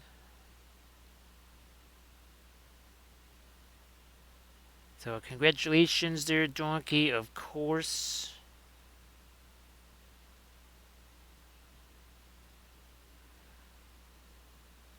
Because let me see. Well, obviously, I had my 5 different French armies that I was working on. I even had a Hungarian army I was working on.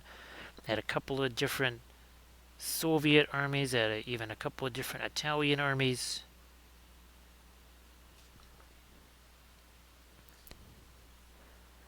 I even had Norwegians. Yes, I had a Norwegian army.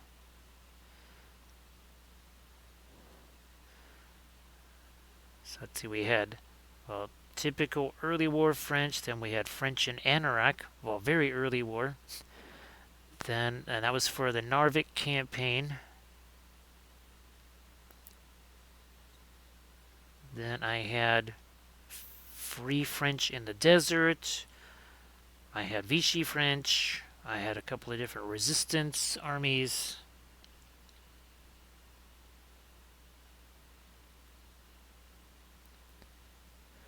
So yeah, something told me all of those are getting wiped out.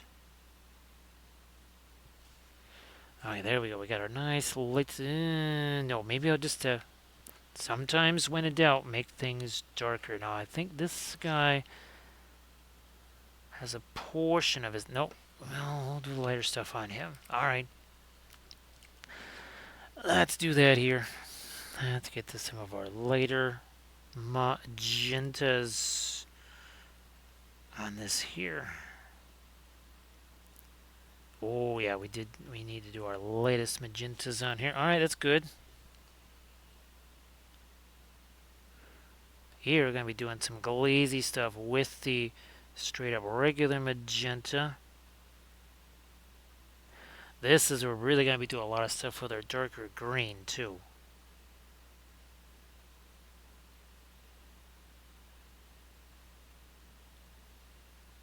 Definitely.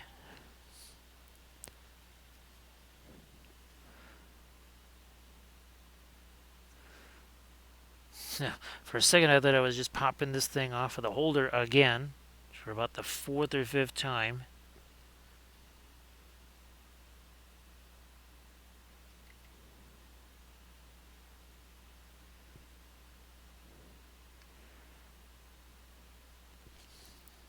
More of this here. So I think what used to in the satellite hotel used to have Song of Ice and Fire, Lord of the Rings, Bolt Action. I think Flames of War also over in the other hotel.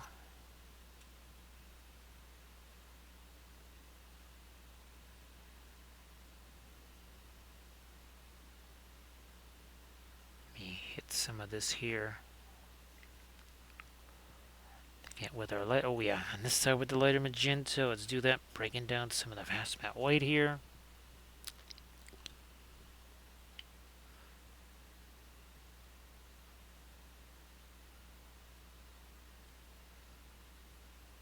That's good. Yeah, here we need to.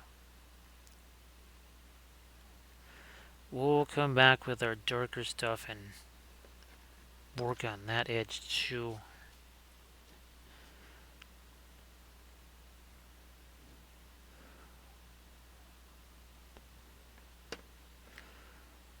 Fine, we'll hit a little bit of that with our lighter magenta. Swing this around here. Do the same. And now we got this tiny one and then a couple of the other smaller mid-sized ships to do. Then we'll get back to the darker green.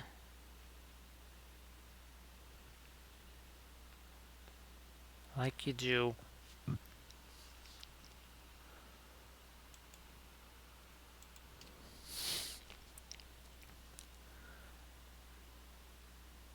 Hit that. Yeah, that needs to be later. We have this edge here for sure. Nope, I'll have to attack it this way. And then this way.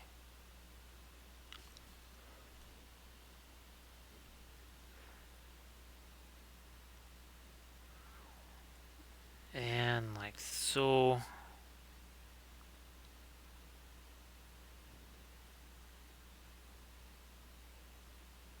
Here.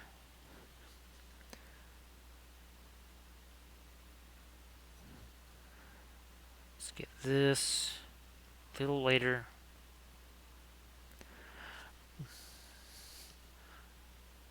All of these need some of that lighter color.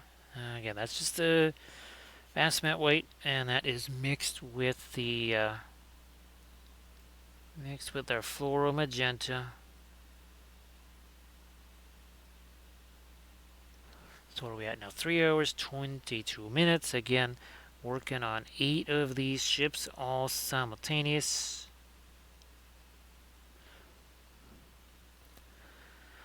So Donkey, I think that did pop up at one point. I guess maybe, I don't know if, has they done plastic Italians? I know they did the plastic French. I'm not sure if that's one of the more recent major plastic releases there. As far as the recent stuff goes, unfortunately, they've kind of really lost contact with the bolt action stuff.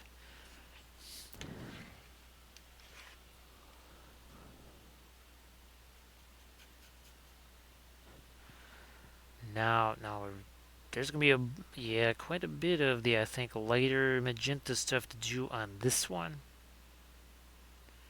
Yeah.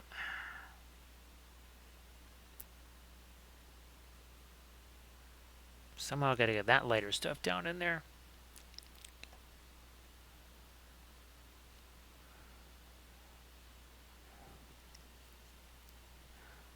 Yeah, Donkey, I still have some of the, like that very, very, very early American starter box type thing. That's actually the only American figs that I have right now. Well, I do have a box of USMC.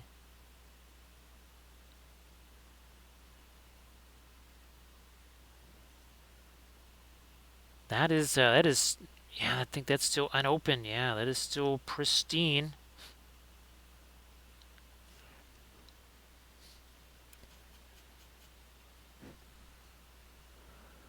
I guess maybe they've redone the USMC by now.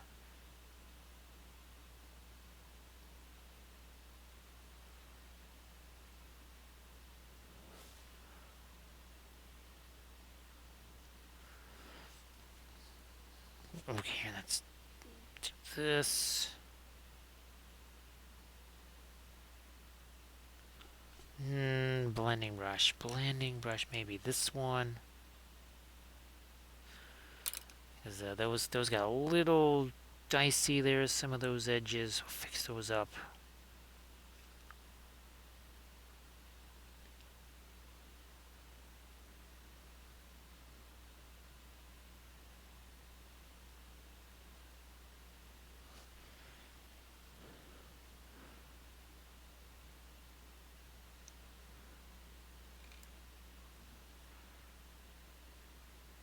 And we're doing this now.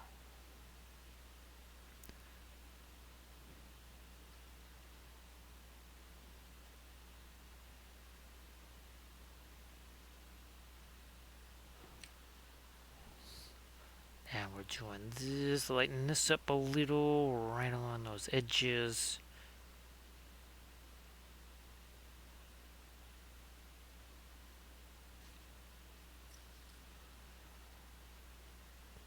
I might... Here, let me do that. That's fine. This is the one I've been using for the magenta stuff, but I need to get some light green stuff in here. So let me just grab this super quick here and do these. So I went to do all the magenta stuff. I went, huh, okay, we didn't get any of the green here.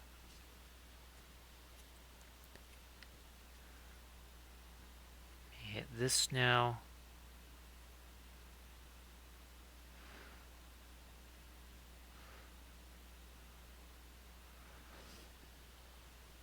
So armor wolf. Hopefully all the metal work is... I wonder if the metal work might all be done. I know there's extra work to do with it, given the much heftier type of metal to cut through. Everybody please check out the Armored Wolf Etsy page. Again, fabulous dice bags galore. So you need to go check that out for sure. That might just be a little too much paint on there. I'm going to take some of that off of there, because I never did get these guys. Also, that edge.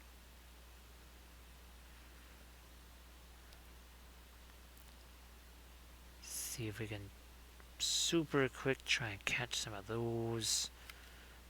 Yep, we got them there.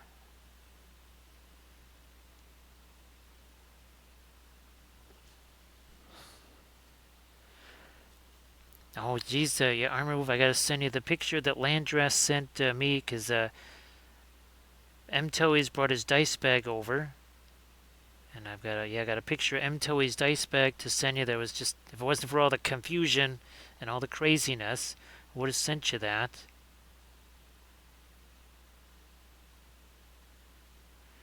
Alright, now we got the lighter green, lighter green, and there was my brush here for the magenta stuff.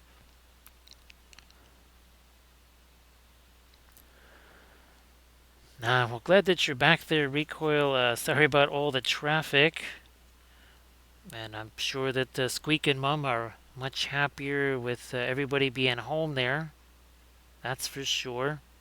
And of course, everybody please get Recoil13 to follow. Of course, Recoil, if you want to share your fabulous links there in the chat. I know you got your basing articles and stuff that you did. I don't know if you've had a chance to go live in the last few weeks. I'm thinking there's been a little too much mayhem, and that I do understand.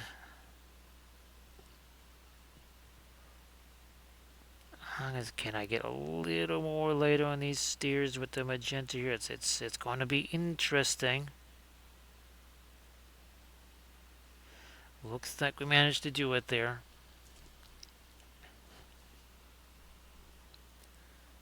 And now we'll get some of that down here.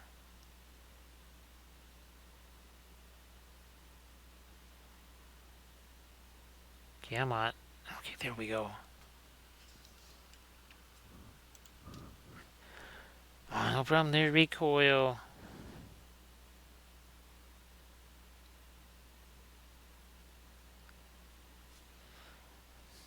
Yeah, let me get more of this now up in here.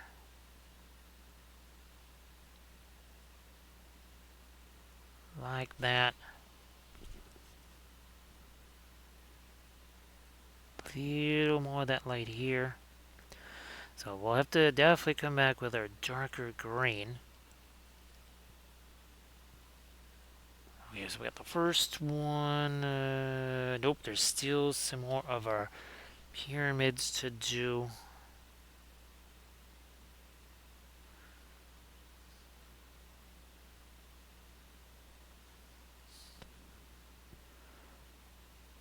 Okay, we got those. Actually, Landras, those archvillain snakes that I printed out, I just realized that those, I don't even have to base those, because it's one of the things about archvillain, you can choose the scenic bases. So technically, if I just glue them together, they're good to go. So you might see one of those on Thursday just for reasons or raisins. Oh, geez, Rico, you'll have to send me a picture of what that looks like. I remember you were telling me, and it was going to be kind of a hefty one, right? A nice camera there. So, everybody, please get Rico 13 Avalos so that you will be notified when that new camera is in action. I guess Rico, you'll have to do some test streams with Rottweiler, right? So Rottweiler can say, "All right, that's working. That's working. I can see that."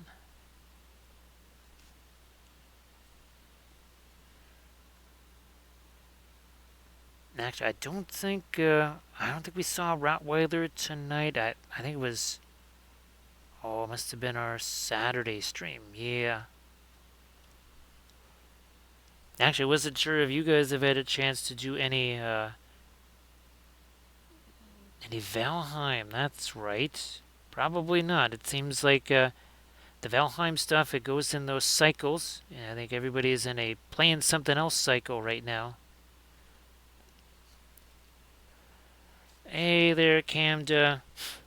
So, Camda, I'll have to shoot you a message tomorrow with all of the. Let's just say today was very. It wasn't just Monday, it was a lot of Monday today. Yeah, a lot of Monday and a lot of mustard, lots of Easter eggs. It did not go according to plan. So, yeah, I'll shoot you a message kind of filling you in on all the goings on. Yeah, Camda, I just thought you were actually. You were commuting there. Yeah, it's another batch of our croissants here, Camda. Oh, let's see. We started 3 hours 32 minutes ago. Doing the same color scheme, right, that we did on all the other ones. Mostly tackling mid-size and smaller ships here in this one, because I'm not there. Maybe I'll do one more of each big ship or something like that. But really, these smaller ones, that's where it's at. And I don't know. I might have to do one more stream of this. Wow, geez, Rico, you're gonna have to let me know how that goes, because yeah, that's what we have here is not quite so grand, right? Yeah, Camda. Well, just if you look at the Facebook, if you looking for me on Facebook, you'll notice there was a little bit of a change. There was mischief there. Let's put it that way. Let's get more of our lighter. Come on, magenta on these little guys here. And then we're gonna go in again first with our darker, really dark greens, and restore some darker edges there. Then we'll go in. One of the last things we'll do is take the really light, or sorry, the straight up magenta stuff, and do basically some glazing, and that really makes a big difference there.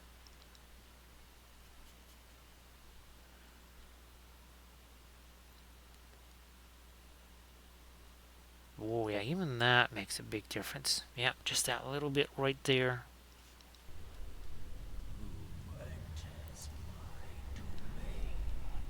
Thank you so much, Valora, for the raid. Appreciate that. Everybody, please give Valora, please, a follow. How you doing there, Cruz? Nice to see you. So, Valor, great to see it. Thanks again for the raid. I hope that your stream was a blast. Everybody, again, please give Valora, please, a follow if you could. We are working with oil paints, as in traditional artist oils, right out of the tube. Oh, let me see, 3 hours and 34 minutes ago, all of these ships here, and there's a lot, because there's 8 of them, all of these ships had no paint on them at all. They had no little spacescapes on their bases, they had no lights, no darks, no nothing right there. Now here's some more of the Necron ships right there. We also have been painting a whole bunch of Tau. We'll get those out here for you.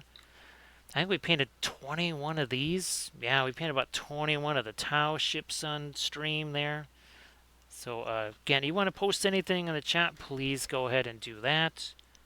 Now, sometimes on Mondays, we are also doing things like, well, 1/1800 scale ships. We've done, oh my gosh, well over 30 of those. Our last stream, so we did this, I think this is a 5-hour, 25-minute stream here on this Trench Crusade figure there, and here's some of the other recent stuff that we've done. I think this is about maybe a 6-hour stream or so, start to finish on this, but he's kind of big. He's kind of big there.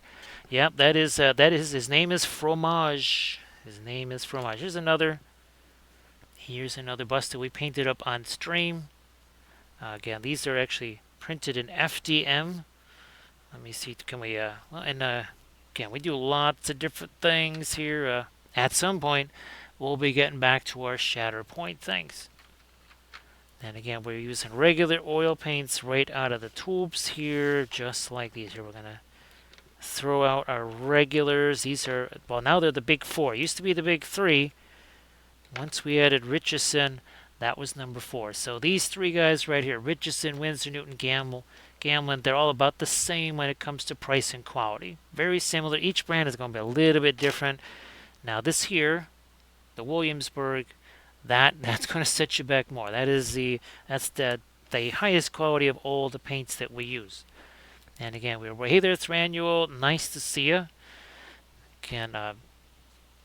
The oils are just so handy because not just the brilliance and the ruggedness of the colors, but being able to do very, very easy blends, whether that's wet into wet or actually wet over dry. And again, we've done plenty of busts. We've done the large scale figs. So here's again another little example. Right here, some vehicles and such. Actually, I mean, if you just heard that I was printing out some more of the snakes, and these are from Archvillain, and I've been wanting to, well, I had them since September of 23, never had a chance to print those.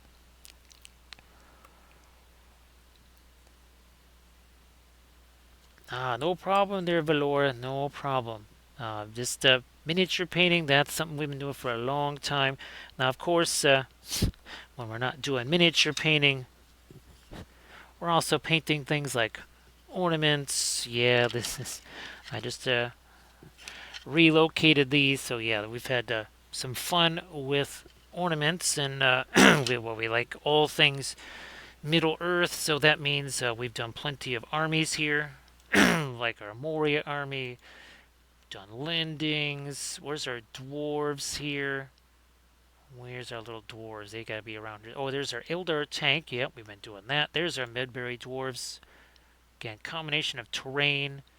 Here's a whole bunch of hobbit holes that we did. I think we did 6 of these. And again, there's our 1/1800 scale ships that we also have done. Oh, look at this. There's a 28 mil ship.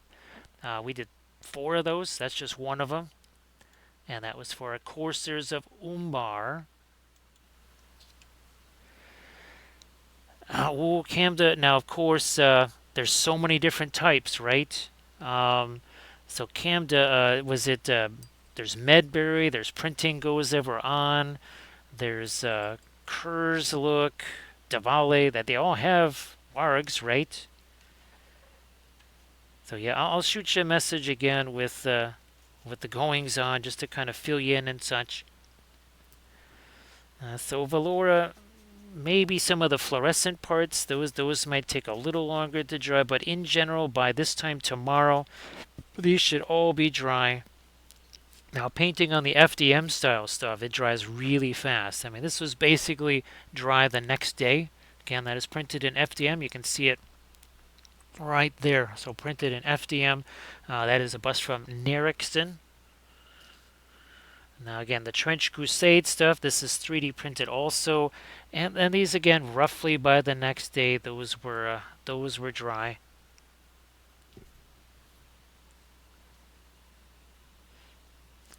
Camda, well, let's see. Actually, if If I end up seeing the picture of them, I'll know instantly which ones are which because they're very distinct. Yeah, each one is very, very, very distinct. Oh, we don't have our cat off here. So we're going this way right here. So again, like the other guy, I'm not a croissant. I'm not lambus bread. It's like, well, you do look like baked goods. This guy's really not, he's not really on the ball here, is he? Let's see what he's going to roll on this. On the big Gandalf 6-4 Valora plays. Oh my goodness, look at that. That's the first 6 of the night. So there you go, Valora. Big Gandalf 6. And again, thank you so much for the raid. So typically, again, our Monday streams, we call them Armada Mondays. So something with ships.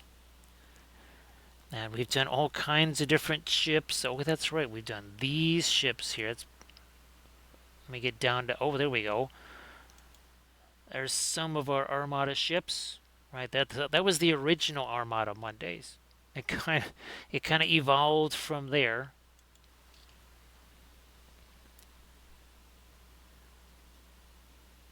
And yeah, now we've done at least 4 different 28 millimeter ships. Of course, those are kind of crazy to paint since they're large and they don't necessarily fit on camera very well. Yeah, those can get real interesting to work on.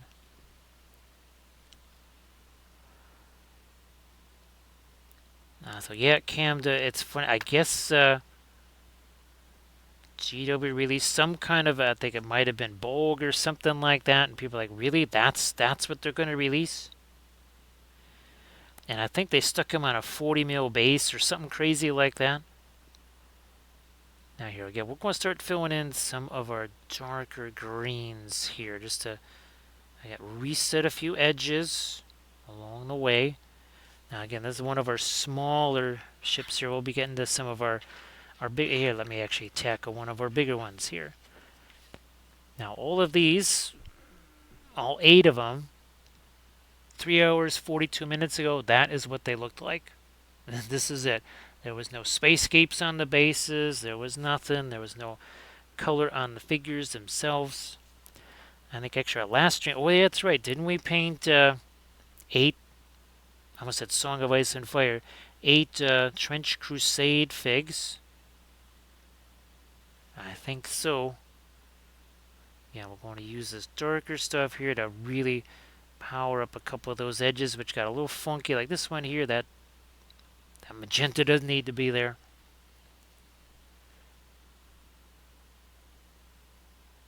So this coming Thursday, that'll be our next stream. And it is possible that we're either going to be painting some creature caster stuff, or we might have yet another version of our sneaky snakes here, something like that. Friday and or Saturday, most likely going to be a return to Trench Crusade.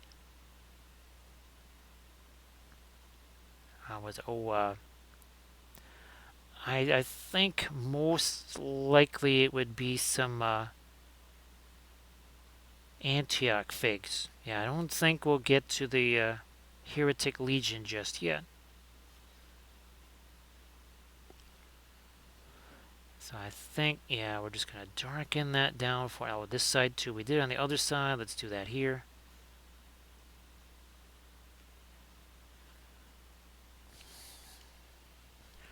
Darken up some of these. Yeah, and also that too. The darker. This is, I think, the lighter our glow is going to seem. So let's darken this down a bit. Shall we? Making that darker. Stuff around it. Gonna get lighter.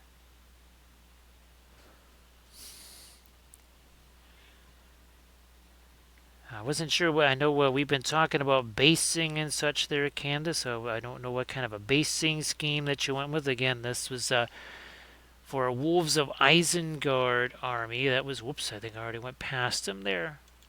Yeah, it was our Wolves of Isengard. We did that. And remember, we had the Duvale casualties, right? The Rohan casualties, and they were getting jumped on by the wolves. That was super fun.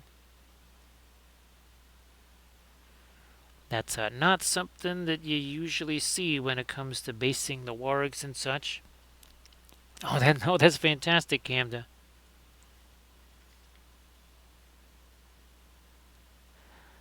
So it is ironic, Camda, because I was able to finally figure out how to get the second YouTube channel to store all of the Twitch sessions that are going away. Right, all of our fabulous highlights are all going to disappear. All 4,359 hours worth. And the only way I was able to figure that out was after many Google searches. Somebody actually included the fact that there is a second settings. Yes, if you click on Twitch and you do the stuff, there's only, you see one setting, and that does not cover what I needed to do. If you click somewhere else, you get yet another set of settings, and that's what I did want. It just, if it wasn't for me just randomly trying one last time to do a Google search, never would have located that. I'll put you aside. Let's start doing some of our darker green stuff on a few of these other ones. So the downside is you got to do them all one at a time. There is no mass whatever. So basically all I can do is over the next month plus, because I basically have till April 19th. I'm just going to have to one at a time every day do like 4 or 5 or something like that, and just transfer as many as I can, kind of the critical ones. There will be some that are just going to have to, well, I have all of the data saved thanks to Sector X. So they're, at least they're all saved somewhere. So they're not going to just totally disappear. There just won't be anywhere to watch them. And uploading them all from scratch, well, that's never going to happen. So essentially I'm trying to save as many of the key ones as I can, especially like the newest ones we're doing here, because I can't make any more highlights. Yeah, it won't let me make any more highlights, so what I have to do is at least try and save each of these sessions as they're done.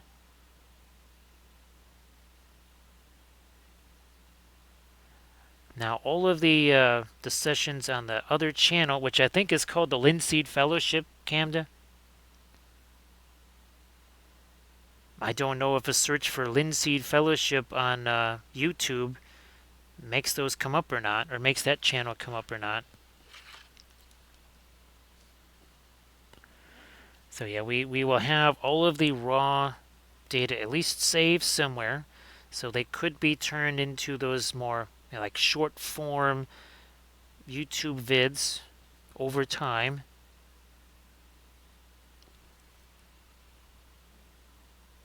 Now we're just we're just kind of reinvigorating some of our edges right there.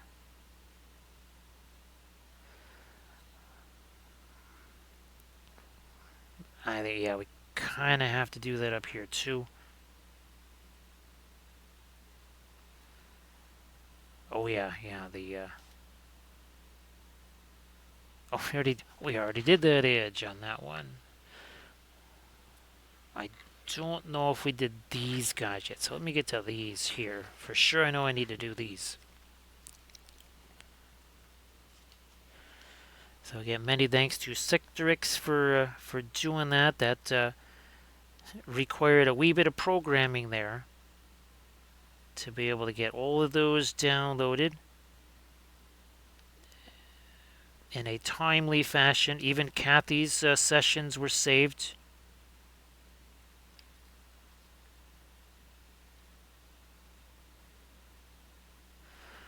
Now here, again, doing this darker, see how that automatically does a couple of things. We have a nice little edge there, and then our magenta stuff by default just got lighter. by the presence of the extra dark green here.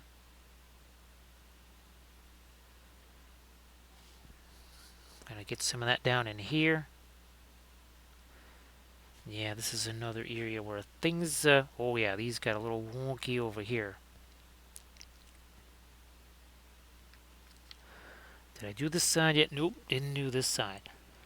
Oh, geez, Camda, you know what? I think you just got the one set of wargs that I don't have.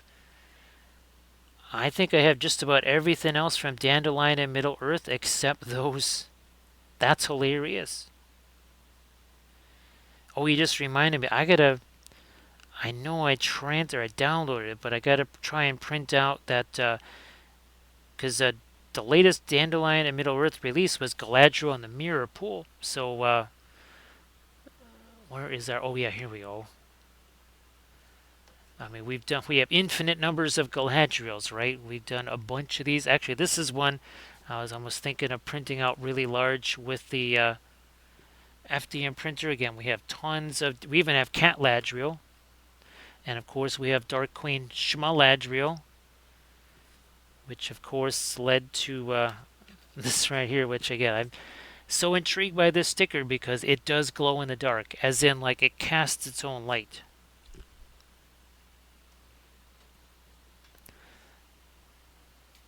So yeah, now I'm really curious to see what those look like. Again, I have tons of Dandelion and Middle Earth stuff. I have the different Moomoks and stuff, but don't have the wargs. Ah, here's another case that we're going to take that. We're going to pull that green up into here.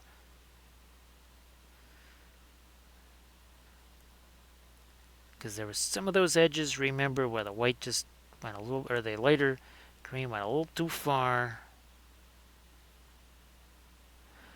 And now with, once we have these darker greens in here, that's where we're going to come back and do essentially some glazing with the floral magenta. So I have to break that down with quite a bit of thinner. And there's a lot of areas we got to get with that. It's going to make our magenta areas look so much more intense, so more like they're glowing. Now here again with the darker green up here on these. Oh, there's a whole bunch of, speaking of thinner, there's a lot of thinner on there. We got to take some of that away. So again, now our magenta starts to stand out. We have a better edge there. Just like there, see another edge that we're going to reestablish. And we're going to do that here.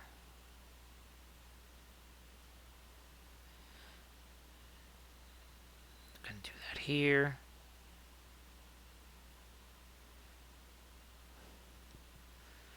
And we're going to do that here.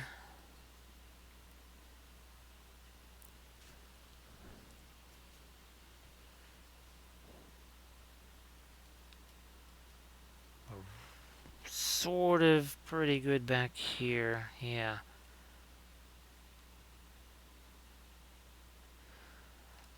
Here we got, wait, another teensy bit of an edge right there. Now, did we do this one here? Let me grab this guy. I don't think so. Don't think so. Let's hit him. Again with our dark here.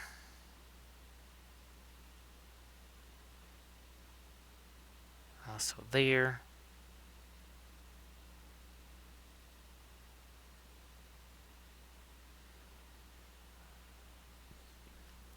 Yep, doing the same thing along that edge there too. That's restoring some of that darker green over here, or maybe some of the dry brush got a little too happy dry brush. Because of course, well, with the oil paints, it may be a dry brush, but it's all blending wet into wet because, well, that's oil paint for you. I think we might just be there now with all of our... Did I get my darker greens on this? I think so, yep. So, we start breaking down. this magenta stuff here. Again, that's our floral magenta. You can mix this yourself. You just get powdered pigment and some linseed oil. I mean, that's basically what oils are. Powdered pigment, linseed oil.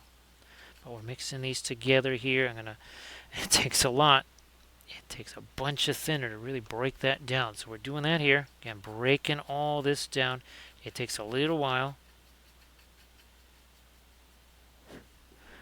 And that is going to go in these areas right here. Now,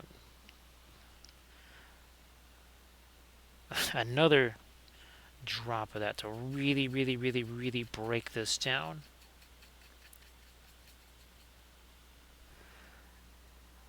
Bingo. That all of a sudden, see how that looks kind of dull over here, and that looks much more energetic there. And all I gotta do is touch the brush. We're not brushing it on per se, we're just touching that paint on there. Like that. Now, this up here may be a little less with the thinner. But still, it is going to energize what we have here. Oh gosh, let's see. So it's almost 4 hours in. I'm thinking the last time this specific area of the magenta that I last messed around with had to be a couple hours ago. Now we talk about all the time. We don't want to be hasty little hobbitses, because if we are too hasty with our oils, that's what's going to happen. Don't be a hasty little hobbit.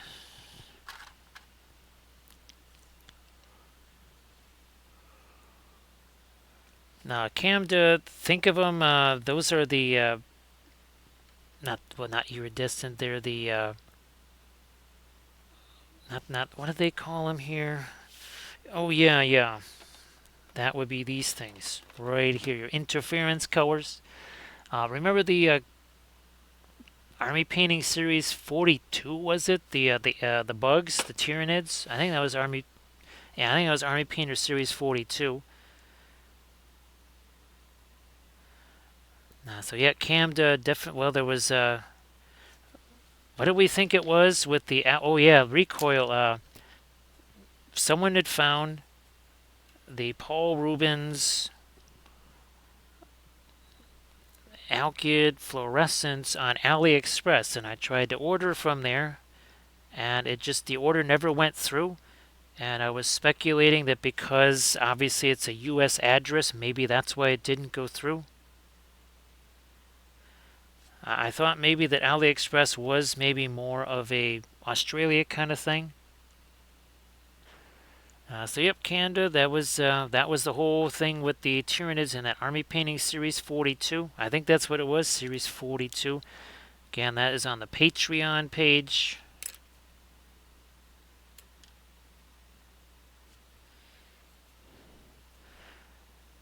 You do the $15 Army Painter level. Now you better get yourself some popcorn and refreshments, because that's about 2,200 hours worth of tutorial videos. Good luck binging everything. That'll take a while. And one of the series we're talking about, that was a series on Tyranids. Oh yeah, very, very big difference. So look at the difference there in your magenta. So much more energetic on the magentas.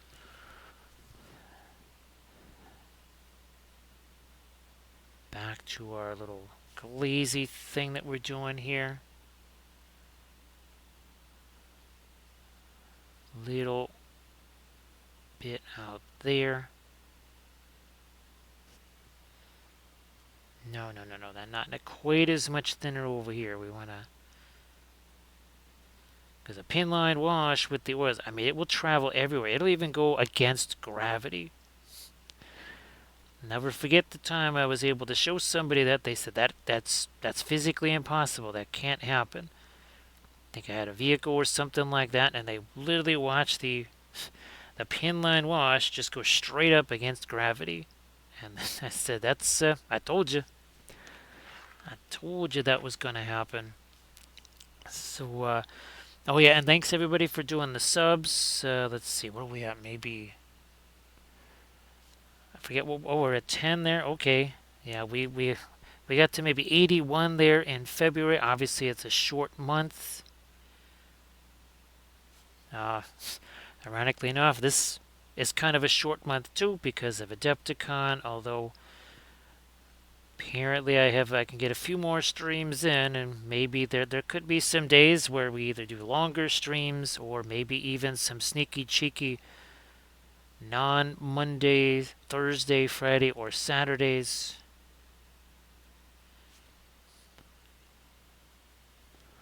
You never know when they might happen.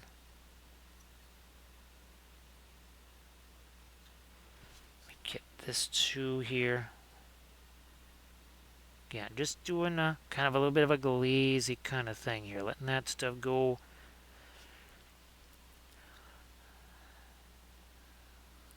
The fluorescent colors are hyper translucent, so let them do their thing.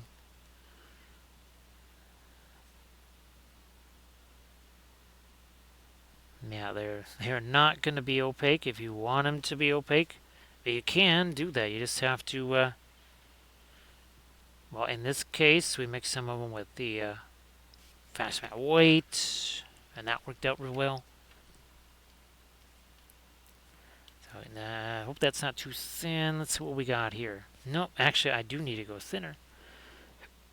As long as that stuff has been on there, still trying to brush at it was actually wiping it away. So we had to say, whoops, okay, let's not keep doing that.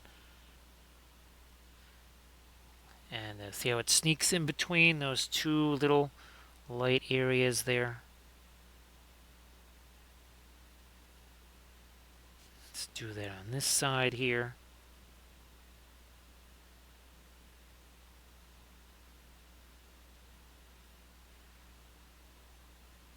And over here.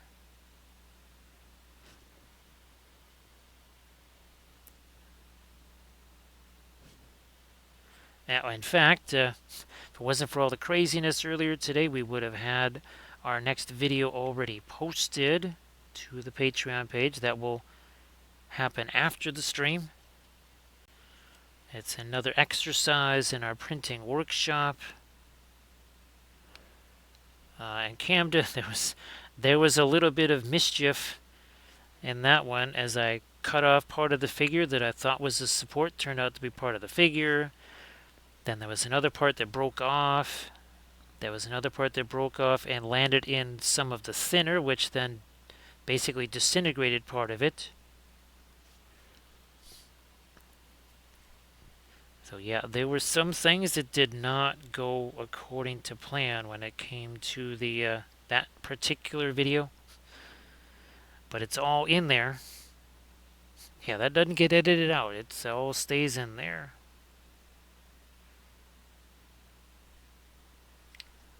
Now, as these get a little bit darker, now we're able to see that lighter stuff that we did underneath it. Just like that darker green.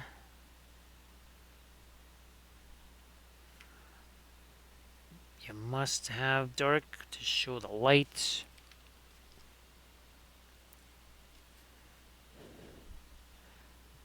So yeah, Camda, there were very nearly some colorful metaphors. Today was a day of colorful metaphors. Oh, many hours of colorful metaphors today. Let's do that. Okay, yeah. No, I gotta go darker. Let me get. Wow, yeah. These Griffin Alkids, they definitely start setting quick because this magenta here, yeah, and it's only been sitting out there a little over 4 hours, and I actually have to hit it with some thinner to kind of reactivate it here.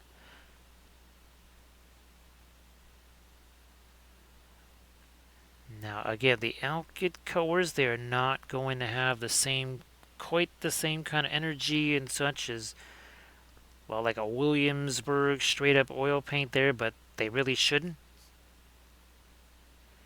first of all, there's a significant price difference.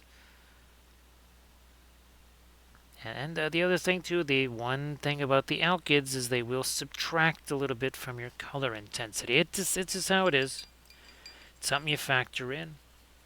Now here, speaking of intensity, we are doing a glaze in this area with said floral magenta. Putting that in there.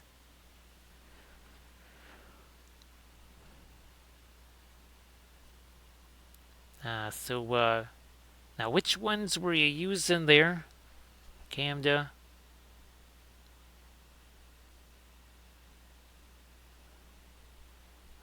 Do I need to? That should really be more of the green, but I'm just going to let some of the violet get there. Ooh. Back here. Almost forgot these. Then there are the guns on the ventral side here, so we'll get to those with some of this.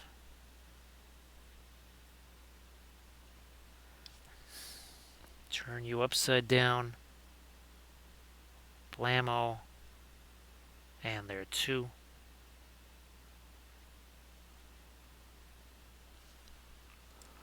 Now the Windsor Nukin. Oh, and the Rubin Alkyds. So is Alkyds on top of Alkyds? Well, I'm glad you were able to get that glossy look there, Camda. I know that was something you were really wanting.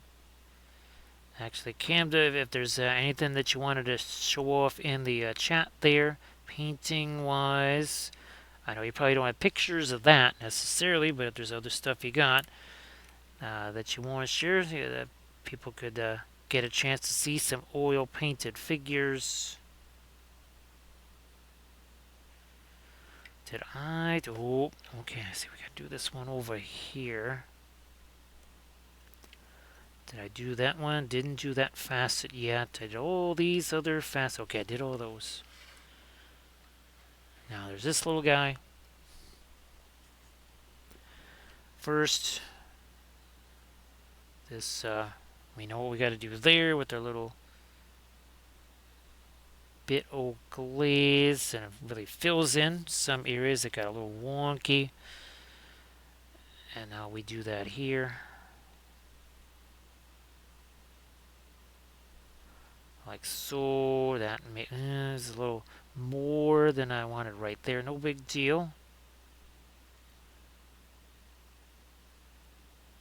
Tone those down a little perhaps. Now we got these two, and this is another instance here. This ring right there. We gotta hit it with our glaze here, minus that piece of fuzz. We're gonna drop that down in here. So let's see, 4 hours, 8 minutes ago. Again, all 8 of these were completely devoid of all things paint. For the bases, we took Prussian blue ink and mixed that with the black Steino res for the ships themselves. Essentially a phthalo green ink mixed with black Steino res. And that became, again, there's no actual black anywhere on the miniatures. There's some darker blues and certainly some darker greens, but nothing on here is straight up black. Everybody please check out that Instagram link that Camda just posted. Again, some oil painted miniatures there.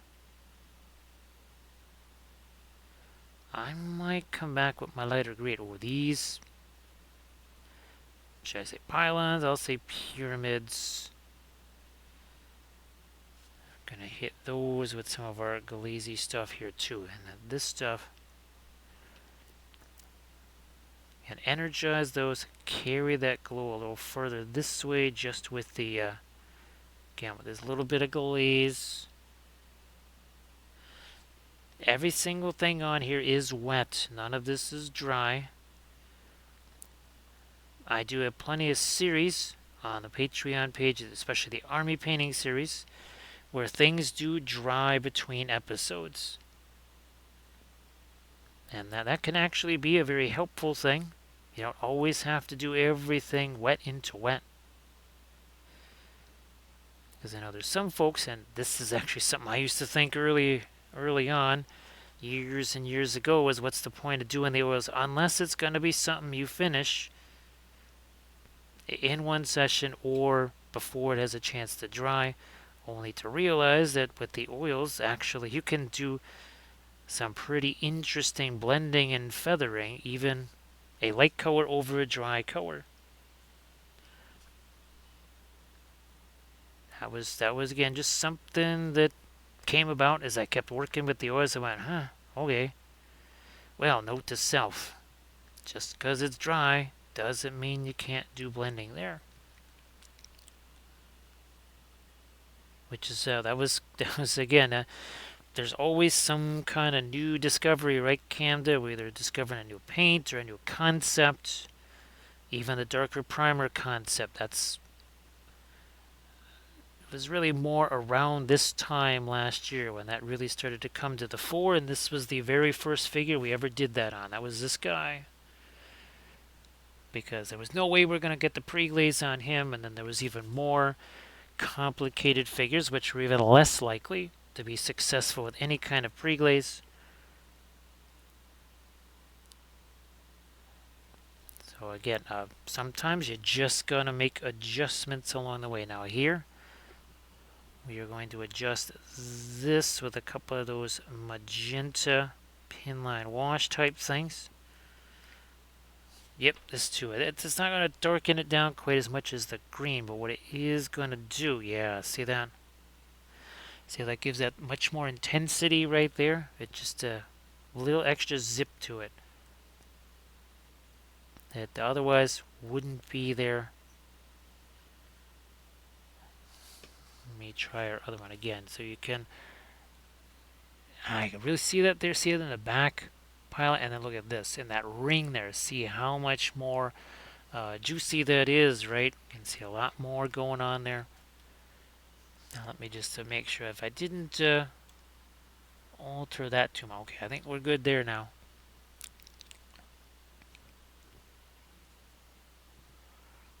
Same as we did on the other. Ooh, okay, maybe there's a little less of that. Okay, good. That was a good thing I took away that little bit of extra magenta there.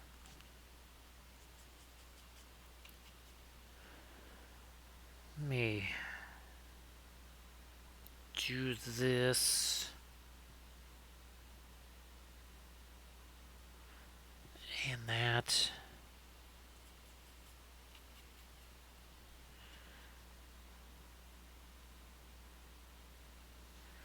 And we're doing this now. With that glazy stuff.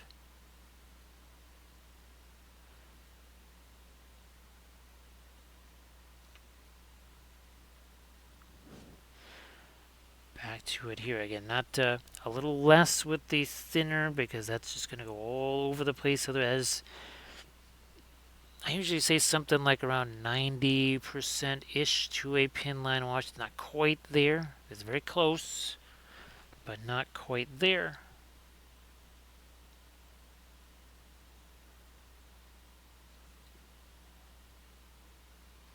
I think the other thing I might do, yeah, maybe we will go back to some of our maybe lightest magenta here and a couple of spots really to, now that we've done this glaze here and toned some things down. Some of it did take away a little bit of our light where we really need some super light colors, so we'll come back into that. Let's see there, that really gives those way more bounce to them than they had. Now here's another panel that needs a little something, and then here we'll carry that out onto the rest of the hull there.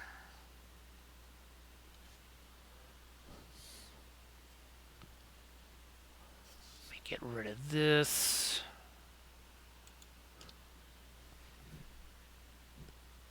Oh, we never did do these glazes right here. Let's get to that.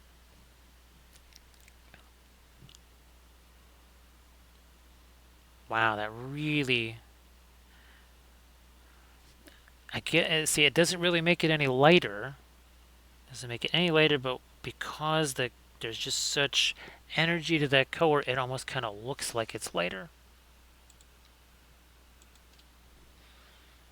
What was it? Oh yeah, the when we're doing our firelight, and we were using the either the Puro orange or even the cadmium orange or cadmium scarlet or whatever. There were times it was actually darker. I mean, if you were to just turn it into a film noir, make it all black and white, it would appear darker. But because the color was so energetic to the eye, it actually looked like it was lighter. That's essentially because the eye is going to be attracted to that brighter color, and therefore it's going to come forward, which makes it appear lighter, right? Then a shadow color would probably recede.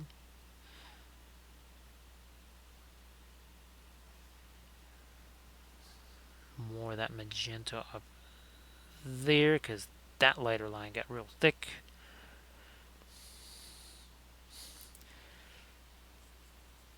Some of our straight up magenta, again, going to break some of that down. Now there you can tell is kind of using more of a stippling type of a brush stroke there. Sometimes you have to do that with the oils because they are kind of a regular, if you know, like an acrylic type brushing like this, all it's going to do is just take paint away.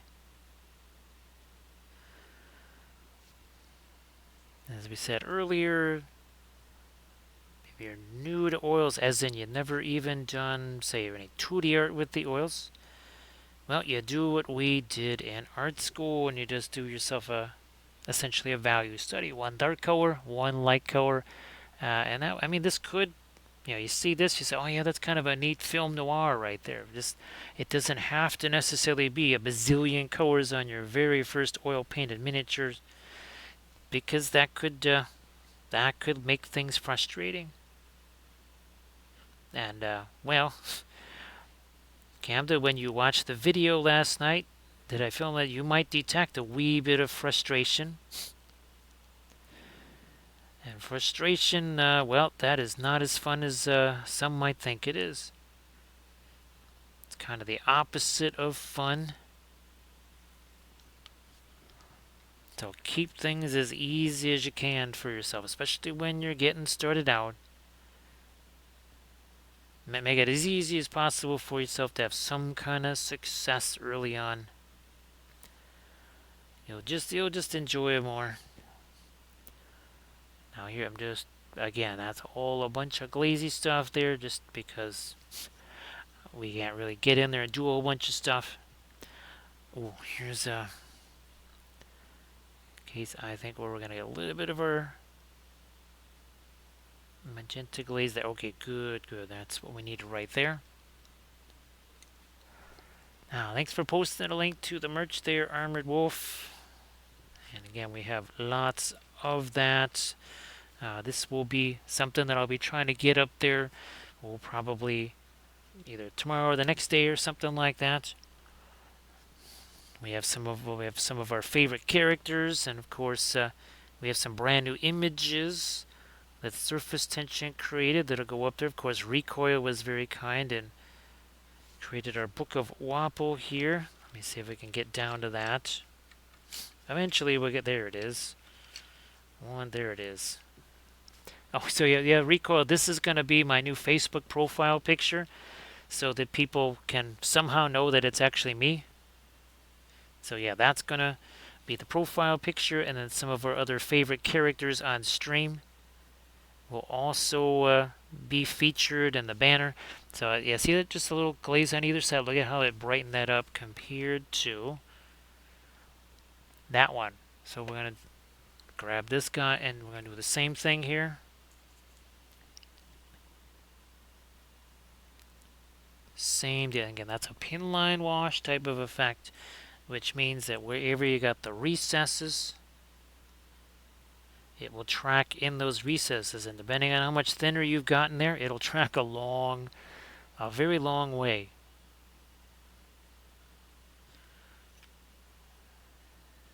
Oh well, I probably didn't want to wipe that much of it out.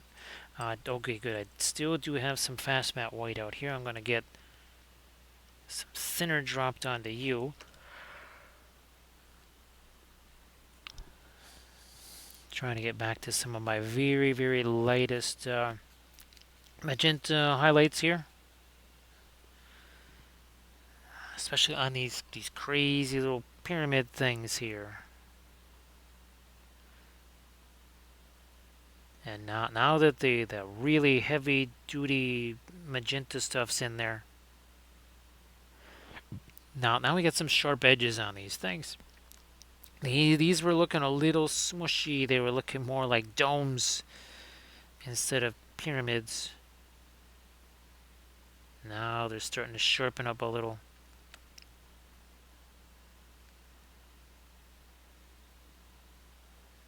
And also do, oh yeah, some of our lighter greens. We might have to do some of that there. Oh, here, let me, that thing there, let me take some of this away. Okay, then we'll just roll with something like that. Now, back to our really light stuff here. Too much of it. So a big old blob of paint on the end of the brush there. I said, no, maybe let's get rid of some of that.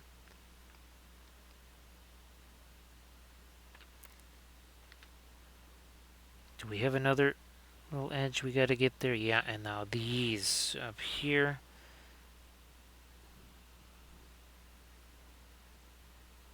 Want to try and at least straighten that out a little. I don't know how much lighter we can make this side. I think that's about what we can do on that now. Let's get our... We have another ship of this type. Let's do that one.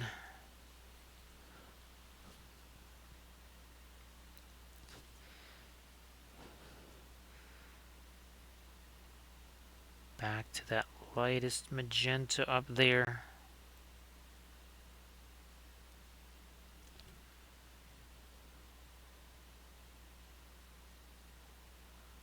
Top of these, I'm just going to say those are engine ports. I don't know if that's what they are. I don't know. Can't look in to sharpen up some of the edges on our pyramids here. Maybe a little something down in these little round pits here.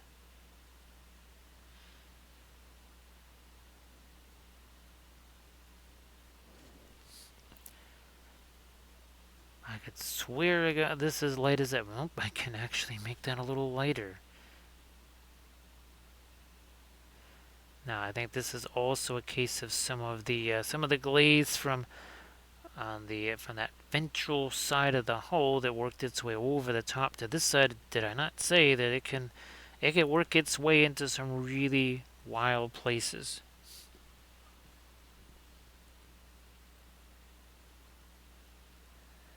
There, I'm gonna get that edge a bit more with the light. Same here. Now we're getting somewhere. Also there.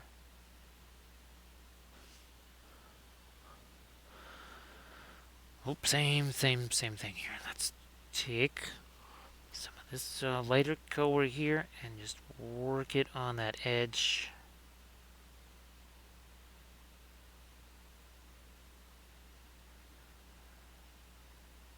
That one too, we definitely need some up there. Okay, that really does help. Now we got one of our little guys here, then we have our kind of larger ship, and I also have to make sure that the stuff on the underside of the hull has at least a little something on it.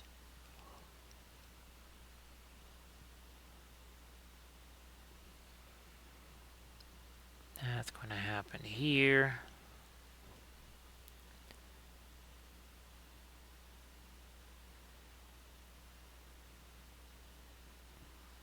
That needs to can sharpen up the edges of these little pyramids here. It's going to be interesting. Can't be too much paint on that brush. Okay, let's hit this again. So 4 hours, 25 minutes ago. Again, we got 8 ships here that we are working on. With the Spacegate bases.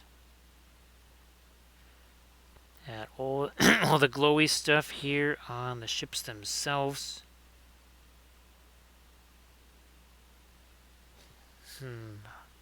Any brush can be a blending brush.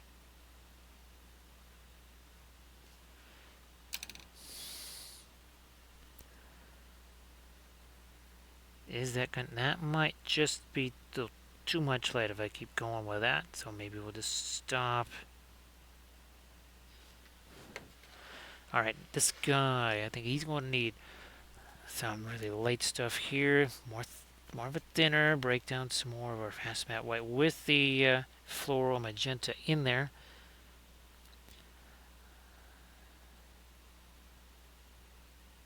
Now that one, when we put our darker line in there, see we got that went a little astray.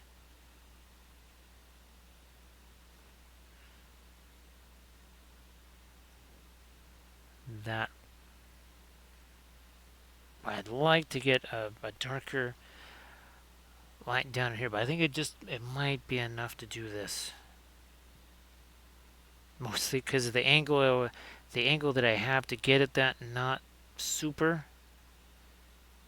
So we're gonna caution is the better part of valor on that.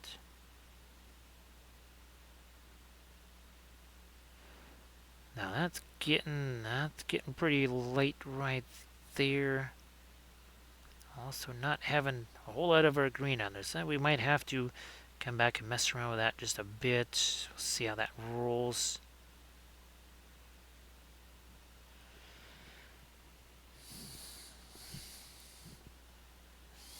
Maybe these get a touch more of our light there too.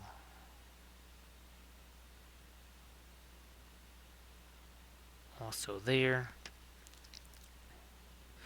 Now we did do all that darker green. I might even go back into some of this with sort of a mid-tone green. We'll see if that is something I want to do. Kind of depends also what these lights do on these edges of the... Oh boy, and there's like, what, 5 of these things to do up here?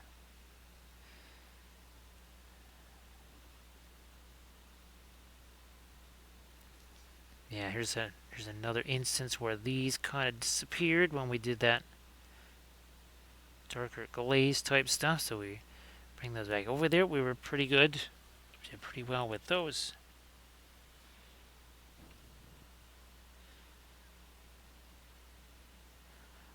I'm checking. Oh, okay. Yep. I gotta get me some magenta on some. Nope, not that light. But we'll roll with something maybe about that. I might. I got the front ones. No, I didn't get those either. So these need to have a little bit of the magenta on them here. I was just looking at one of my finished ones, and I said, I think we need some of this magenta here, because it's right where the pyramid thing connects to the hole there.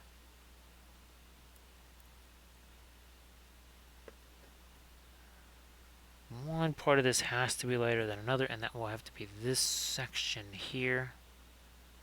Again, I'm kind of doing this, that stippling type of brush stroke again. Also, thinner paint will stick to thicker paint. That doesn't mean right out of the tube thick and almost pure thin. Sometimes just a slight difference, maybe a 10% difference in how thin or thick something is, and that can actually be just enough.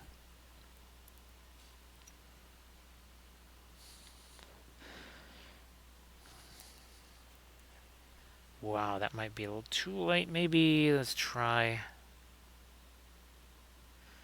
that, and maybe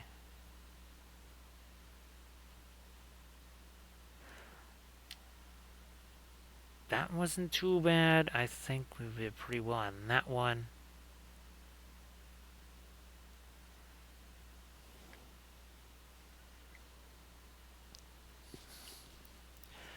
Like we did. Is this asymmetrical here? No, no, it's not asymmetrical.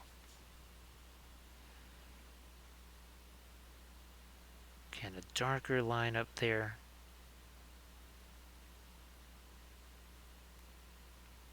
And we're doing that.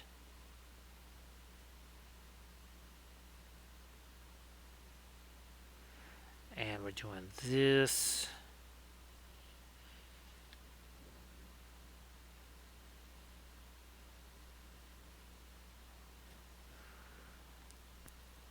I wonder, do I, oh yeah. Okay, we'll make this a slight, not quite this light, but I think it has been long enough since we messed with those. It's been at least 20-ish minutes or so. Hopefully this is not going to be too late. But I'm just looking at my other one. And I think we need to go that much lighter, maybe a little more thinner. Again, thin sticks to thick and vice versa. So the last one that we did was much thinner. See, I had to thin it down. The last layer there, the consistencies were basically matching. So layer 4, the paint was just kind of bouncing right off of there and not sticking. That is another thing that you sort of just find out and figure out as you work with the oils. Theory hammer, paint hammer doesn't work any better than dice hammer, because in dice hammer you always roll nothing but sixes. And again, in paint hammer, every brushstroke works out exactly as you think it will, or whatever. Sometimes, again, it doesn't quite work out the way you think it's gonna.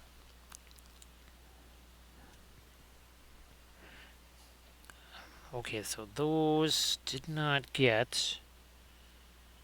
Actually, they got a lighter green on them. Okay, so we'll change that back to what we had originally here. There's still some of our white in that.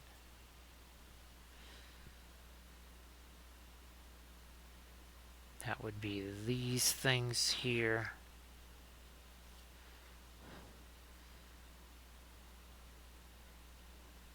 Got them on this side now.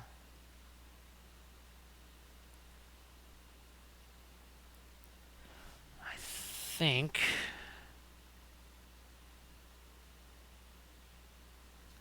now these I did as green on the other one, so we'll change those while we're at it, because reasons.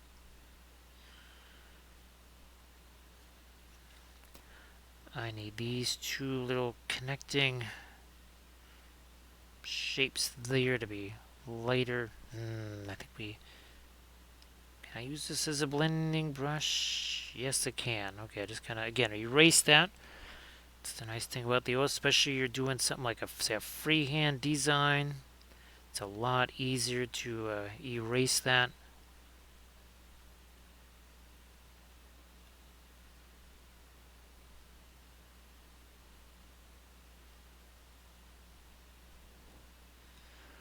Now I'm gonna. I don't want the. Yeah, I guess I'm looking at my other ship. These little stairs right here. I don't necessarily want to make those too light.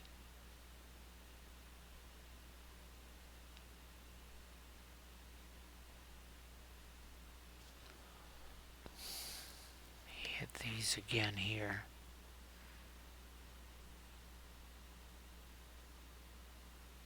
Come on. All right. Nope, more here. No, no, no, no.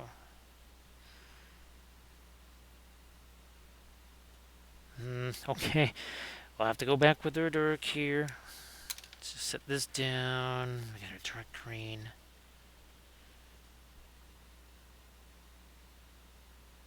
All better.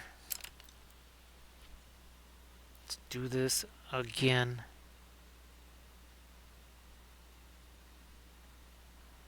There. So that is set now.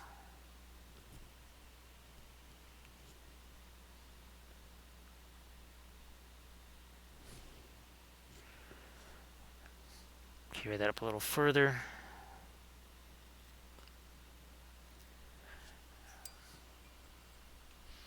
Back to this darker green again.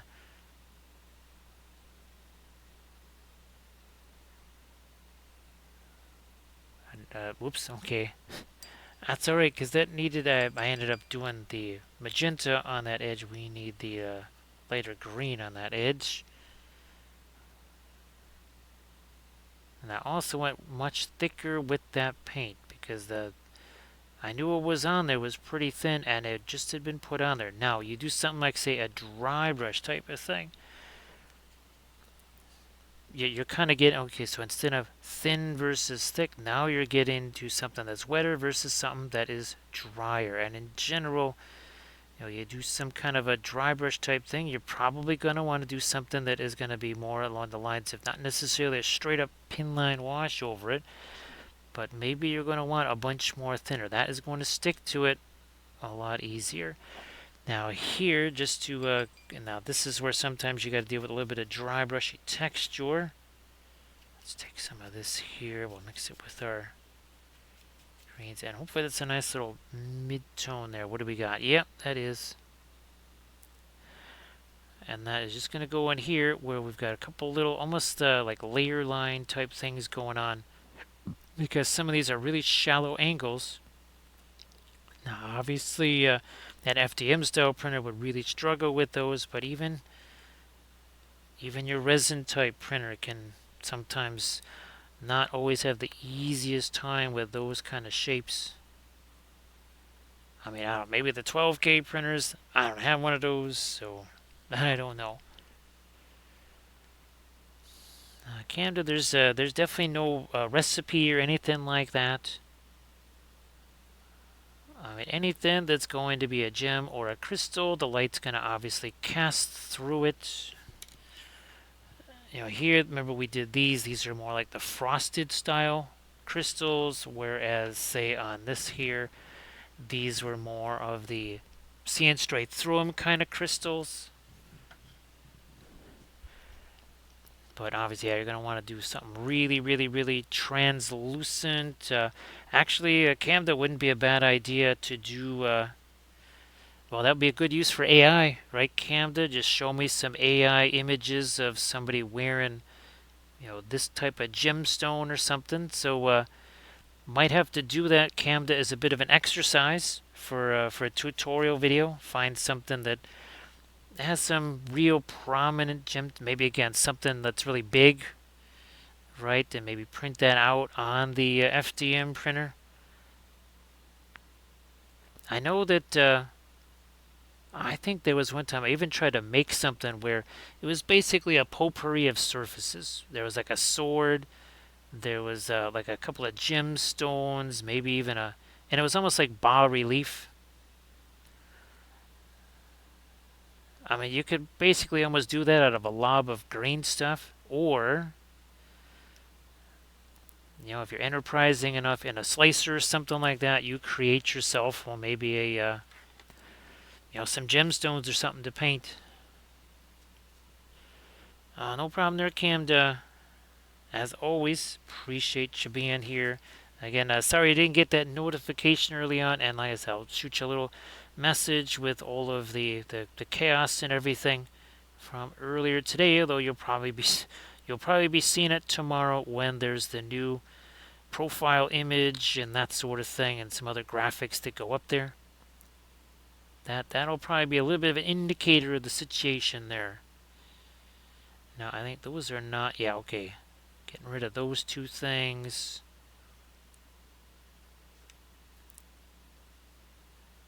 Maybe some of these get a little less of the bright green. And that also will make the magenta start to show up just a bit. Maybe that's a little more than we wanted. So And we have that darker green just sitting right there. Why don't we utilize that?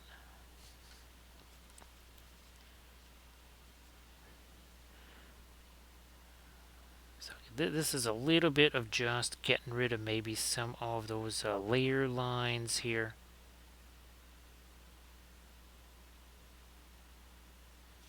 Do I have the other one? Where are you hiding?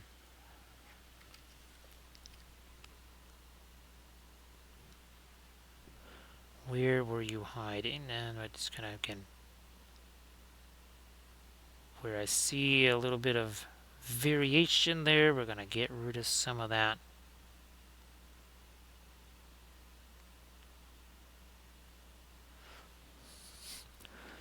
So again, our Thursday stream, it could be some creature casters. Not really. I probably won't even know until just before the stream. Just the way things are going. It might be very last minute when we say, okay, well, this is what we're doing for today. Because I think I want to save the Trench Crusade, like all the figures and such. Well, first I got to go on bases. If they're not on bases by Friday, then they'll be for Saturday.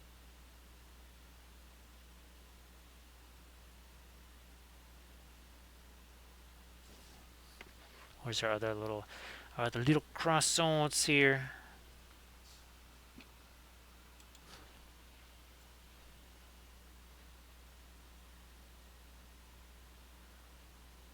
Yeah, that helps to get rid of some of those little layer lines that we're seeing.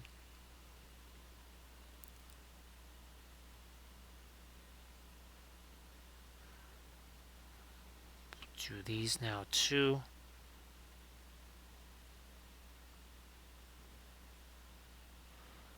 Little something there.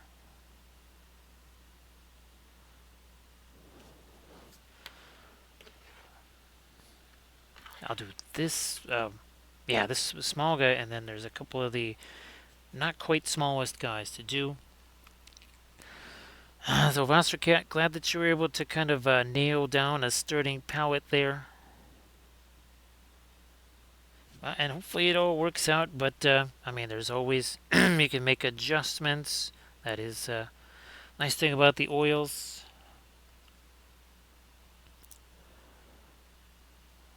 Let's see, now Vastercat, those are the Mussini, right? The Schminkies there.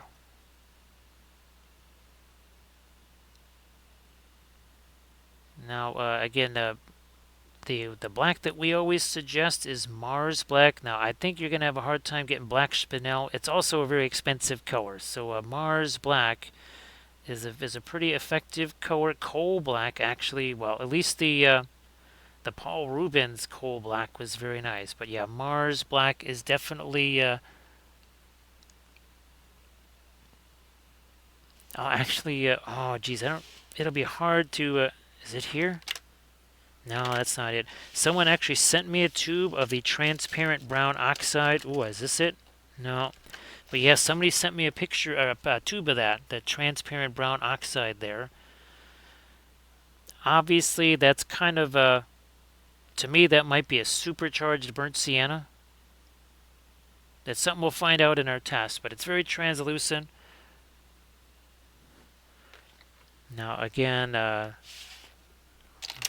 where's our Mars Yellow Deep? That is just a massive favorite of mine here. Of course, it's now hiding somewhere. There it is. So all of the Mars colors, the Mars Red, the Mars Yellow Deep, the Mars... Well, actually, we were using Mars Violet yesterday, or Saturday. What? Oh, that's right. Our Trench Crusade figure. I was using the Mars Violet to do the verdigris. Yeah. But you might want to look into Mars Black, especially the Williamsburg Mars Black. Did you end up... again, you can get either the Williamsburg Indigo or the Williamsburg Paynes Gray. Those are really, really nice. Really do like those. Hello, little hobbits. Spark my gun. Let's get to welcome our newest little hobbit. let's not be hasty though to welcome in Stokey. How are you doing, Stokey? You shall not. So you're not like a frisbee, are you? It's like no, and I'm not a boomerang either. It's like oh, yeah, anticipated my question. We just had a 6 on our big Gandalf 6. What are we going to have here? Okay, let's add a couple of 3s. That's always a good solid roll. As long as he doesn't mention a certain Shire weed, he's usually okay. So yes, Gandalf meant when as soon as he starts talking about pipe weed, oof, things go south. He gets that 1. So here again, we're just taking away. Look at this. See this here? You can almost see a little bit of the layers there, and that, boom, bam, gone. Kaput. Fini. I wonder. Oh, I don't have. Well, I can sort of with the Mars black and the phthalo green kind of create a little bit of a perline black. Not the same. Again, perline black, not black. It's a very dark green. Used to be a printer's ink for the longest time. I'm not sure how it ended up becoming a pigment. I know it just all of a sudden it became an artist pigment. So things like ivory black, lamp black, those tend to be very weak colors. Also, the only black that really has any kind of staining to it, that would be Mars black. And we've actually tested across 3 different brands. Yeah, I think Williamsburg, Winsor Newton, and Gamlin tested all the Mars black. And if you check out any of the color theory and oils episodes, and we've done a ton of them, you see, and again, the most recent one, I was using black spinel again, and that's I've forgot just how intense of a color that is. But again, we're talking about cadmium level pricing, and it is only available from Gamlin. So I usually shy away from things like ivory black, lamp black, all that kind of stuff, and stick with something like a Mars black because I know that those are really intense. And they also, again, they're not just a kind of a warm, like they have a little bit more of a coolness to them. Yeah, you're not really using a whole lot of black anyways. You want to make black, actually you can just mix indigo and Van Dyke brown. And hopefully you got the Williamsburg Van Dyke brown because that is just wow. That is really a tremendous. I mean, look at that. I mean, that is amazing. It is nice and flat. It's really nice and hefty and dark and everything. So very good.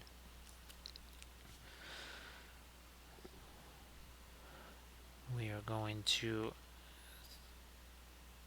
get a little bit of our magenta into there now. Let's get some of that. There's a whole bunch of different stuff sitting in the brush right now.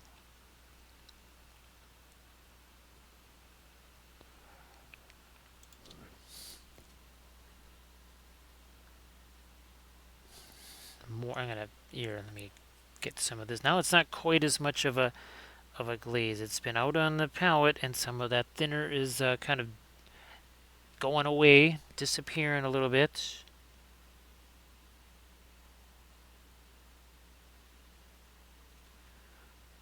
What do we have here? More of that.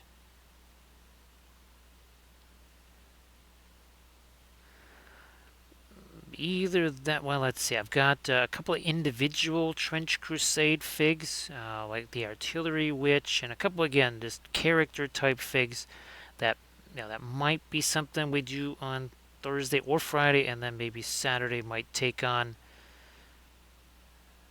more of a group motif there.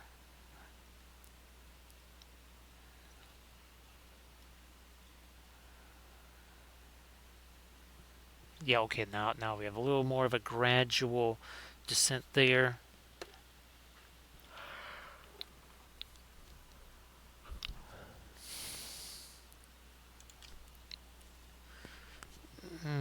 Back to this here.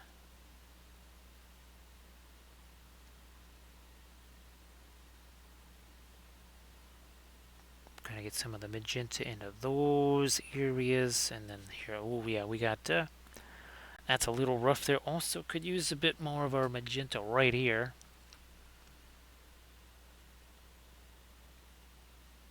Showing off right there.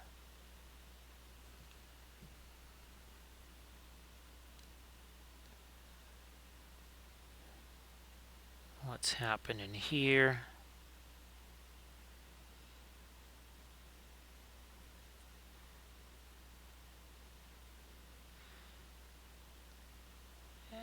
Oh, okay.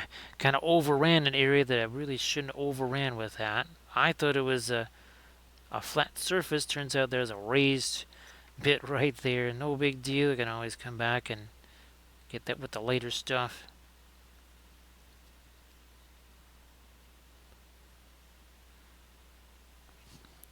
Speaking of which, okay.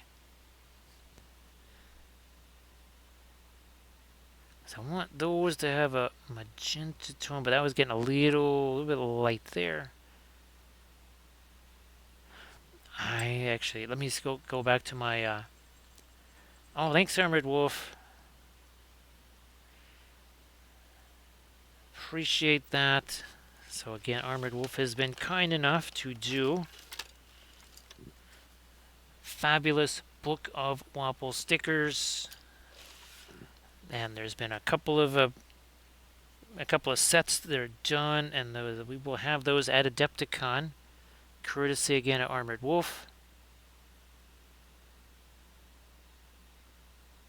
So there will be lots of stuff there.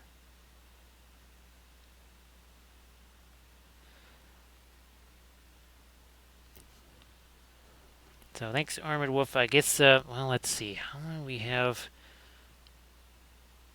Well, 20 days. Again, I have to look and see how fast those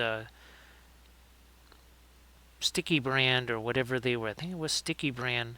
How fast those things came from when they were first ordered. Yeah, much as I really liked the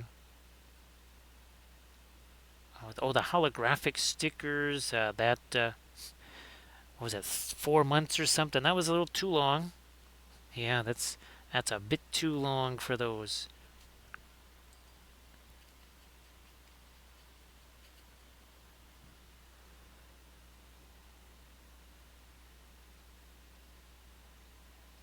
I'm gonna come back to here. I'm gonna thin this down. I was seeing a little blob of paint there on the end of that brush. Ah, bingo. There we go. Is nice.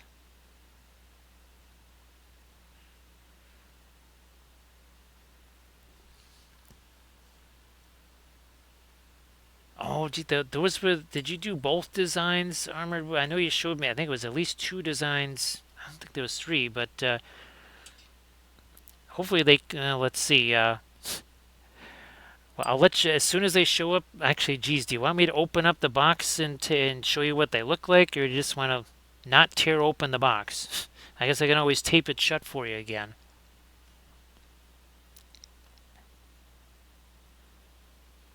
And of course, we'll have stuff like the poker chips and everything. I don't know if you wanted to. Well, it's 4:22 in the morning here, so probably not as many folks going to Adepticon in the chat as maybe was before. I didn't realize. I looked over and went, oh, okay, we've been doing this almost 5 hours. That would be why. That is why. Okay. Looked over there and went, oh, right. Wait, we've only been streaming like 4 hours. It's almost like daylight saving time. We lost an hour. Let's see. That hits on. Is that Saturday into Sunday? It always seems to hit while we're streaming, and then that becomes extra confusing because it's like, wait a minute, why have I been streaming for 5 hours and it's still only this time? Or I've only been streaming for 3 hours. How did it get to be this time? Speaking of time, it's always time for heavy tea. How you doing there, T? So T, I don't know if you've been doing some more of not Armada, some more of the Legion figs there. But if you want to post the Legion figs, I know you got your Operation Unthinkable vehicles that you've been doing. So everybody, please give Heavy T a follow, and of course, T, I hope that you're feeling good there. So great to see you there, Heavy T, and again, thank you so much for joining us.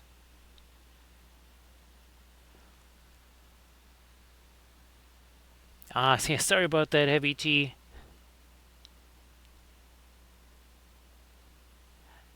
Let's see, and again, Heavy T, you want to post something in the chat there?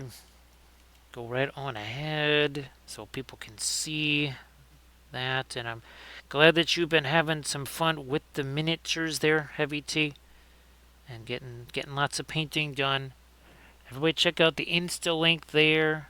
Get from Heavy T.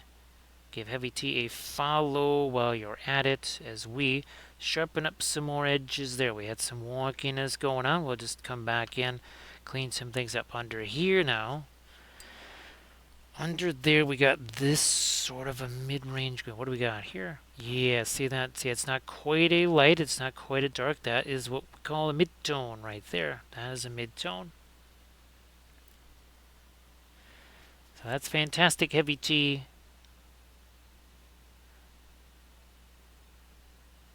No, not sure if Blades kind of filled you in on the craziness of the entire day here.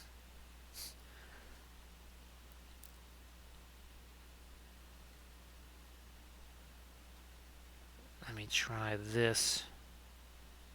Alright, where's my other guy of this same type? I'm gonna put these out of the way here. Let's move you.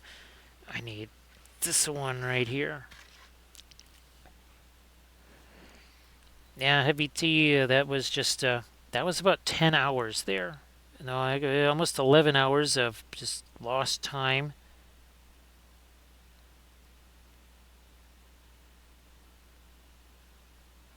But we are going to try and utilize that to get some new graphics up there.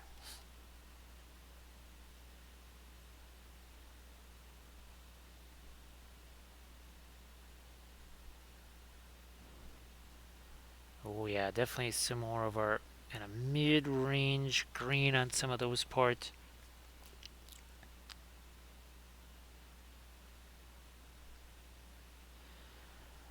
Yeah, that was desperately trying to edit a video, which was it was a difficult one because some of the segments were filmed almost like a week and something apart. Because obviously with the printing stuff, especially all these really big FDM things, they can take upwards of 15-20 hours to print. So you can't just go, all right, well, I need this for this one segment here, print for an hour or two, and oh, look, it's done. No, it was days in between some of the printing of those. And I just filmed some of those to say, look, I need to be able to utilize this for other stuff or paint it on stream, but I'm just going to at least record it so that I have it and I can talk about it. I was still glad that I recorded those, but it was very confusing. On a day that was had just a wee touch of confusion to it. At least we have that Wapelius Spellbrush bust. So, the Wapelius Spell Bust. Yeah, that's what it's called.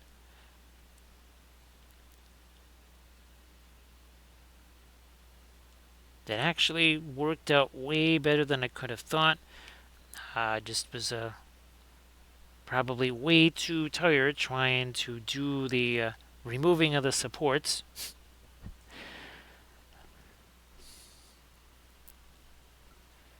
Now again, this is this right here. I mean, here let's put this next to a lake. Look at how dark that green actually is. But because of all the other darks that we have well established here, that just looks kind of like, it almost looks light. It's almost, again, that's the magic of midtones. And over here, remember we earlier we had the, you could see kind of the dry brushy stuff going on there. You're not seeing that now because we're just coming back in here with a little bit of that same mid-tone stuff here. Ah, this one never got it. Again, what that's doing is kind of fills in some of the pesky, troublesome layer lines there.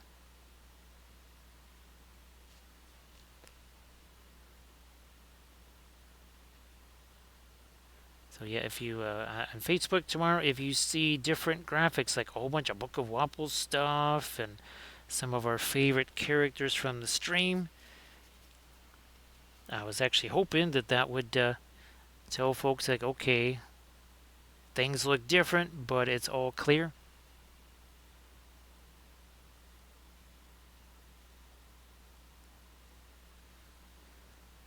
Mostly because I need to be able to do Facebook stuff between now and Adepticon, and not being able to change the name for at least 60 days, well, that takes us slightly past Adepticon. Now, you know, I should do,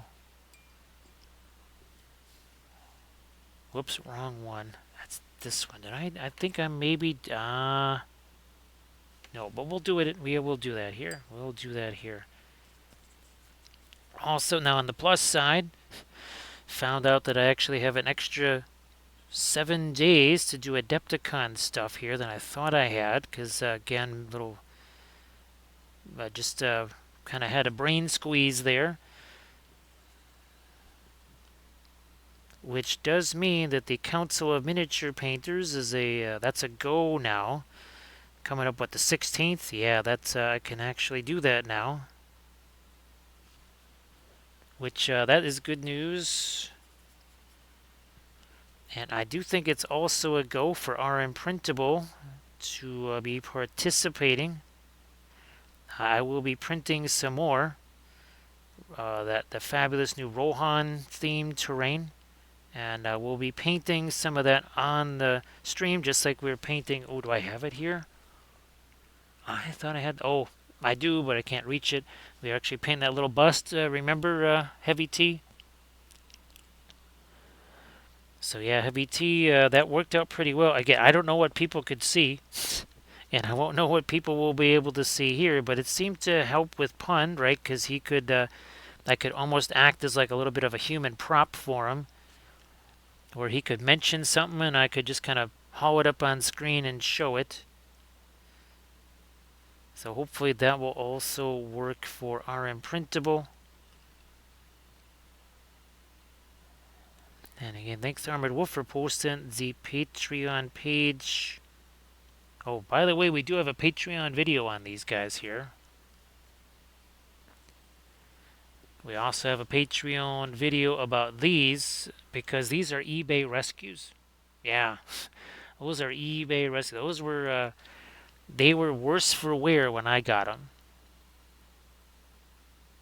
As in, like, full-on liverwurst wear for wear. They were not in good shape when I got them. And with minimal effort and such, they were turned from eBay disaster into those. And again, trying to utilize what was already in place as best as possible. There was no stripping of paint or anything like that.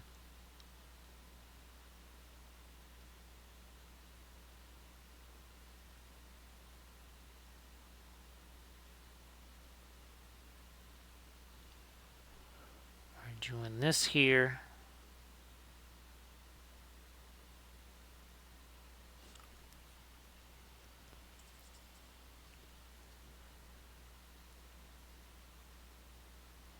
Come on, more of that. There we go.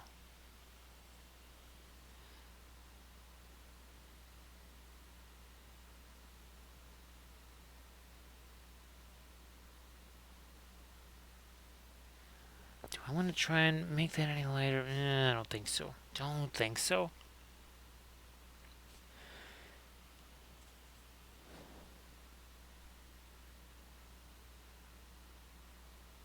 Maybe do some lighter stuff over here.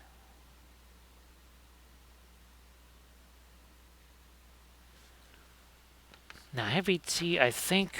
Let's see. Well, it's a Council of Miniature Painter. Oh, again, if you wanted to shout out Monster Den Minis, they're heavy tea. That's where you can find that.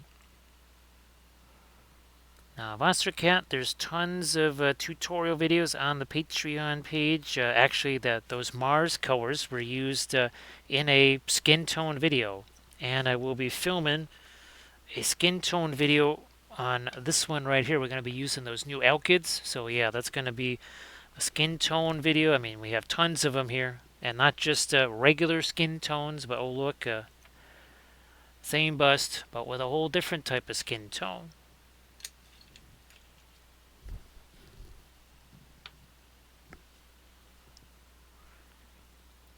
And of course, Vostercat, we just did this, right? We just did this stream, and actually the skin tone portion of that is on the YouTube channel. Actually, it's the latest video.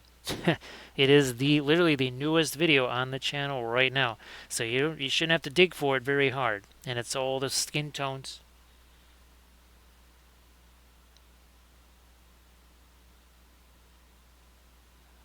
Man, I've lost track of just how many different skin tone videos there are on the Patreon page. There's a bunch of them.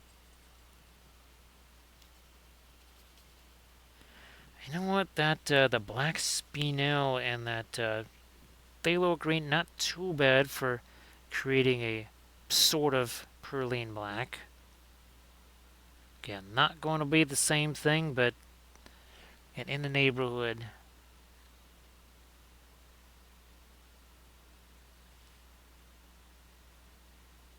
There's some more of that.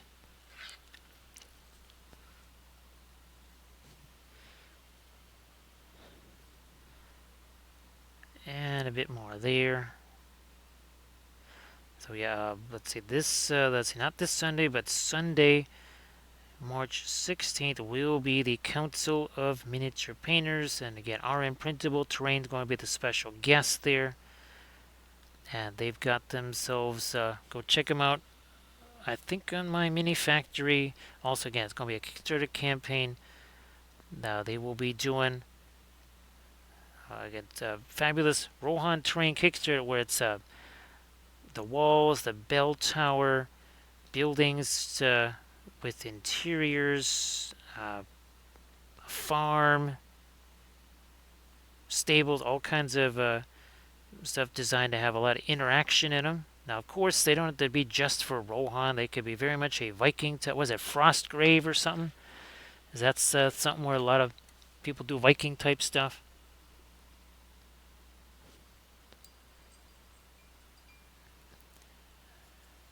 And again, that is our imprintable terrain. I already have the 3 of the buildings printed out. I will be printing out a whole bunch of the fences, again, the walls, watchtower, the gate. So a lot of the stuff that you see in the 2 towers and such, that's the kind of terrain that he did. And again, why we love it for MESBG. It's not only for that. Hey, Mijar, how you doing? Great to see you there, Mijar. Hopefully you were feeling a whole bunch better than you were, was that last, I don't know, 2 weeks ago, I think?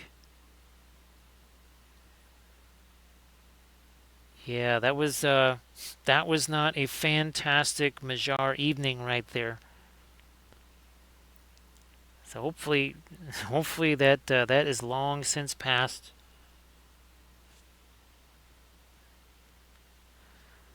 Cause yeah, that was as we like to say, that was one of those no bueno situations there. That was not Not a happy camper there.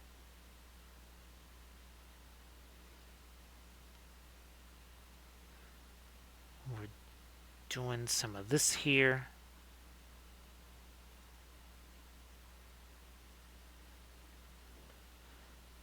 Hmm. This thing over here, I'm gonna maybe go a little bit more, like with our magenta in there. So that means this. That means this over here.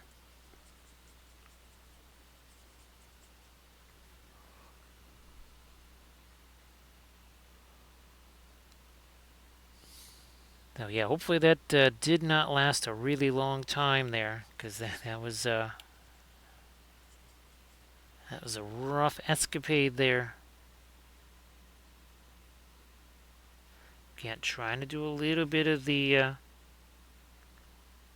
feathering there, a little bit of that stippling kind of brush stroke.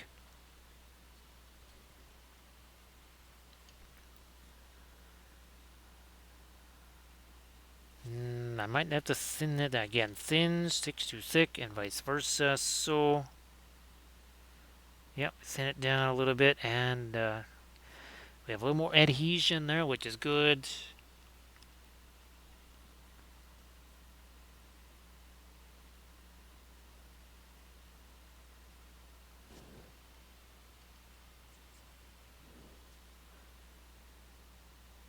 Do it. Okay, I don't know if I really want to try and sneak too much lighter stuff down in there.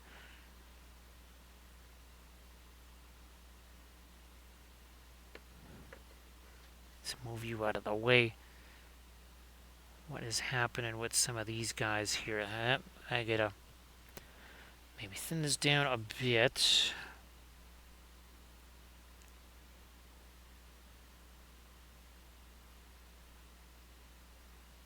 Not sure if I want the magenta to carry that far out there, but we'll just we'll roll with that, see how that goes.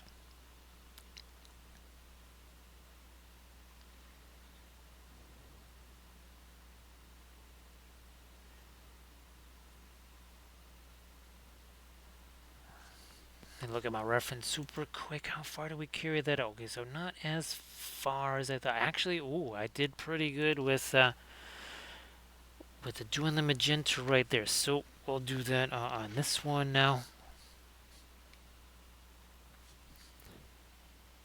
We will do that here.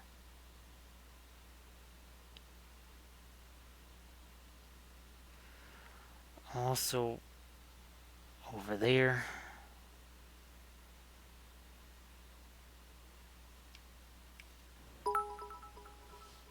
Oh, thanks, Camda. Appreciate that.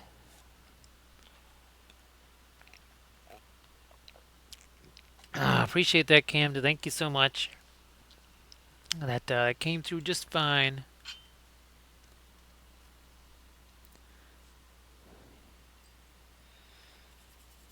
So again, this is that little bit. Let's see, how much did we? Okay, we didn't add too much. That's not too bad. It's about right there. Thank you so much for the bits there, Cam. Appreciate that.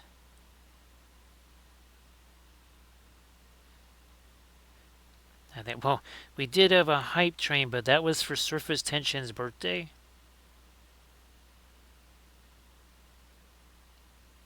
Yeah, it was for Surface Tension's birthday.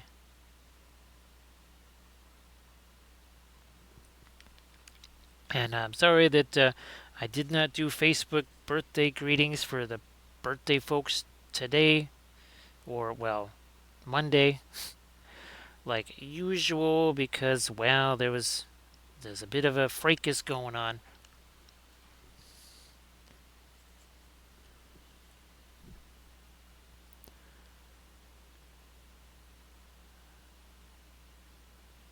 You know what, I might...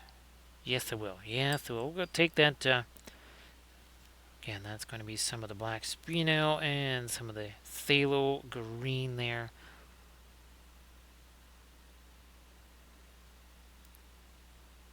Yeah, Canada, you pick up a tube of the black Spino, and that's a tube that's like half gone. and it almost feels like it weighs as much like as a full tube of, say, something like quinacridone magenta, because it's a whole bunch of oxides in there. We love our metals.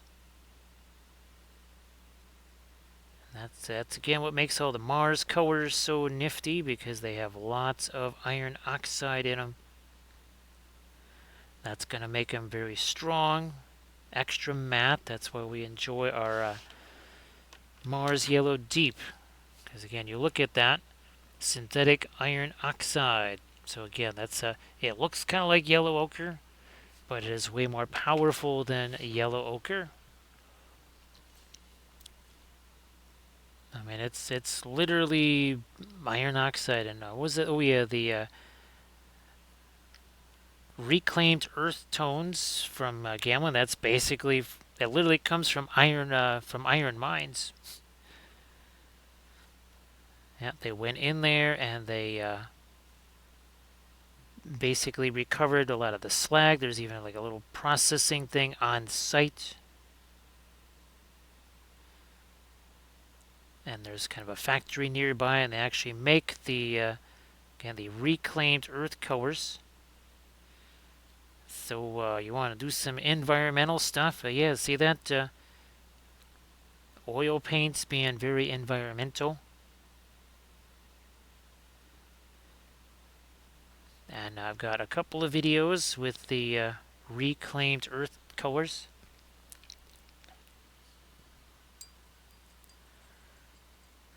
So yeah, Camda, instead of just doing the brown site cleanup type thing, and just I don't know transporting it somewhere and dumping it somewhere else, they're actually making stuff out of it, which is very nifty paint. And we were basically using this on that well, Trench Crusade Dreadnought, for lack of a better term.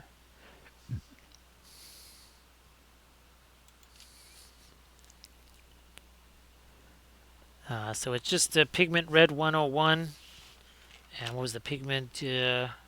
Pigment yellow 42.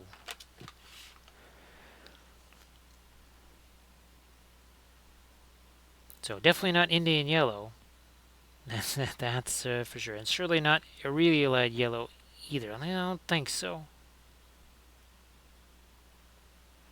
It would be hilarious if it was, but I really doubt that. Definitely not.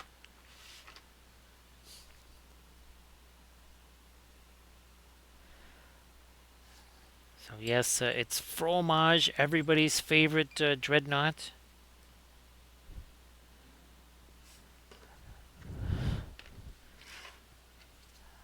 Which, well, now that we've got the new supply of the Canadian maple beans, we might be making some more fromage for ourselves. Probably not tomorrow. Well, maybe. Actually, no, I might be doing that tomorrow.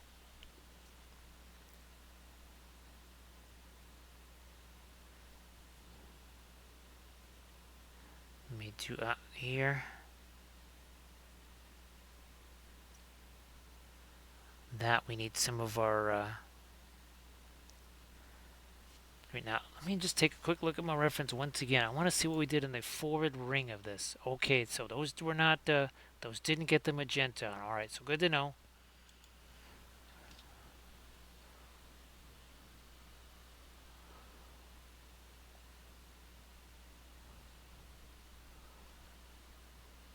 Yeah, Camda, there were a few. What's weird is there's a couple of those that almost seem like they're duplicates. Now, at least in appearance, they're not necessarily duplicates in practice, because one might be a little more opaque than another one. But there were two instances, and I think you saw it in the videos, where I said, this one's real similar to this other one right here. And I think each set maybe either had one incidence of it, or one set had two incidents of it. I know there was two distinct incidents of these seem very similar. Hey, Doji, how are you doing there? I hope that work is not being too much work, I guess. So great to see you there, Doji. Appreciate you being here. As we had a little more to mid-tone down there. Yeah, well, it's almost 5 in the morning here. Holy smokies. Oh, geez, we've been doing this almost 5.5 hours. Again, it's almost like there was some kind of daylight savings time or something. Because that usually happens on those kind of streams where it's just all of a sudden the time changed by an hour, and it's like, oh yeah, that's why we're so hungry. That's why we're practically falling asleep. Especially when the last time there was sleeping, the day was called, I do believe it was called Sunday. That was the last time there was actual sleep.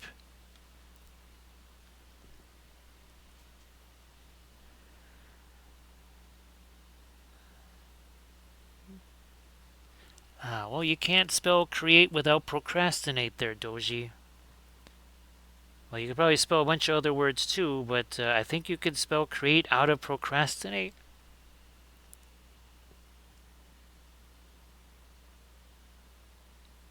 Now, of course, you might be missing an E, but that's where the creative part comes in. That's sneaky creative right there. That's a hidden creative word skill.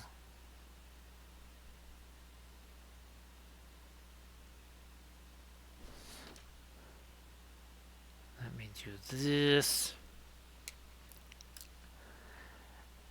That's actually Doshi. Well, oh, you know those motivational work type things, right? That sounds like one of those motivational work things there, Doji. Yeah. We're procrastinators of the world unite tomorrow. I like that. Boy, that's gonna have to be made into an image there.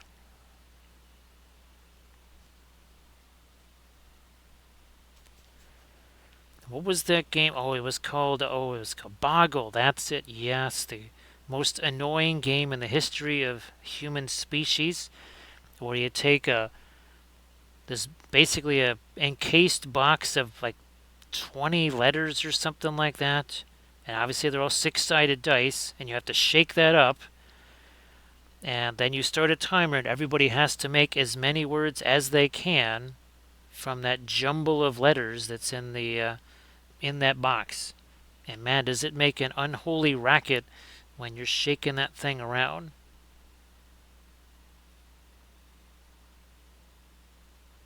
And that was the game that, for whatever reason, Kathy would trounce pretty much all comers there.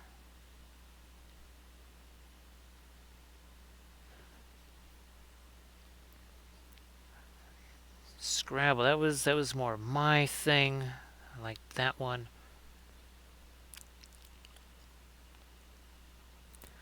Now there's another one that I got it for Kathy. I ended up giving it to Kathy's mom and sister. That was the one where it's almost kind of a combination of Boggle, Scrabble, and a few other things. And I liked that one better because you actually had to. It was kind of strategic, like Scrabble, in that do I want to expend this letter here? Do I take a chance that the other player is going to not go out with their letters and I don't want to be stuck with these? And I forget what it's called, unfortunately, but yeah, that one was.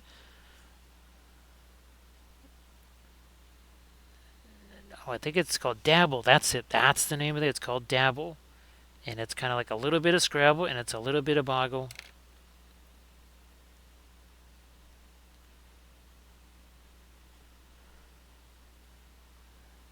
So, I mean, it's good to, be able to make words and all that kind of stuff, but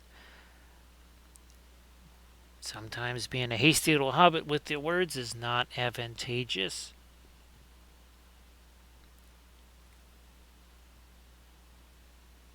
But Kathy's family, they're more orientated towards things like puzzles, that sort of thing. They do crossword puzzles all the time.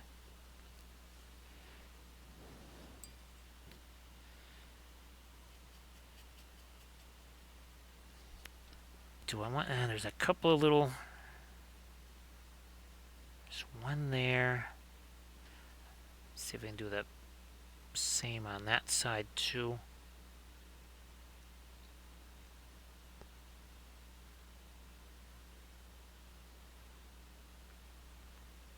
You know, let me... No, I didn't really carry the... Well, here, let me get a little bit more of the somewhat lighter magenta on this, because I'm looking at the other one, and that's what we did. I guess I better thin that down some more. Alright, let's do that. Fine. So yeah, Camda, it's wasn't a terribly expensive thing, but that was well, there was three of us doing it, and it was definitely hotly contested.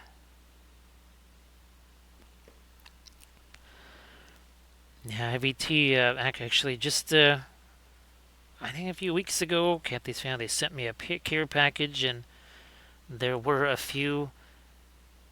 Among the other things they sent were a few the newspaper crossword puzzles. Alright, so I had a little bit there. It's much easier just to take the blending brush, see, and kind of yank some of that away there.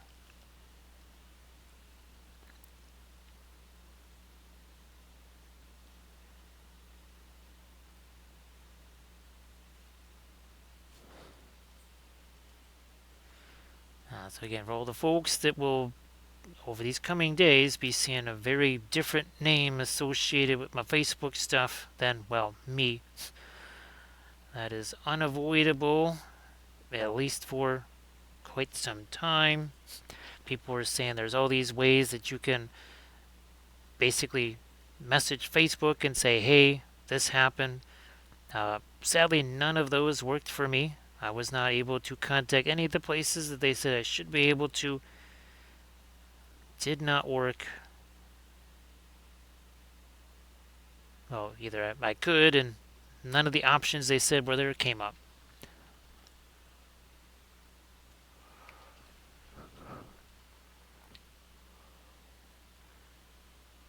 Oh, the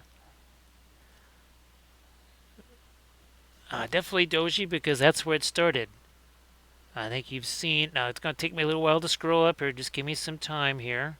Whoops! Wait, did we go past them there? Oh, here we go. Oh, there you go. 28 millimeters. That was our entire Dark Eldar army. And guess what, Doji? Now that I have actually have one of these. I actually have a couple of these STL files. I'm printing those out. And yeah, we will be doing a vehicles workshop series for sure.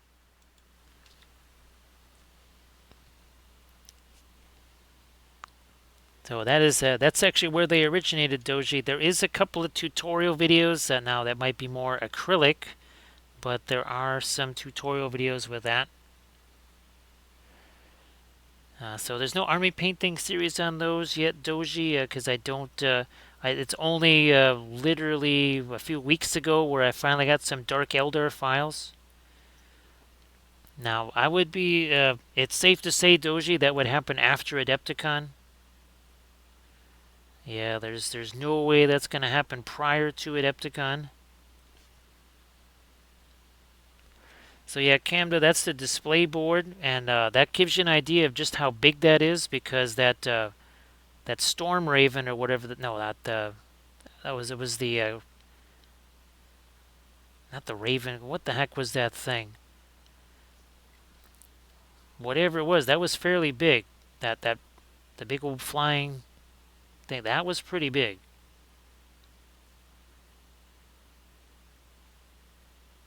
And there was something like 20 jet bikes on there. There was that Raider. I think there was three more of those smaller little transports. So Camda, unfortunately, all the Dark Eldar stuff was just like the Tomb Kings, just like a lot of the Lord of the Rings stuff. That all had to be sold off. So I don't have those anymore. That's another reason why I want to do those because well then I could actually have them again. So yeah, Doji.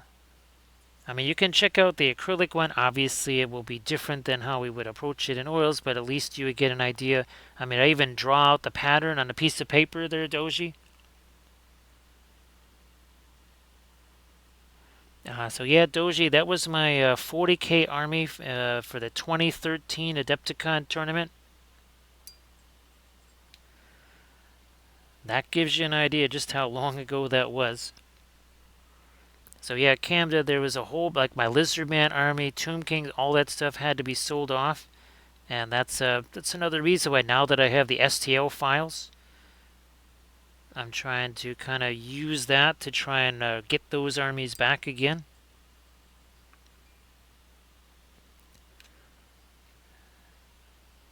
Not oh, okay, so I did do that. All right. Let me just take some of this here.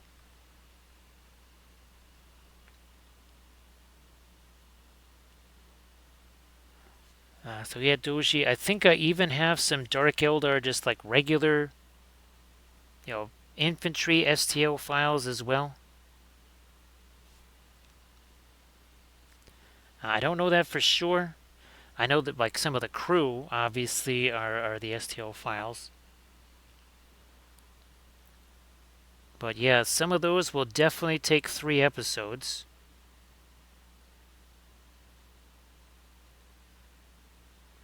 And again, we have actually have some more. I've actually printed out, I think, another new Eldar vehicle. So that was another one. That's our most recent vehicles workshop series. At what series 5?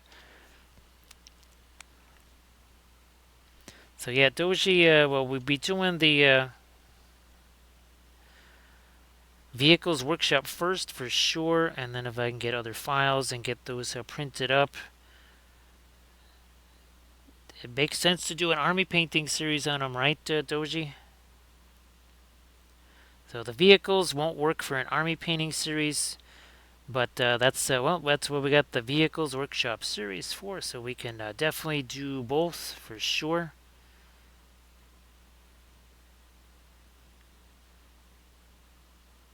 And actually, Doji, the one thing I did do with my old Dark Eldar is I was actually using some of the really old Dark Eldar, and they just happened to be the same kind of size as the new ones. And by new, I mean they were new back in 2013.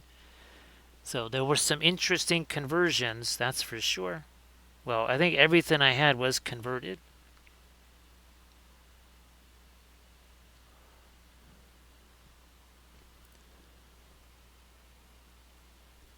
Uh, that's for Legion, right? Heavy T. Yeah, I think I don't think they have full on like what is it, Imperial Walkers or whatever. Is that what those things were?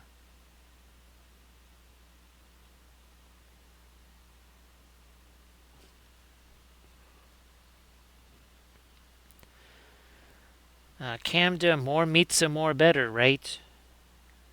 No such thing as too much pizza. Actually, I think Armored Wolf, I still have one piece still in the freezer from the last pizza there.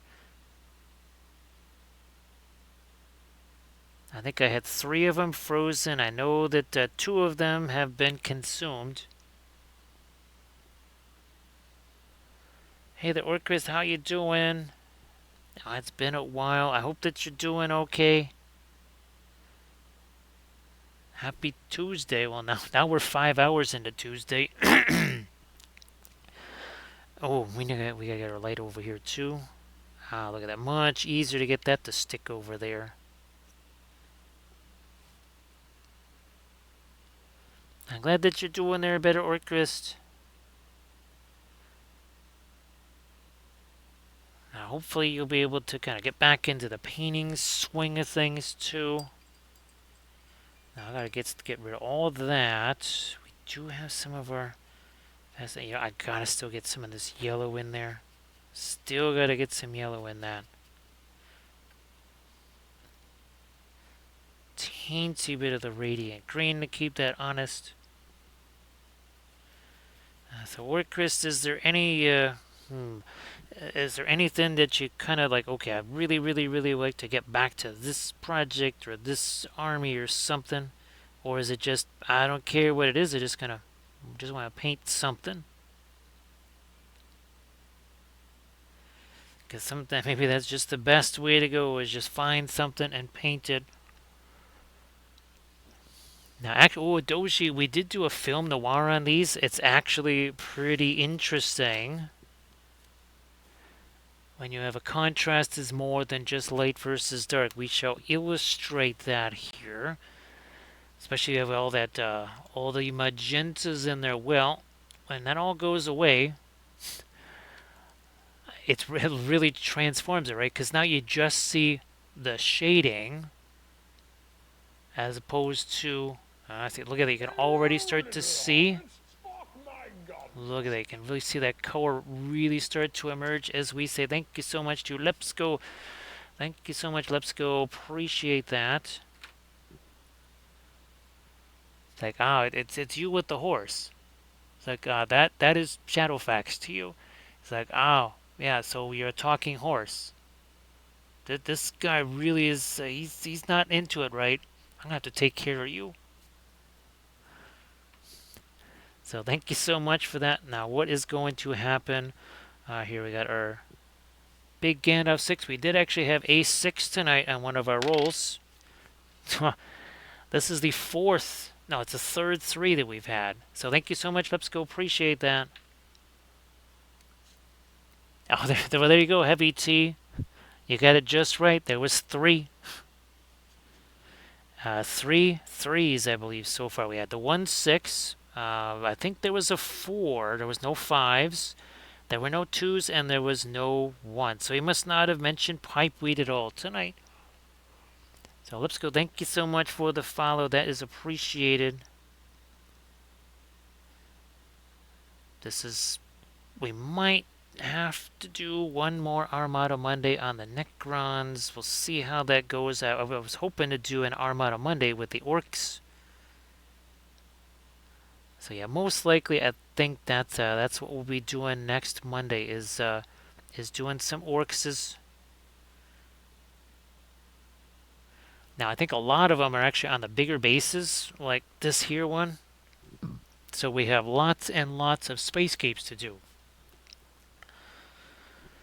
And again, all of these, 5 hours and 38 minutes ago, all 8 of them, well, that's what they looked like. The dark blue primer down there, the dark green primer there, that's what they all looked like.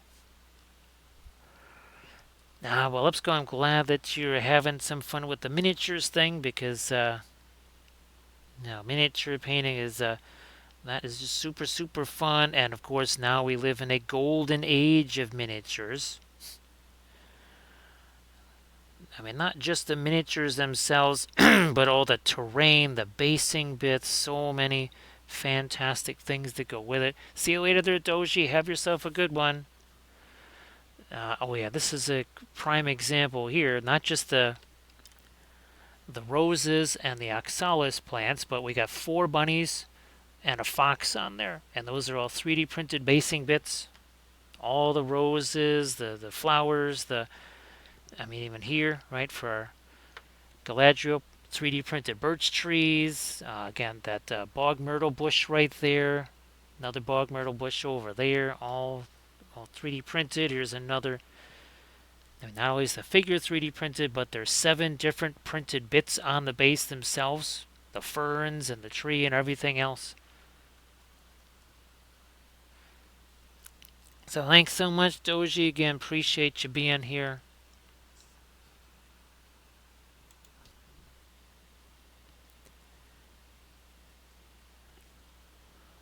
Let me get to this, and then this. So Camda, again, think of our Lord of the Rings armies, or all the armies that had the frozen bases. Our Conquest army.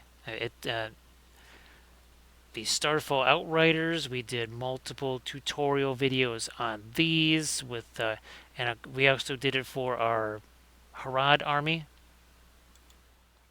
Right, so that's Daz Air Dry Clay and some 3D printed bits. The palm trees, the palm leaves, that's all 3D printed, and the all the sculpted stuff on the base is just Daz Air Dry Clay.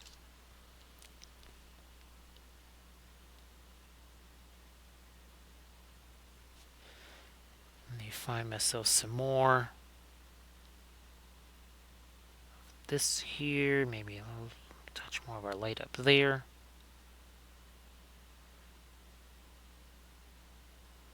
Hit these right on. There's a couple of these. Yeah, let's lighten some of these up. Not sure what they are. There's something.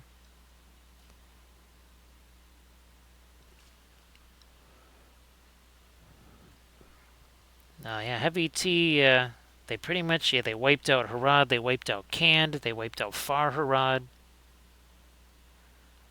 Essentially, everything that I was painting for about the last 18 to 20 months.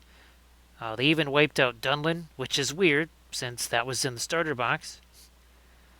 Or the new starter box, I guess we'll call it.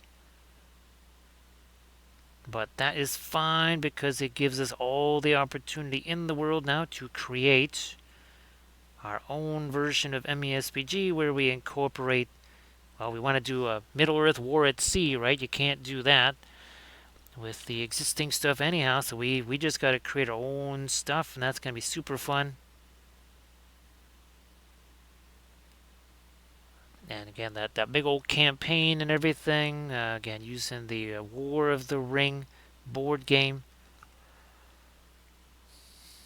And actually, what we were thinking about is potentially like a Recoil and I. Maybe we're doing the War of the Ring, kind of utilizing that, and that kind of decides what some of the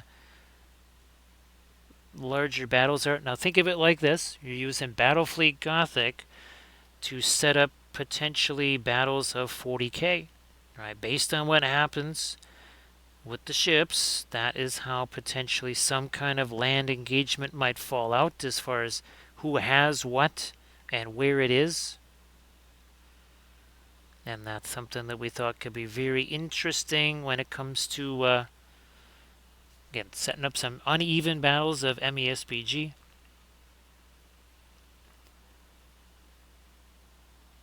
Actually, Heavy T, we were using them so often, and those were the the soft-bound books. Uh, Immediately after getting them, we took them because right next door to the game store, and it was the GW bunker. We we would have them pull the books apart and then spiral bound them so that they could just sit on the table without having to worry about the spine and everything else. And I still have those.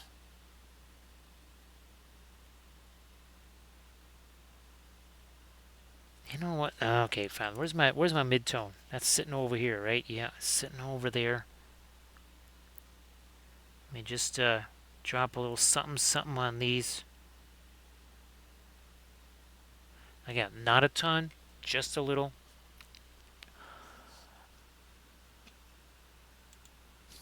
Now, I think actually Mike Moans is streaming right now, or at least he was. He was streaming. Well, now I'm not. Actually, now I'm not seeing Mike anymore. I see Spoon.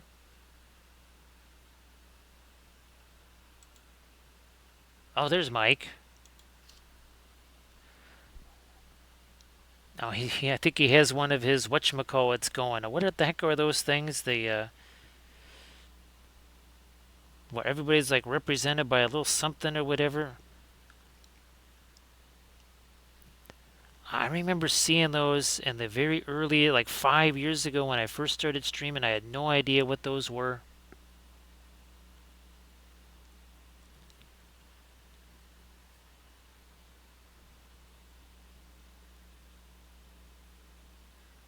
So again, doing a little bit more of our little touch of light. Again, mid-tone right there. Nothing too light.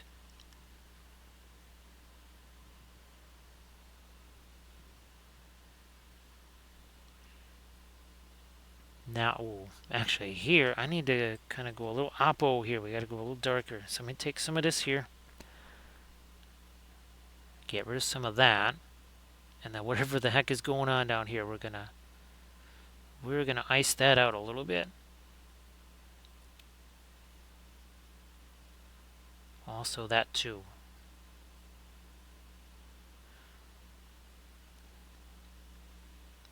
That's two. In some ways, this almost made it's like part Necron, part Cardassian here. So it's part fish and part croissant. It's a fish croissant. That I guess it's sort of like scale ale. You just got to get used to the bones and the eyeballs and the fish scales. Once you do that, you're gonna love scale ale.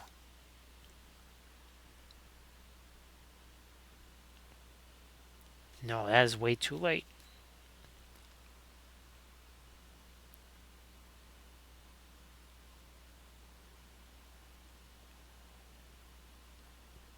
Swing that around over here. What are we doing with this again? A little bit of this in here to get rid of some layer lines.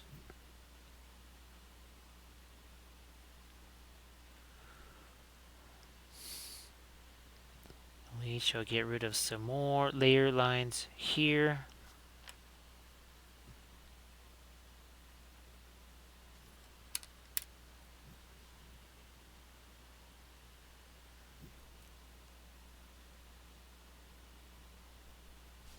Do I have another? Yep, got a couple of these other little guys right here.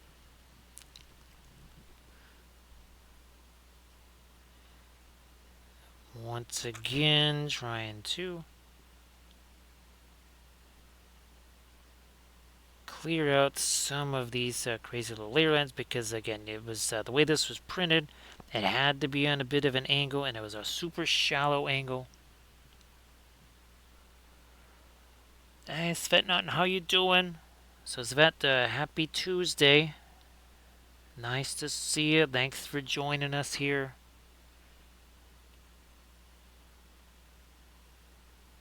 Oh gosh, that you know what? That's the thing I keep forgetting to do there, Camda, is take a look on YouTube and see if the tabletop battle guide. Oh, that's what I was remembering. So when we were talking about Donkey was talking about bolt action, I meant to ask him if everybody's favorite Norwegians were still doing their bolt action stuff. I forgot all about that. Thank you so much, Svet. Appreciate that. So, Svet Dutton, I appreciate you being here. Alright, we're going to get a little bit more of that dark there. I think we need to get some of the really lightest stuff up on the top here. Do I still have? Yes, I still have some of that fast matte white that just might work.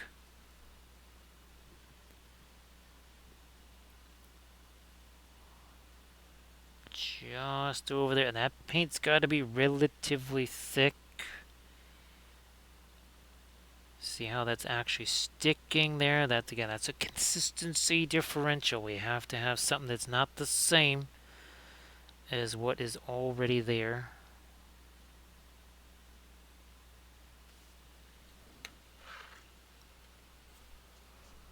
Thanks, Vet. This is, I think, gosh, this might be our fourth stream on the Necrons. We've done 3 streams on the Tau. Again, usually on Mondays we're painting ships of some kind. And again, eventually, we always say after Adepticon, we'll be getting back into our 1/1800 scale ships there.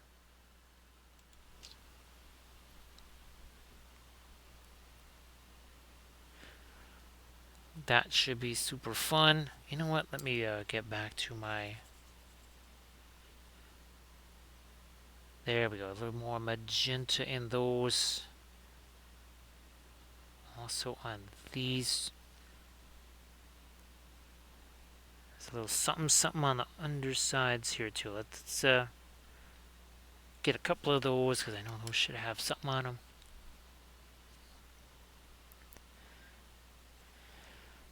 Camda, I always hope that these they kind of bring out some of that info but in a way that's a whole lot easier to understand than when I was at art school, and they just kind of sort of nuked you with all of the jargon and all the terms and everything, and instead of just going, well, think of it like this. Let's put it this way: there was no film noir.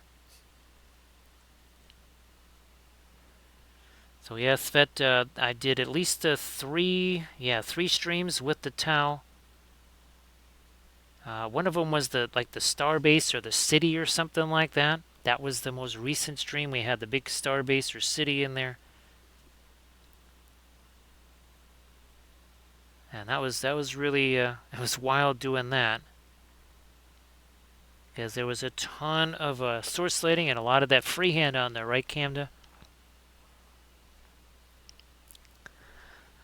Nah, Heavy T actually one of the things that it was when I was doing this graphic here, I wanted to create something like a Wappleville University or something like that, but the penchant for the whatchamacallit, to misspell everything, kind of took a little bit of the steam out of that stride. I might still try it. I would really like to have a Wappleville or Wapple University, something like that.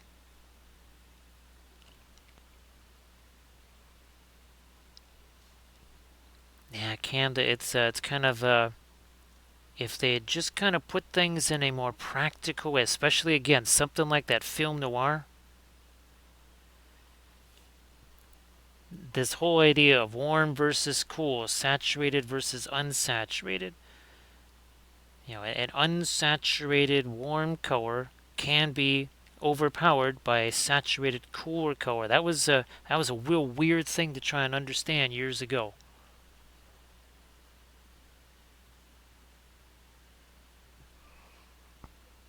Hey, there's Elmore. How you doing? Hey, Arg. Nice to see you. Oh, no problem there, Jorgen.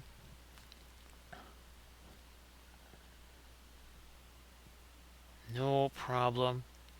So, Zelmore, I hope that you're doing well. Happy Tuesday.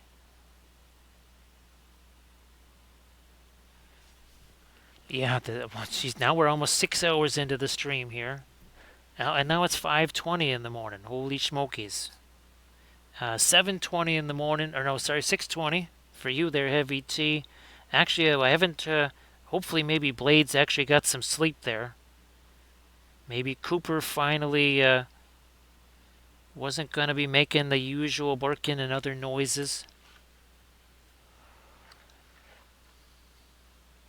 Thanks, Zelmore. Yeah, Zelmore, that was a crazy thing.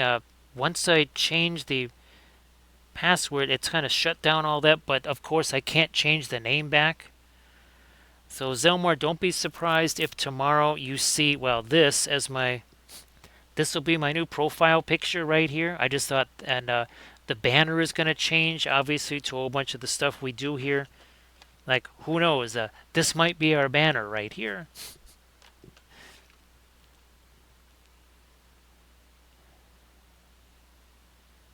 Yeah, Zelmore, and it all just kind of came out of nowhere because it was from it was the, what was it,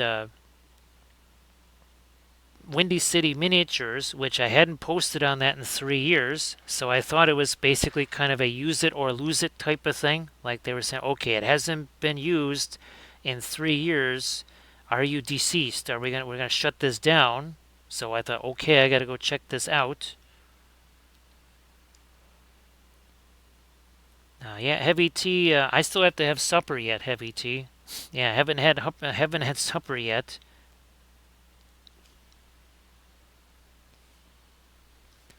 So yeah, Zomar, I figured if I change that stuff, then people would at least think that it was me, right? Instead of, well, the other stupid name.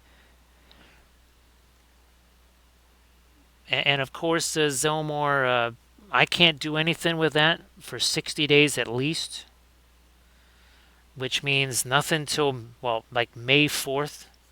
That's the next time I think I can maybe change the name back. So I thought if we at least make it as identifiable as possible with the graphics and everything else. So yeah, and of course it was really bad, Zelmer, because obviously that's what I used to share, right? All of this stuff with. That is the window that I use to share this stuff with other folks. So it kind of wipes that out.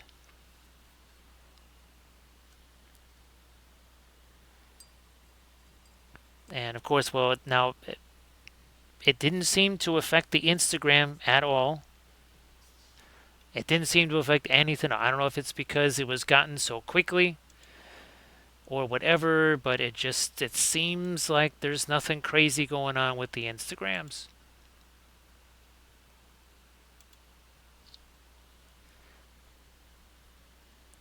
So that all seems to be normal, and I think if obviously there was something bigger, then it would have affected the Instagram too.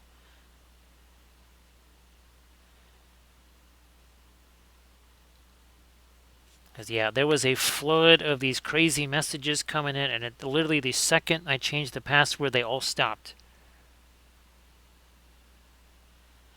Actually, Zelmore Armored Wolf kind of said, "Yeah, maybe don't delete that because obviously there would be a lot of important stuff, like you say, that's not necessarily miniatures related. That would all went away too." So we want to say thanks to Armored Wolf for just saying, well, I mean, it all started because of this, but at least it could have been. Don't be hasty. Don't be a hasty little hobbit. Now, no, that is not going to be my profile picture, although I guess it should be.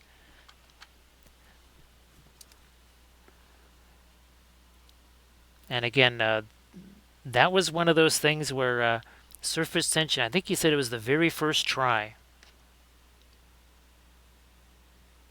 I think he said that was literally try number one, and that's what he got. Wait a minute, let me get back. There we go. I was trying to get back to my Twitches there.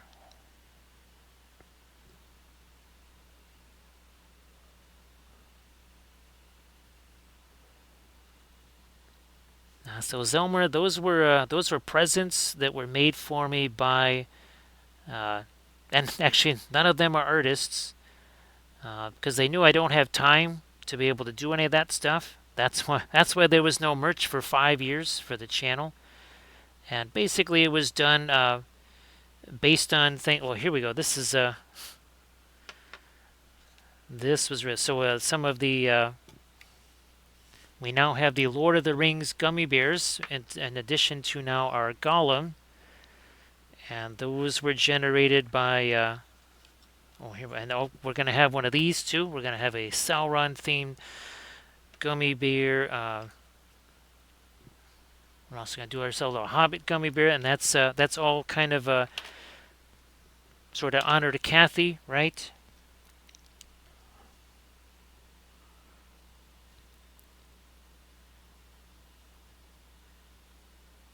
So yeah, oh, this is we did do a sticker here. Where the heck did that one go? It's one of Kathy's designs. Just oh, there we go.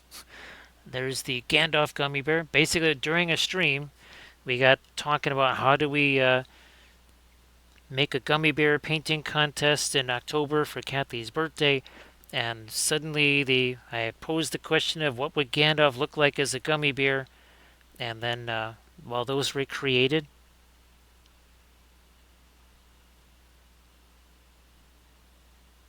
No, that's going to be too late. Or too much paint there. There we go. That's more like it.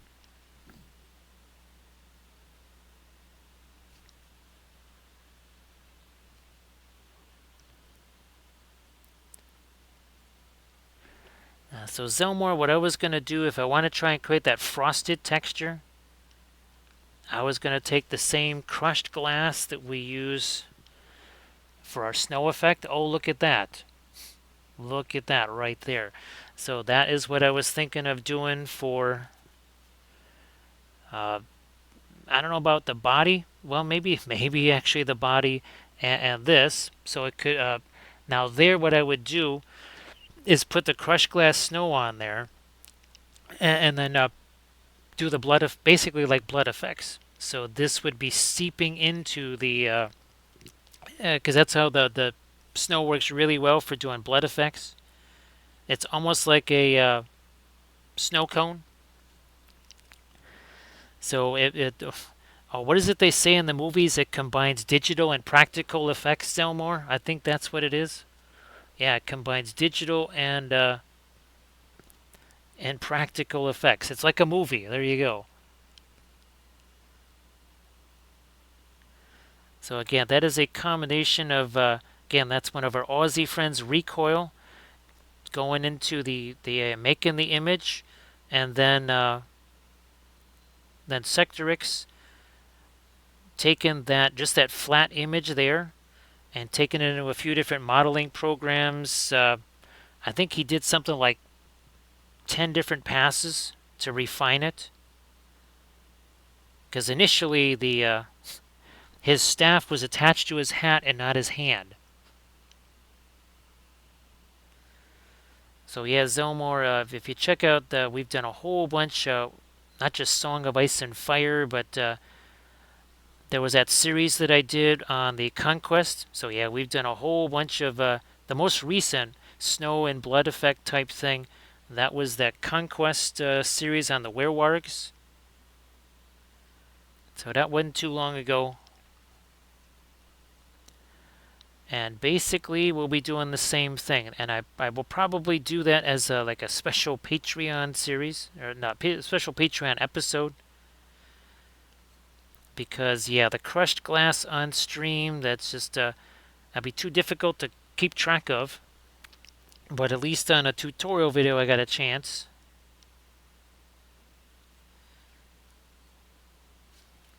So that should make for a very interesting, very unusual tutorial video. And the idea there is also to Zelmore, since we have these like a file like that, then we could just obviously via Patreon, right? Just give folks the file so that they could print it out and that they could have fun with it. And that's kind of an experiment to ultimately be a point where if I can make some kind of rudimentary STL scopes or something like that, then those could be just given to the patrons, right? If you're on the Patreon page and you're doing army painting or whatever, it's like, okay, well, here, I made some basing bits or I sculpted this.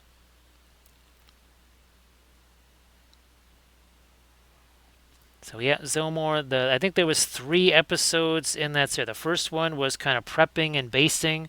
Then there was the painting of it, doing the tattoos and everything.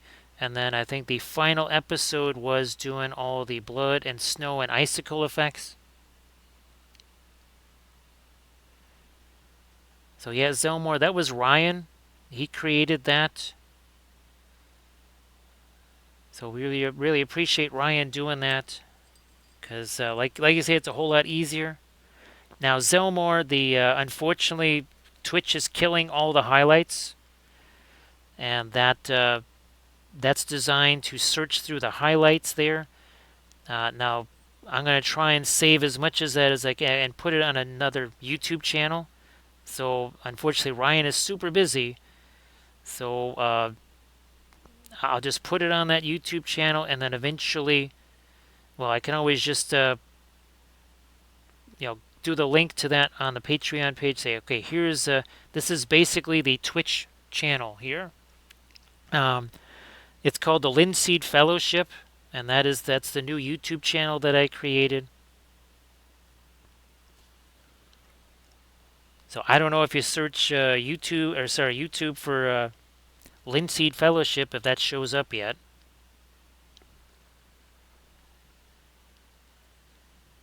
But yeah, well, now that it's been 6 hours and it is 5:30 in the morning, I might head over to Mike Moen's because we haven't rated Mike in a little bit. And it is definitely time for some chow here.